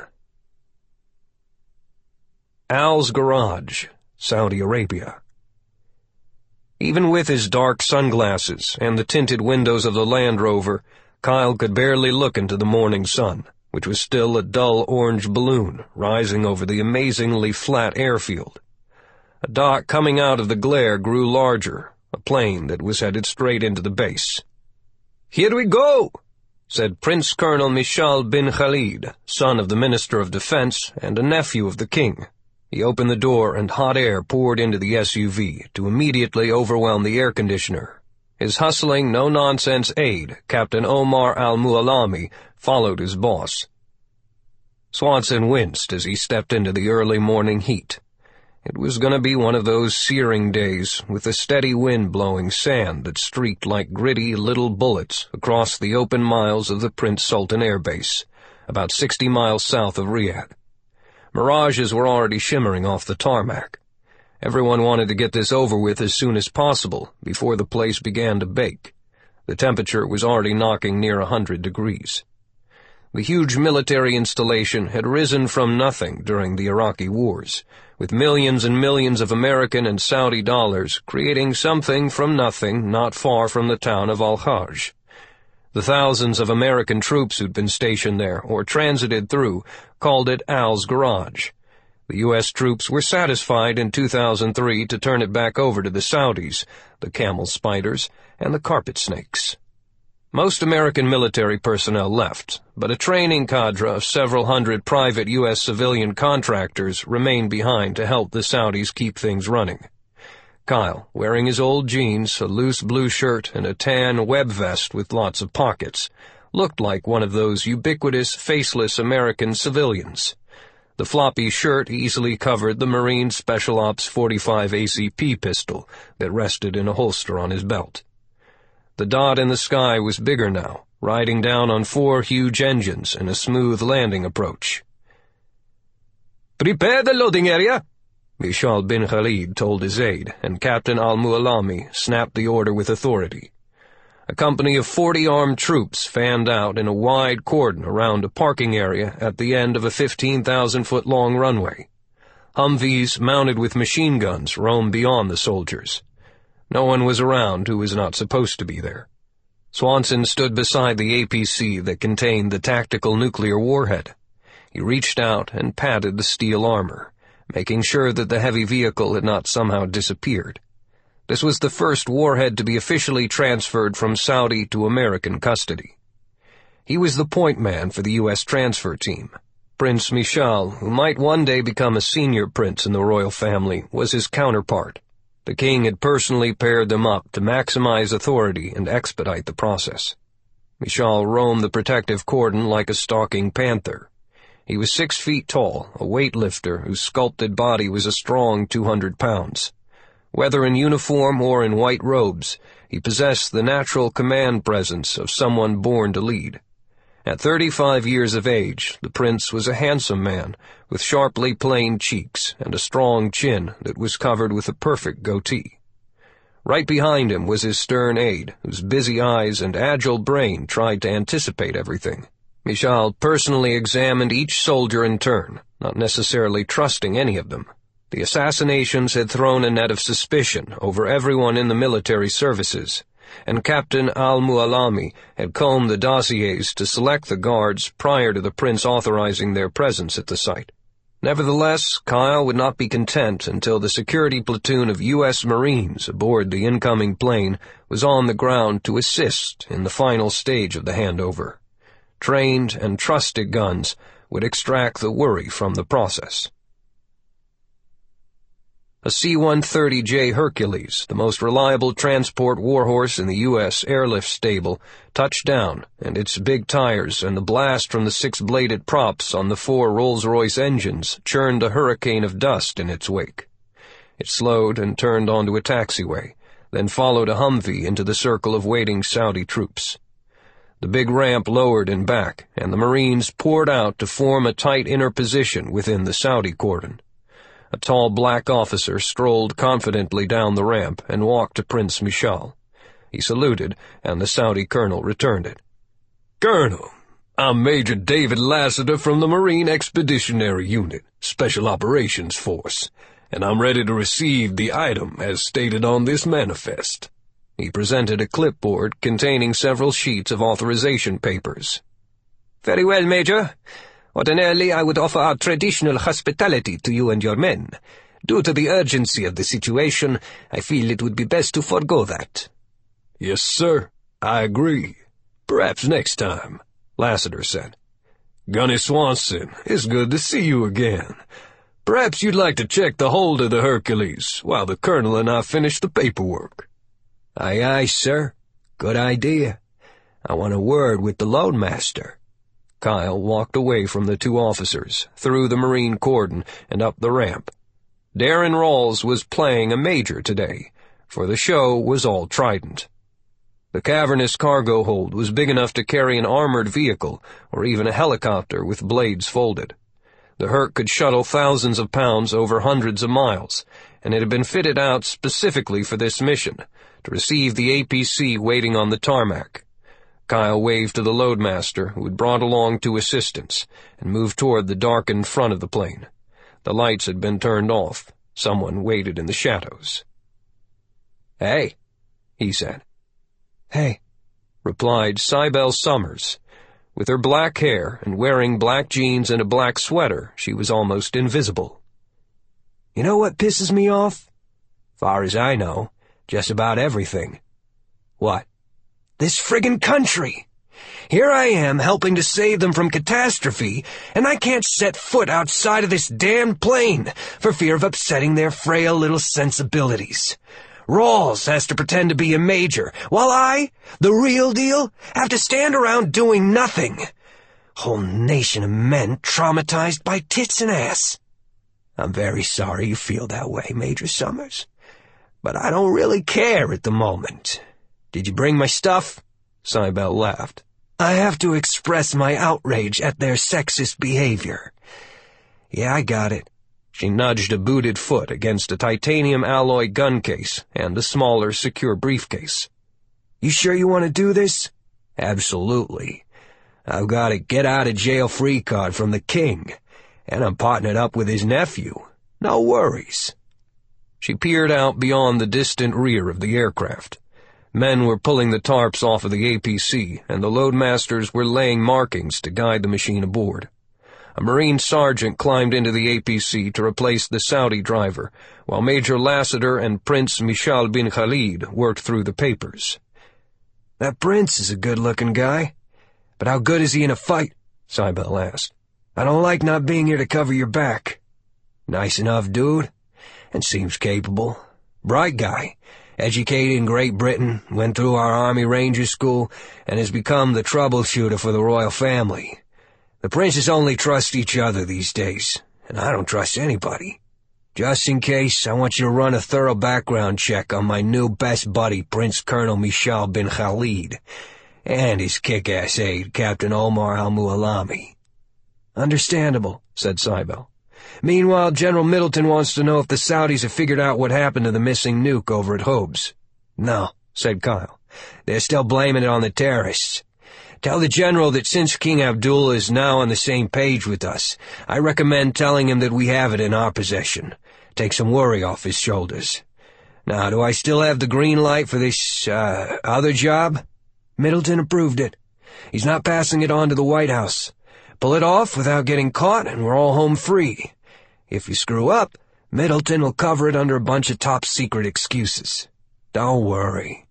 Am I going to get this kid Jamal from the CIA as a backup? He's good."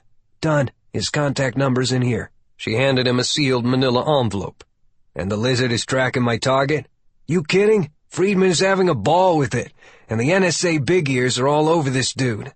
He's operating on open frequencies, and you could probably just follow him by watching television. His schedule for the next few days is in the package. Unfucking-believably arrogant and stupid." "Finest kind," Swanson said. I can let his ego work for us. Have the Liz keep Jamal up to speed on the guy until we get together." They both turned as the APC moved to the bottom of the ramp. The engine was gunned, and the armored vehicle growled aboard so the loadmasters could secure it with hooks and chains. Darren Rawls saluted the Saudi prince again and marched back up the ramp. "Y'all done here?" he asked. "Yeah," Kyle said. "I'm gone. Take this big bird away and secure that TNW. It's the second of the 5. He stuffed the envelope into a vest pocket and picked up the gun case. "We should have the next warhead ready for pickup soon, but you may have to work a lot faster, so stay ready. See you then." Cybele had a look of concern. "Kyle, be careful." You're alone out here, like a fisherman on a big ocean with a whale pulling on the hook." "I got it." "Really?" he said. He walked back out through the cargo bay, past the APC, and down the ramp into the heat. The long gun case bumped against his thigh. His personal sniper rifle, Excalibur, was in it, and that was a difference-maker as far as he was concerned. A smaller case contained a good map of Saudi Arabia, a battery-powered satellite telephone and a backup cell phone, a GPS tracking device, and a goodie bag of things that might come in handy. At a shout from Darren Rawls, the lieutenant handling the security platoon saluted his own Saudi counterpart, and the Marines hustled back aboard the plane. Kyle loaded his cases into the Land Rover as the Herc revved its engines, which had never shut down throughout the brief operation. It turned around and moved out to the vacant runway, already cleared for takeoff, while the Saudi soldiers were dismissed and got aboard trucks. Michal returned to the SUV and started it, clocking the air conditioning up to high. The chill breeze was delicious. "One down, Gunny. 3 to go. One still missing. What's in the fancy new luggage?" He turned to look at the prince.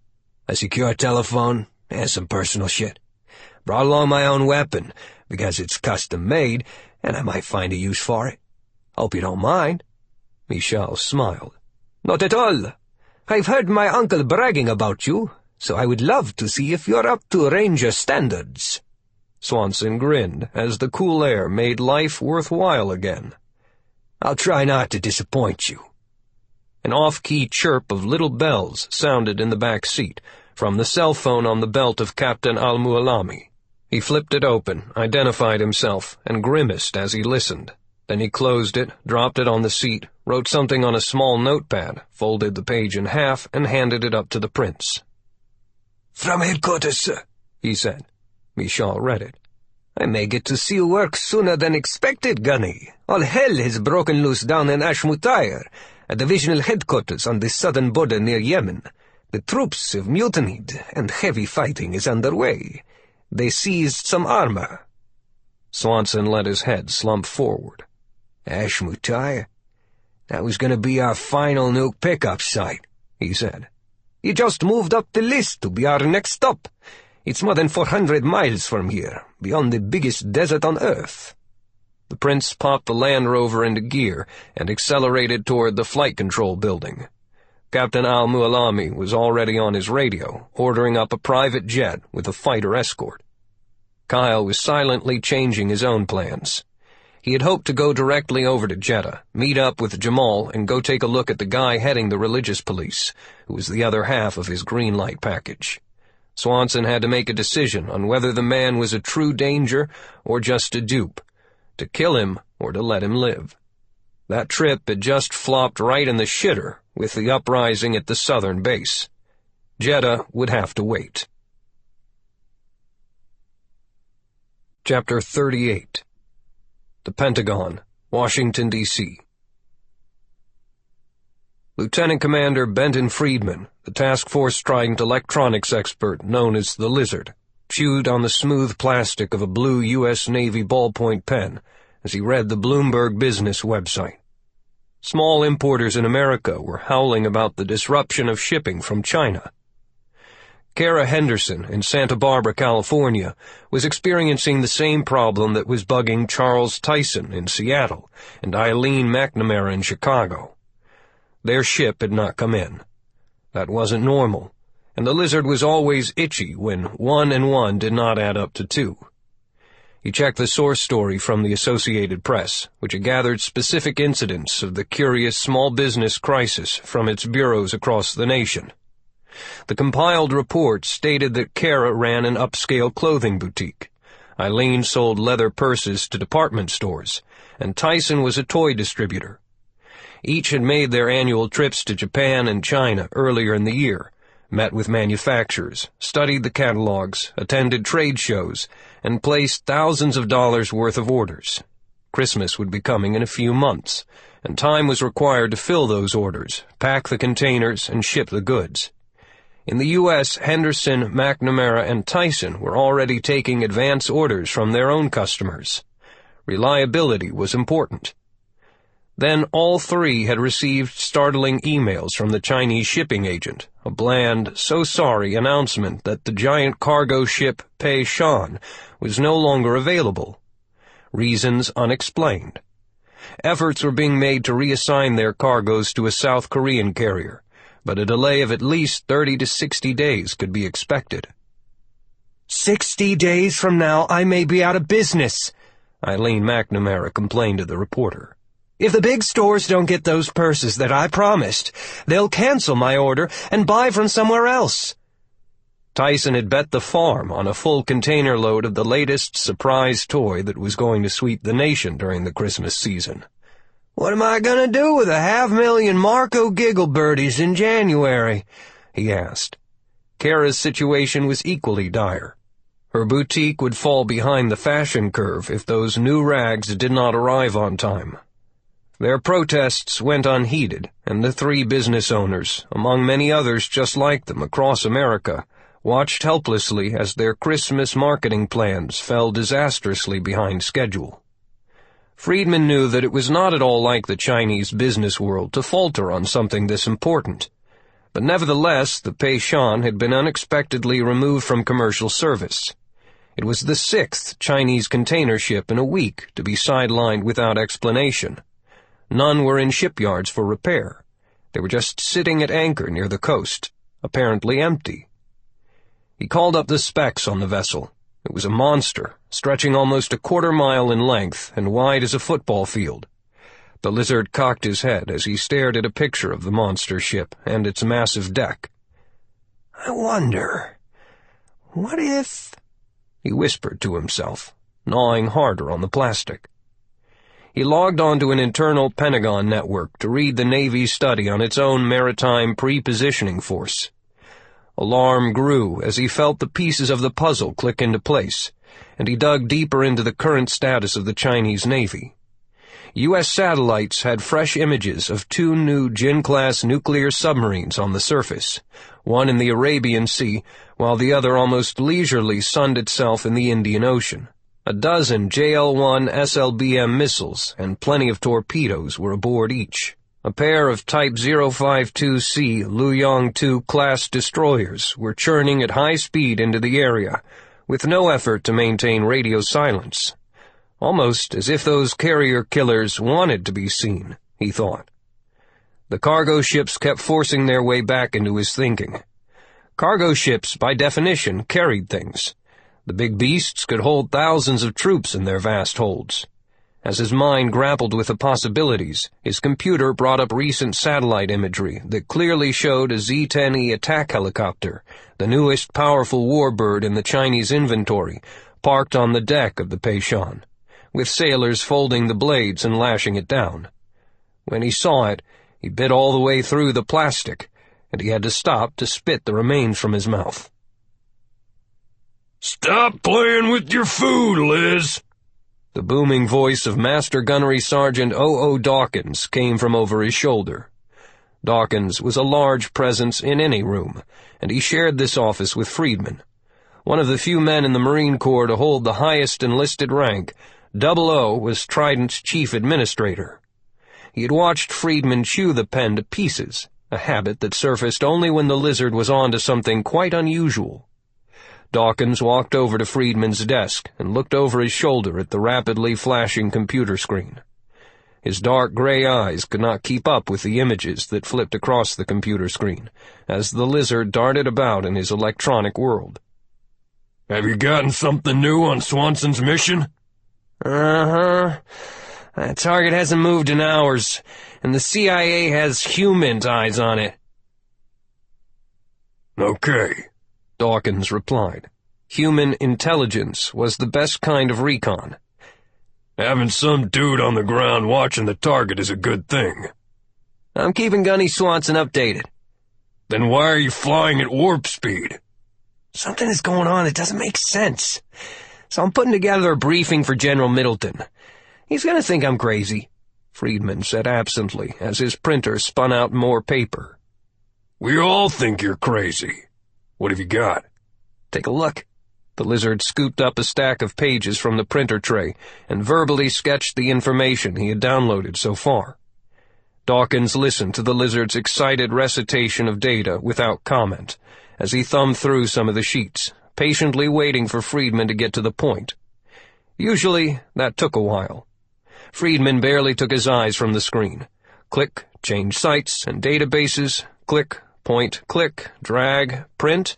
Again and again, the stack grew.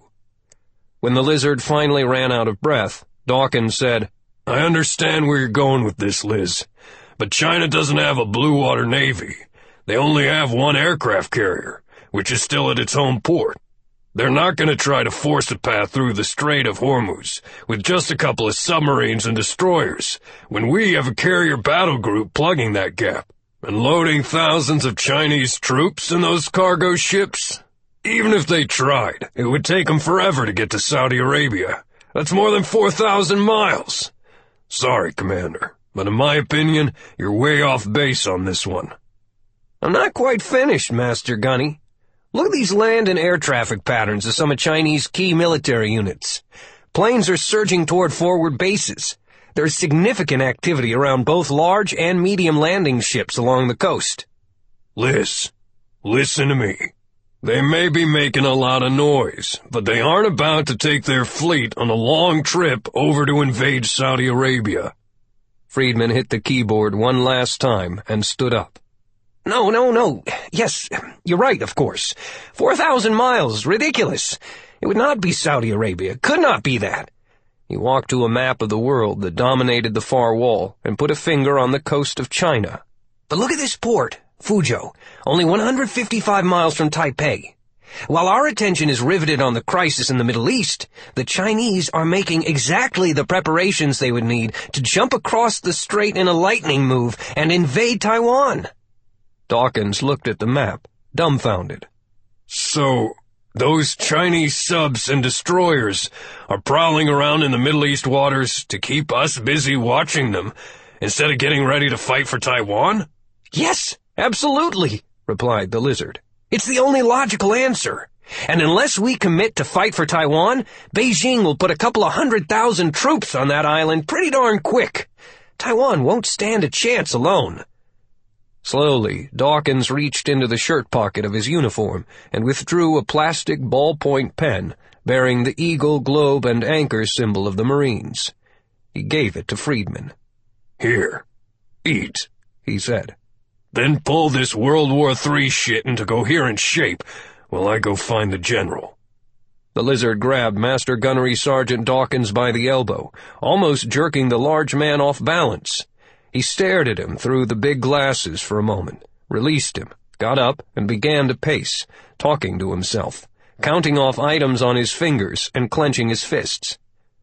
"What the fuck now, Liz?"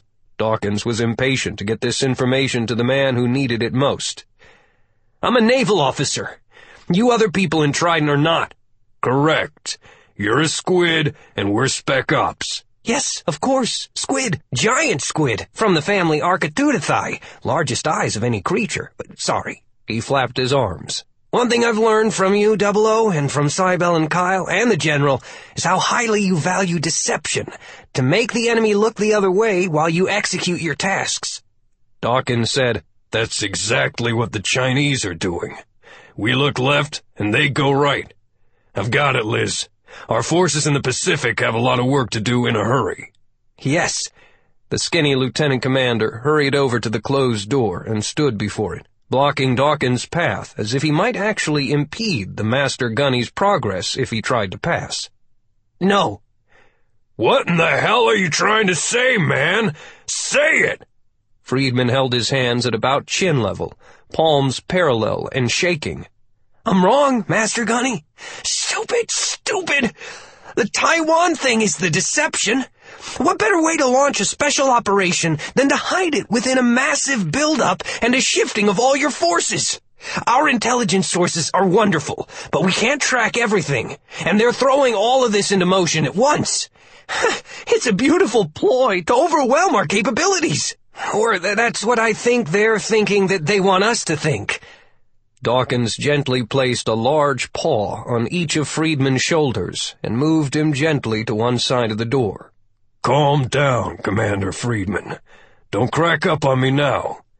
Anything else? No, that's all. He licked his lips and looked at his wristwatch. He took a deep breath. Okay, my assessment is that the Chinese are going to drop a bunch of paratroopers on the Saudi oil fields in about 72 hours. Chapter 39.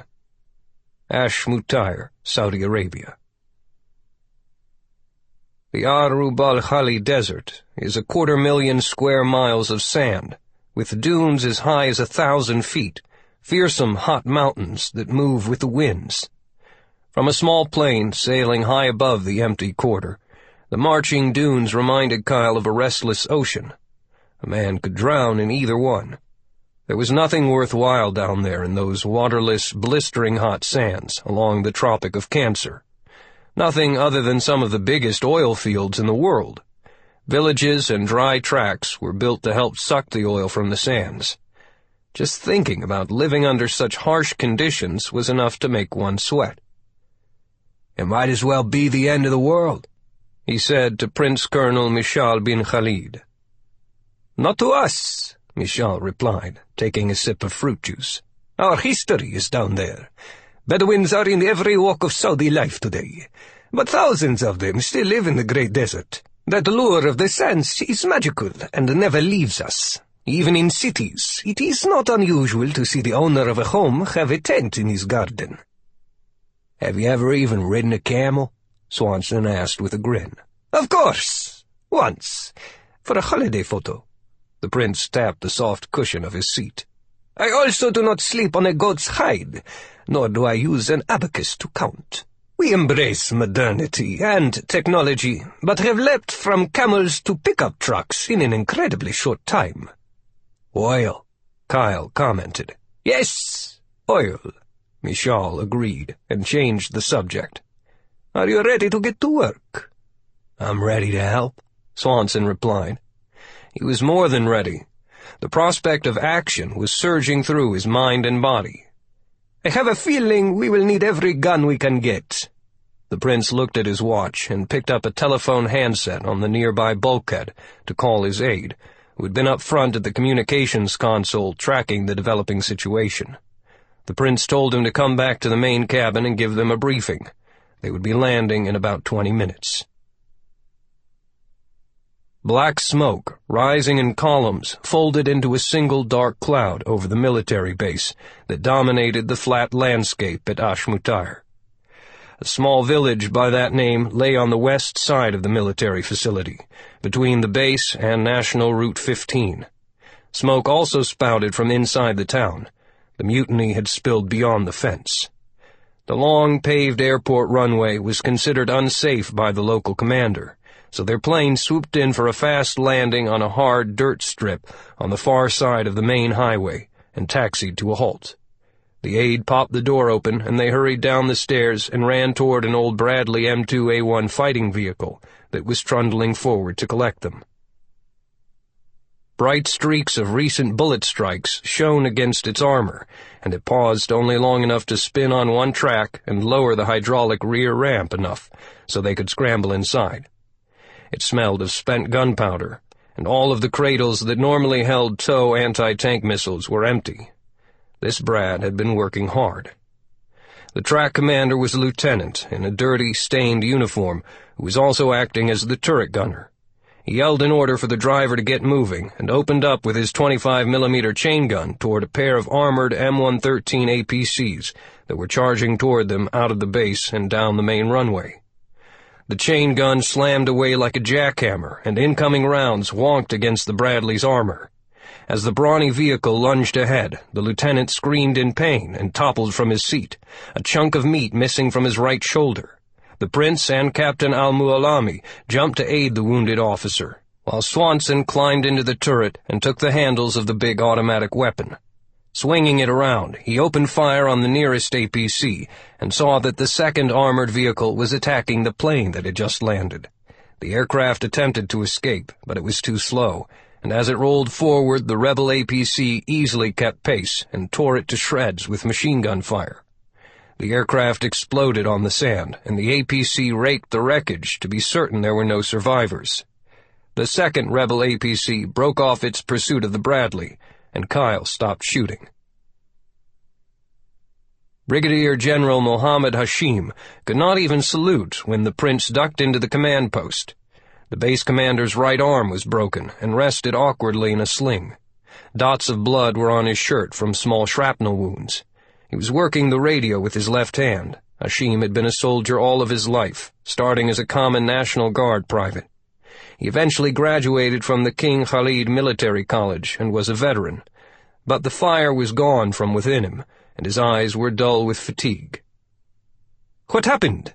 asked Prince Mishal, taking the radio handset and giving it to a nearby officer. He guided Hashim to a chair. "Stay seated, my friend, and tell me what is going on." Hashim grimaced. When he was not busy, he could feel the pain. "I am happy to see you, Mishal. I just wish you were leading 10,000 soldiers in here to crush this rebellion. The local imam had turned his mosque in town into an anti-government platform. Yesterday, during the evening prayers, he called for an uprising and convinced several hundred soldiers that they had a holy duty to kill their officers and take over the base. When I learned of that, I had the imam arrested." Mishal nodded, his eyes probing those of the general. He saw pain and shame. "That was the correct thing to do. You posted additional security?" The general said that he did. "About midnight, an armed squad of soldiers decided to rescue the imam, and a firefight started. That was all it took, Colonel. Just a few shots, and everything, all of the simmering tensions of the past few days, blew up. The soldiers started choosing sides, and with access to weapons, the mutiny grew larger by the hour." Kyle Swanson saw a map hanging on a wall of the two-story home that was serving as a command post. He did not like the defeatist tone in the general's voice. The American listened with one ear as he studied the map. The base was laid out in a huge rectangle that began on the edge of the town and stretched several miles to the east. A military runway that was 10,000 feet long underlined the base on the south like a black streak, with a parallel and narrower taxiway. A two-story control tower was at the center point, and big hangars were at the eastern end. Swanson guessed, based on his experience in Hobbs, that the missile and warhead were down there in the hangars. Various buildings were clustered along internal roads, and a fence lined the perimeter. To the west lay the town. The long runway marked the southern edge, but to the north and east was only desert, as far as the map extended. "Where's the rebel command post?" he asked an officer, who hesitated before responding. "Tell him everything," came a sharp voice from behind, and Captain Al-Mualami appeared at his side, his tunic stained with the blood of the wounded Bradley track commander. "They are using the control tower beside the runway." The officer put his finger on the map. Swanson moved to a window. The square, whitewashed, multi-story structure, topped with aerials, stood out in sharp contrast to its surroundings. "Do they have any air assets?" "There are 7 helicopters in the hangars, but apparently none of the flyers defected, or the choppers were disabled. The armor has been our biggest problem." Kyle heard a groan of pain and looked over to where the commander was falling from his chair. A doctor had ripped off the shirt and found a wound pumping blood from beneath the right arm. When he tried to remove the broken limb from the sling, the colonel passed out. Prince Mishal stood aside to let the doctor work. He would have taken charge of the base defenders anyway, but with the general being put out of action, the transfer of command became easier. "Everyone, give me your attention!" Activity in the room stopped, and the officers and soldiers looked to the new hard men who had arrived. "I am Prince Colonel Mishal bin Khalid, and by order of His Majesty the King, I hereby assume command of this base. My American friend here is to be given every consideration, also by order of His Majesty. My aide, Captain Al-Mualami, speaks with my authority, so listen to him, no matter what your own rank may be. Return to your duties now, and someone bring me up to date on the current situation." The shooting outside had not increased in volume, nor in proximity, which allowed Mishal to establish a sense of calm in the tight confines of the headquarters, simply by his confident demeanor. Kyle listened in on the update. There were about 4,000 men on base at the time the rebellion began, and about 2,500 were estimated to be in revolt. They had used the captured armor and exploited the sudden breakdown of command to push the loyal units entirely off the base itself and into the town, where house-to-house fighting was underway. Kyle asked, "Prince Misha, would you please have him draw a line around our estimated position?" When the briefer did so with a red grease pencil on the map's plastic overlay, it was clear that the command strong point was at the southwestern edge of the city, about 500 yards from the end of the runway and 200 yards from the big highway, near where their plane had been destroyed. Beyond that, smaller red circles denoted other random strong points. "Since we are outnumbered, we have to consolidate our force," the prince said, folding his arms as he stared at the map. "We protect Highway 15 so a relief column can drive in. Maybe we can get an airdrop of supplies, or some airborne units." Kyle said to him in a soft voice no one else could overhear, "Prince Misha, most of your Air Force is grounded for a good reason. Remember what happened the last time some of those planes went up? Best keep it that way." "You have a suggestion, Gunnery Swanson?" "Yes, sir. I'm going outside to look around and make a call on my sat phone back to Kuwait to get a C-130 launched to come pick up the nuke. That's really our goal. You handle the defense of the base. This'll be over soon." Michal turned to face Kyle, and the two men again spoke in whispers. "In case you did not notice, Gunny, we are outnumbered and outgunned." "Just hold the fort, sir. Pull all of the friendlies back into a strong position around this block of buildings." "Is that all?" The prince was almost sarcastic. It was not his nature to let the other side keep a combat advantage. Kyle slung his satellite phone over his shoulder, picked up a couple of grenades and a spare M16. He slapped in a fresh magazine and stuffed more into his pockets. "Now, there's one other thing I need. Where's the prisoner?" Michal repeated the question to the captain, who pointed to a whitewashed house next door. "Still under arrest, sir." Kyle winked at his Saudi partner. "We will need to let him go." Chapter 40. Ashmutar, Saudi Arabia. Swanson dashed across an open area to a line of storage buildings on the rebel flank without drawing a shot, searched for danger among the street's rooftops, windows, and doors, and then picked a huge, sturdy structure for an observation post. It was about the length of 5 normal houses and slightly taller than the neighboring buildings, which would give him some elevation to oversee the area. The place looked vacant, as if the workers had closed shop when the shooting started and retreated elsewhere for safety. The door was locked. Kyle paused until there was a burst of some gunfire about a block away to cover the sound of him kicking it open. Finding no opposition, he closed it again. With the M16 at his shoulder, he carefully cleared room after room as he made his way to the roof. At the top of the stairwell, Swanson gently pushed open the topmost door, and when there were no shots, squirmed through, closing that door behind him too. He was not surprised to find the roof unoccupied, and quickly made the place his own. First things first, cover your 6, baby. He was alone, and without a partner for cover, he had to be certain that no enemy would show up unannounced. Swanson placed a claymore mine in position to face the doorway, then stretched the tripwire taut and tied it to the knob. Anyone pushing the door outward would trigger the booby trap, and some 700 small steel balls would scour the area with a single horrendous blast. Next, he needed to construct a hide that would not draw attention from the street or another building. There were 4 square, vented air conditioning system ducts available, and he considered tearing the back off of one of them and squeezing inside next to the machinery to peer out through the vents. But there was a lot of junk spread around, which provided a better option. He decided to arrange some empty crates and boxes and other debris just to the left and slightly behind one of the boxy air conditioning ducts, with cracks and openings to give a good view of the surrounding area. Anyone who chanced to look up would just see the boxes which masked his silhouette. He moved in, sat down, laid his rifle beside him, and took out his binos. He was soaked in sweat by the time he looked out to see what the rebels were doing. Damn, there were some easy pickings down there. It was hard for Kyle Swanson to suppress his sniper instincts in such a target-rich environment. For the moment, the satellite phone and his binos were much more important than the rifle. Having captured the buildings along the edge of the town, next to the military base, the rebels were shifting into positions to press their attack. Their probes were finding points in the defense that were intentionally being left uncovered by Prince Khalid, and rebel patrols were moving to occupy them. The rampaging soldiers were trained on flat desert with heavy tracked vehicles, and were interested only in an armored slugfest.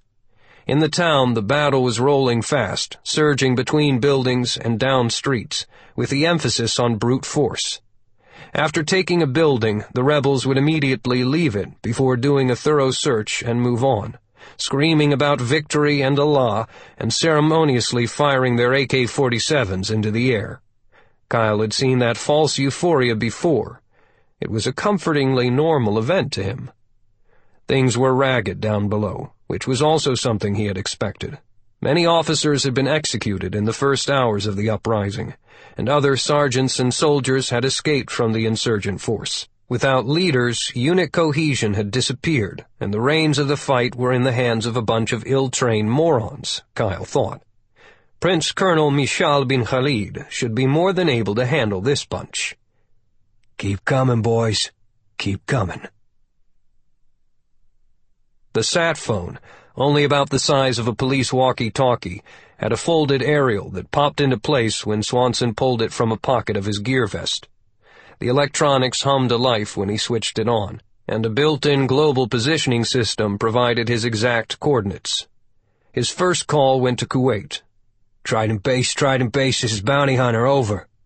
There was only a momentary hiss of static, then a familiar voice came back. Bounty Hunter, this is Trident. Send you traffic, over. Joe Tip was on the horn. Roger that, Trident. Another package is ready for pickup, Swanson said. He wanted the Hercules and the Marines on the way over as soon as possible, and it would take the big slow bird a lot of time to cover that distance. He read out the grid coordinates for Ashmutar. Bounty Hunter? Intel advises that area's hot? Tip obviously was surrounded by staff members. Roger that. Just pick up the package, Trident. I will not attend the meeting. Work with my counterpart. The staff people wanted to know what Swanson had in mind, but Tip cut them short and gave the confirmation. He trusted Swanson's judgment. Solid copy. Trident out. Kyle made another security check around his perimeter and noticed that the gunfire had become sporadic. Michal was breaking contact and pulling back to gain space between the attacking rebels and his defending units. Settling back into the hide, Swanson raised the binos again and scanned the airfield, and then looked deep into the base. The rebels were mistaking the sudden lull in the shooting for a preliminary sign of coming victory, taking it as an opportunity to regroup for a final push. Armored vehicles were rolling back to a rendezvous point to refuel and rearm, falling into lines at the pumps and ammo sheds. Teams of soldiers were also coming back out of the city and settling beside the perimeter road of the base for a rest and to get some food and water while the armor was replenished. When everything was ready, they could launch the assault. He checked his watch. Time to call Michal. Crown, this is Bounty Hunter. Bounty Hunter, this is Crown, go, the prince responded. In exactly 30 mics, be prepared to release the Imam. Tell him that you wish to negotiate a ceasefire and surrender your remaining forces, but only after he has a guarantee that the rebel leaders will spare the lives of your soldiers. Have a vehicle deliver the Imam to within 100 meters of the control tower at the airfield, then cut him free. I don't like this, said the Saudi officer with some strain in his voice. You will, promised Swanson. He briefed the prince about the current rebel activity, then did a time check and ended the call. The next call was going to be more difficult and would cause a ripple that would reach all the way back to the White House. Precision was necessary, so he paused to do some careful math homework before making it. A battered green sniper's logbook and a ballpoint pen came from the vest so he could make notes.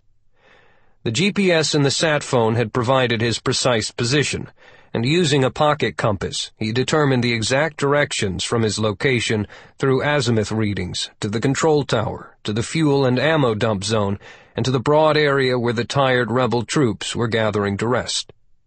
The third part of the equation was solved with his laser rangefinder, and he measured the distance between himself and the targets.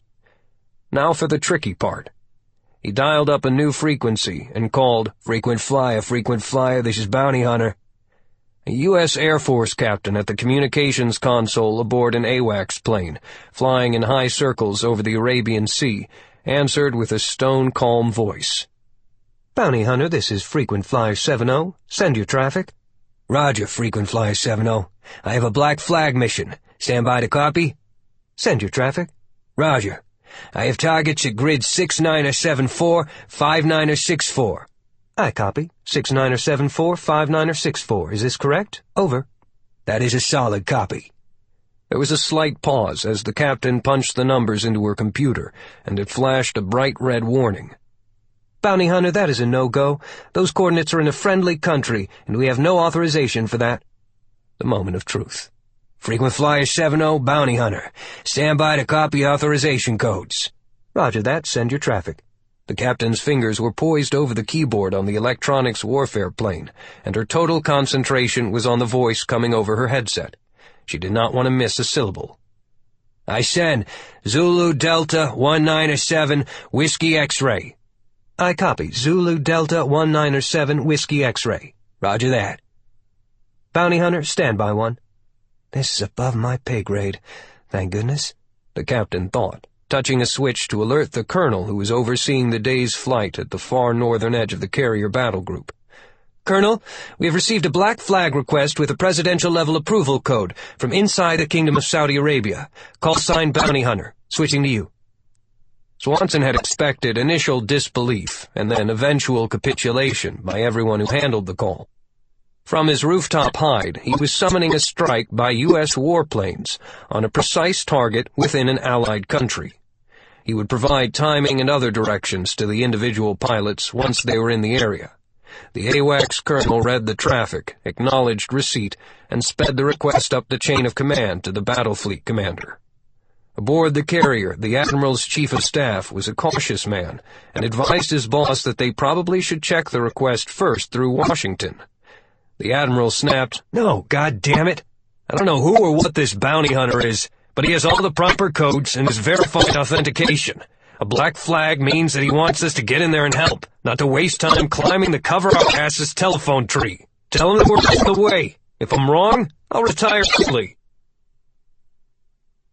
Swanson let 10 minutes pass, drank some water, and talked to the pilots. The tired rebels had spent their initial burst of energy and excitement, and had settled into lethargy, as if the outcome of their mutiny was now certain.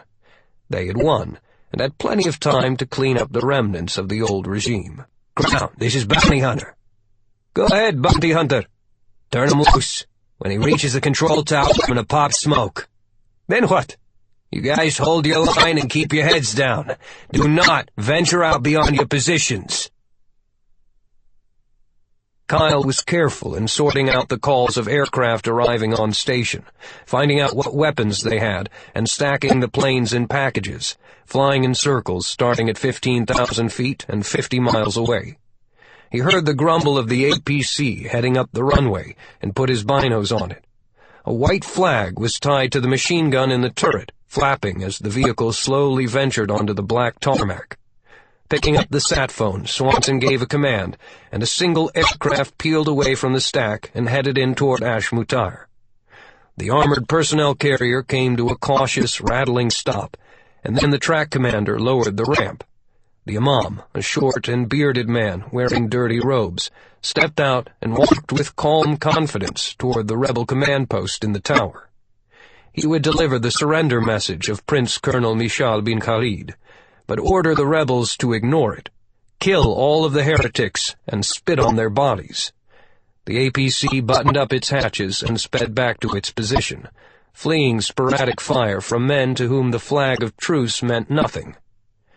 Within 3 minutes, the imam's voice was heard warbling over the loudspeaker system throughout the base, announcing his miraculous escape through the hand of Allah, and exhorting the troops to finish their glorious battle.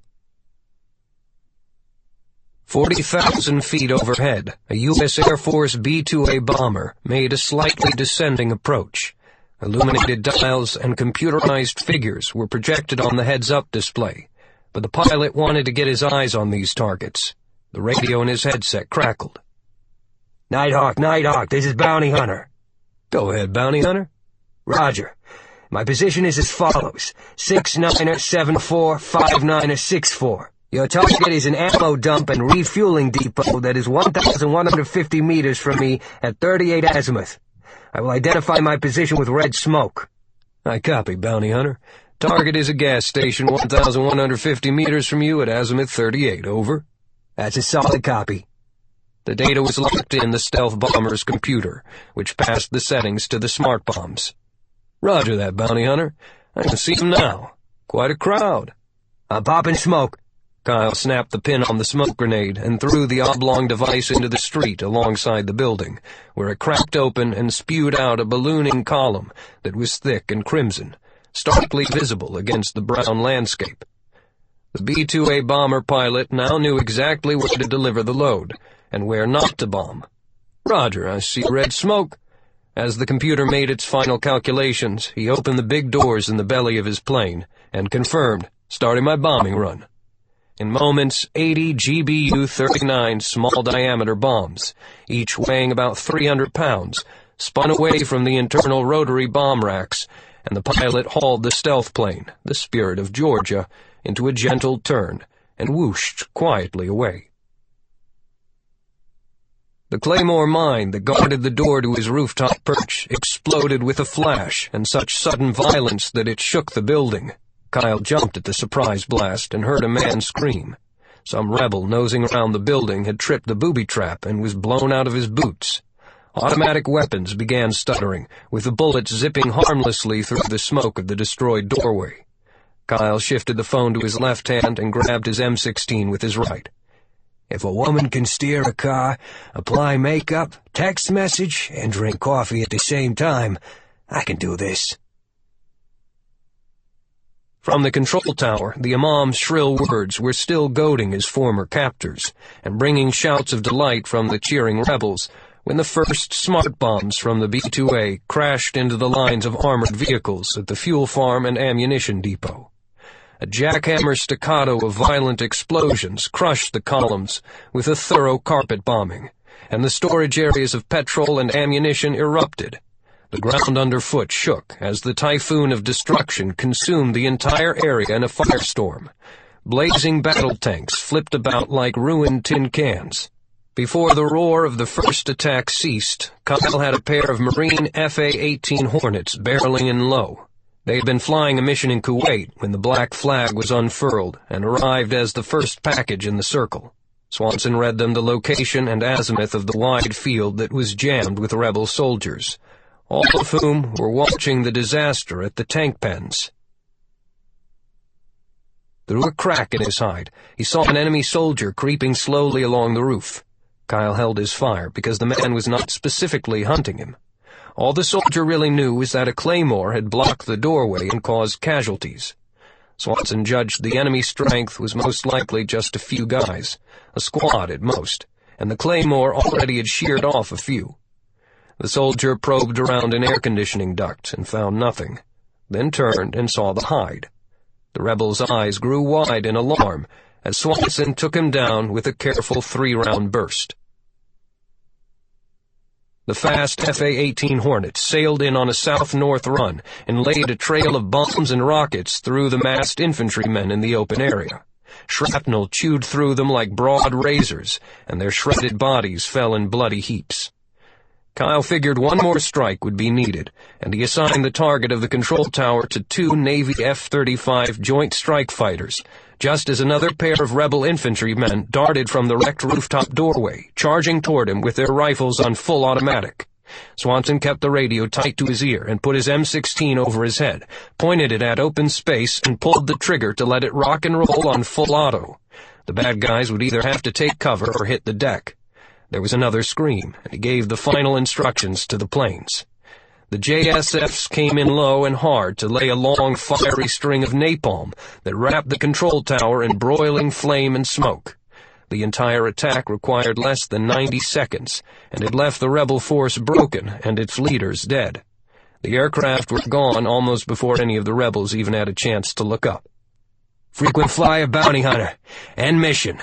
100% success. No more help is needed from the planes waiting in the stack. We owe y'all a drink." "Roger that, bounty hunter." The captain was on the line again and was sounding upbeat and flirty. "Stay safe." The flimsy wall of the hide crashed down in a tangle of debris as the final rebel soldier slammed into it at a hard run, his thought process unhinged from reality by the ferocity of the fight. The man had lost all sense of reality and was gripped by a temporary insanity. He just wanted to kill the unseen tormentor, face to face. The attack knocked Swanson down, and the M16 was trapped beneath a board. The furious soldier was on top of him, trying to untangle his own rifle from the wreckage. Kyle slapped him hard in the face with the sat phone receiver in his left hand, a move that broke the bridge of the nose and caused the eyes to water. The head snapped to the left, but the momentum was still propelling the man forward. Kyle released the M16, lunged forward, and buried his own chin against the enemy's right cheek. Wrapping his arms around the man and clasping his hands together to complete the body lock, he used remaining momentum to complete a judo throw back over his shoulder. The soldier's feet left the ground, and he sailed overhead. The rebel was still holding his AK-47, and the middle part of the weapon smacked Kyle hard in the forehead, cutting the skin and making him see stars momentarily. He held on. When the roll was completed, Kyle was kneeling on top of the soldier in a full mount. He folded his right arm and drove the sharp elbow straight down into the left temple of his opponent, dropped the sat phone so he could yank the K-bar knife from his harness with his left hand. He stuck it hard into the neck, twisting it. He did not have to examine the soldier to know he was dead, so he moved away from the corpse and grabbed the M16 again, then visually scanned the rooftop while he caught his breath. It was quiet. That was the last one. Swanson retrieved the phone and changed frequencies one more time. Blood was dripping from his forehead into his right eye, and he wiped it away. "Crown, bounty hunter. Bounty hunter, this is Crown. That was a bit of a surprise." "Yes, sir. The Saudi Royal Air Force is a splendid unit, and deserves commendations for its actions here today." "Roger, bounty hunter. Care to join us in the attack to finish off the stragglers?" "No, thanks. Best that this remain an all-Saudi fight. I'll see you in a little while. Good hunting." Chapter 41. True rest was hard to come by. Sleep virtually impossible. 3 of the nuclear missiles had been scooped up. Kyle Swanson felt an unreasoning pressure to finish the task and get the remaining 2. It was as if an unseen clock was ticking, and he did not want to lose the impetus he had going. Keep pushing over the dominoes. Keep stirring the pot. The end of the fighting at Ashmutar came with a whimper, and a sight that was peculiarly tribal. To a Western military observer, such as Swanson, it was incomprehensible. He had seen the phenomena before, and still didn't understand it. While the smoke from the airstrike was still rising, the remaining rebels began to surrender, walking away from their positions with their hands up. Some still held weapons, but were smiling. Prince Mashal's main task turned from fighting to orchestrating the surrender of hundreds of rebel soldiers, who only minutes earlier had been trying to slaughter those loyal to the crown. Instead of acting like prisoners of a defeated army, they acted like they were attending some weird high school reunion. They immediately started mingling with their captors, who were content for now just to round everybody up and take away the weapons. The hair-raising violence and threats evaporated like a mirage. Friends again. Comrades once more. Muslims together. Return to the barracks and the mess halls and pray and get ready for tomorrow's big cleanup, as if nothing ever happened. It would take some time to sort out appropriate punishment.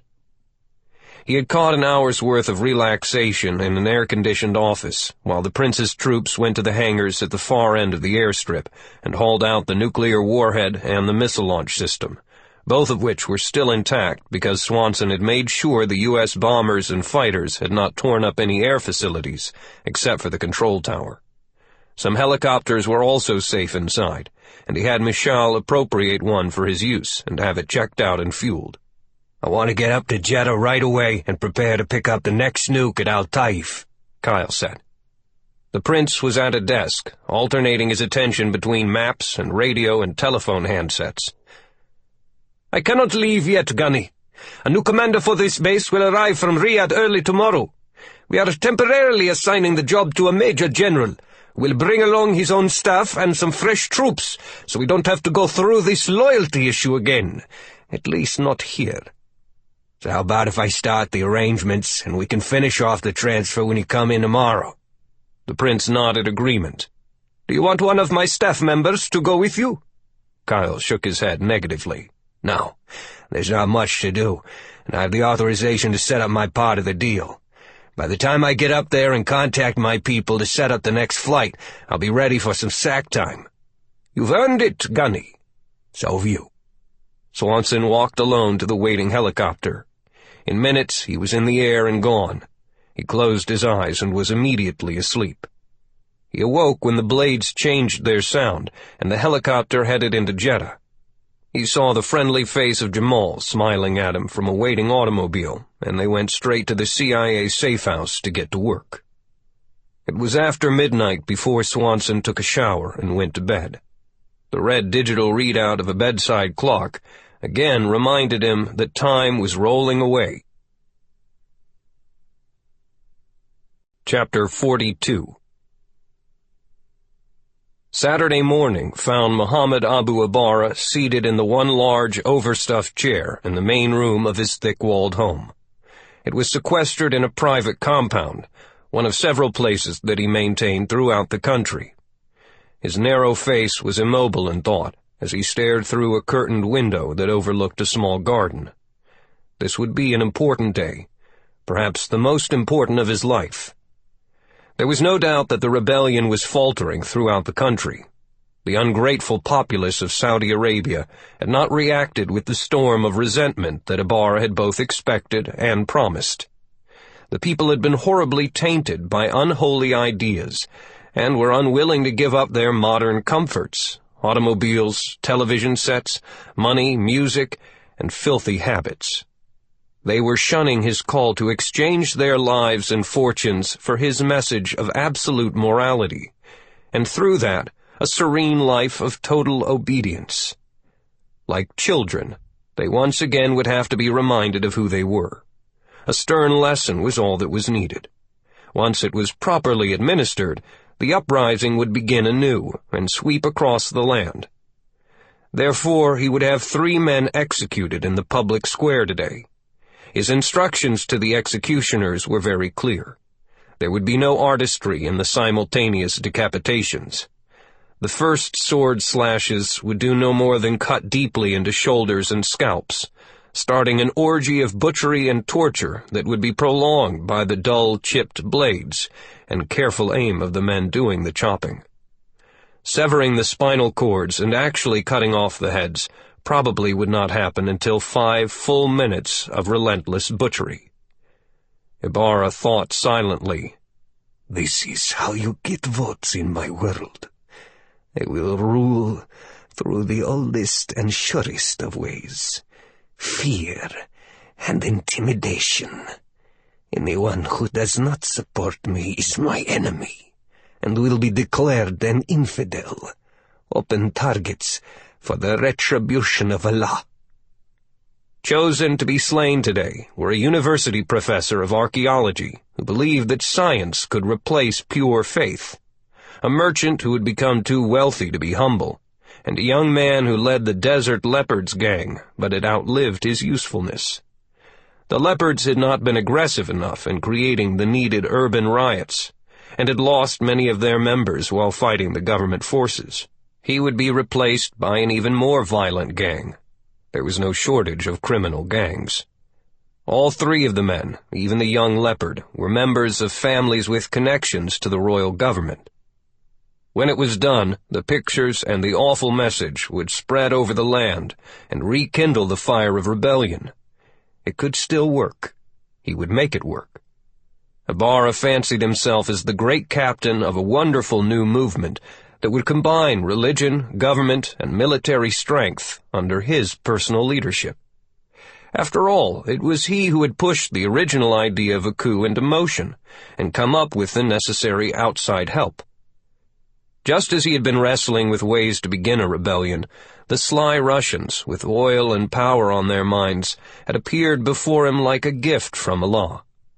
The middleman was Dieter Nesch, and it had taken many days of private conferences before the pieces came together. Nesch had spelled it out carefully. A properly financed coup would replace the House of Saud, and put Ibarra and his religious police force in control. Ibarra would subsequently request Russian troops and assistance to protect the oil production facilities. When Saudi Arabia was brought to heel, Ibarra and his silent partners could move on to other oil-producing Gulf nations, picking them off like ripe fruit from a tree, and spreading Ibarra's religious reign, while Russia clamped control on the worldwide price of energy. The temptation had been great for an ambitious minor cleric who was not even an Islamic scholar. The banker not only promised Russian funding, but said they were in contact with a specialist who could give birth to the revolution. Once a series of attacks was launched, Ibarra's men would propel the unrest throughout the country to create chaos. The man who could do this marvelous thing lived in Indonesia. His name was Juba. The cleric sighed. Perhaps he had made a mistake there. Temptation had ensnared him again when the unexpected gift of nuclear weaponry had fallen in his grasp. With those horrible things, Ibarra thought he might accelerate the timetable and reach into countries beyond just the surrounding nations.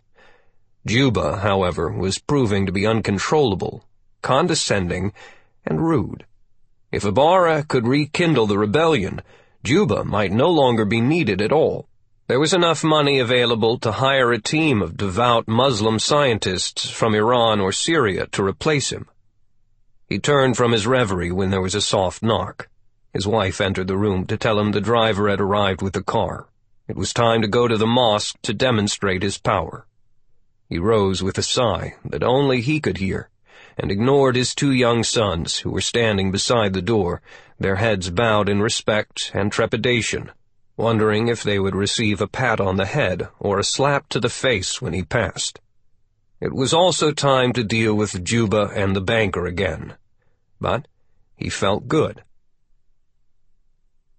The two rear doors of a dented Ford E-150 cargo van stood open as Kyle Swanson and Jamal finished loading it. A wooden crate weighted by sandbags rested firmly just inside the sliding side door, leaving plenty of room for Swanson on the other side. A black cloth curtained off the driver's cockpit to block any outside view of what was in the rear. The van was meticulously checked, everything from tire pressure to fluid levels. Jamal lubricated the runners for the side door to help it open and close smoothly. Then he opened the garage and got into the driver's seat. Kyle jumped in back and closed the rear doors. They did a time check, 15 minutes until noon, then drove out, heading for the main square of Jeddah.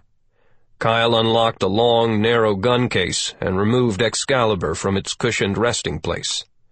50 caliber, a fiberglass stock exactly molded to fit him, a telescopic sight that was almost magic and comparable to any pilot's heads-up display panel, computerized and extremely accurate, with an internal gyro stabilizer, infrared laser, and a GPS transmitter receiver. The scope did the math on everything from target range to barometric pressure. It was a long-distance, precision-firing miracle that he had helped develop for Sir Jeff, simply the best sniper rifle in the world. If Kyle could see a target a mile away in daylight, he could put a handcrafted bullet through it. By necessity, this had to be a one-shot job. With Excalibur, one shot was enough. "A nuclear missile is waiting for you," Ibarra looked with disdain at the overbearing Juba. He longed to administer to this deformed infidel a punishment similar to that awaiting the 3 men in the square. Where? Juba and Nesh were standing, while Ibarra was seated, confidence building by the minute. He had deliberately chosen a room in the mosque that had only 1 chair, and he occupied it, so the others had to stand before him.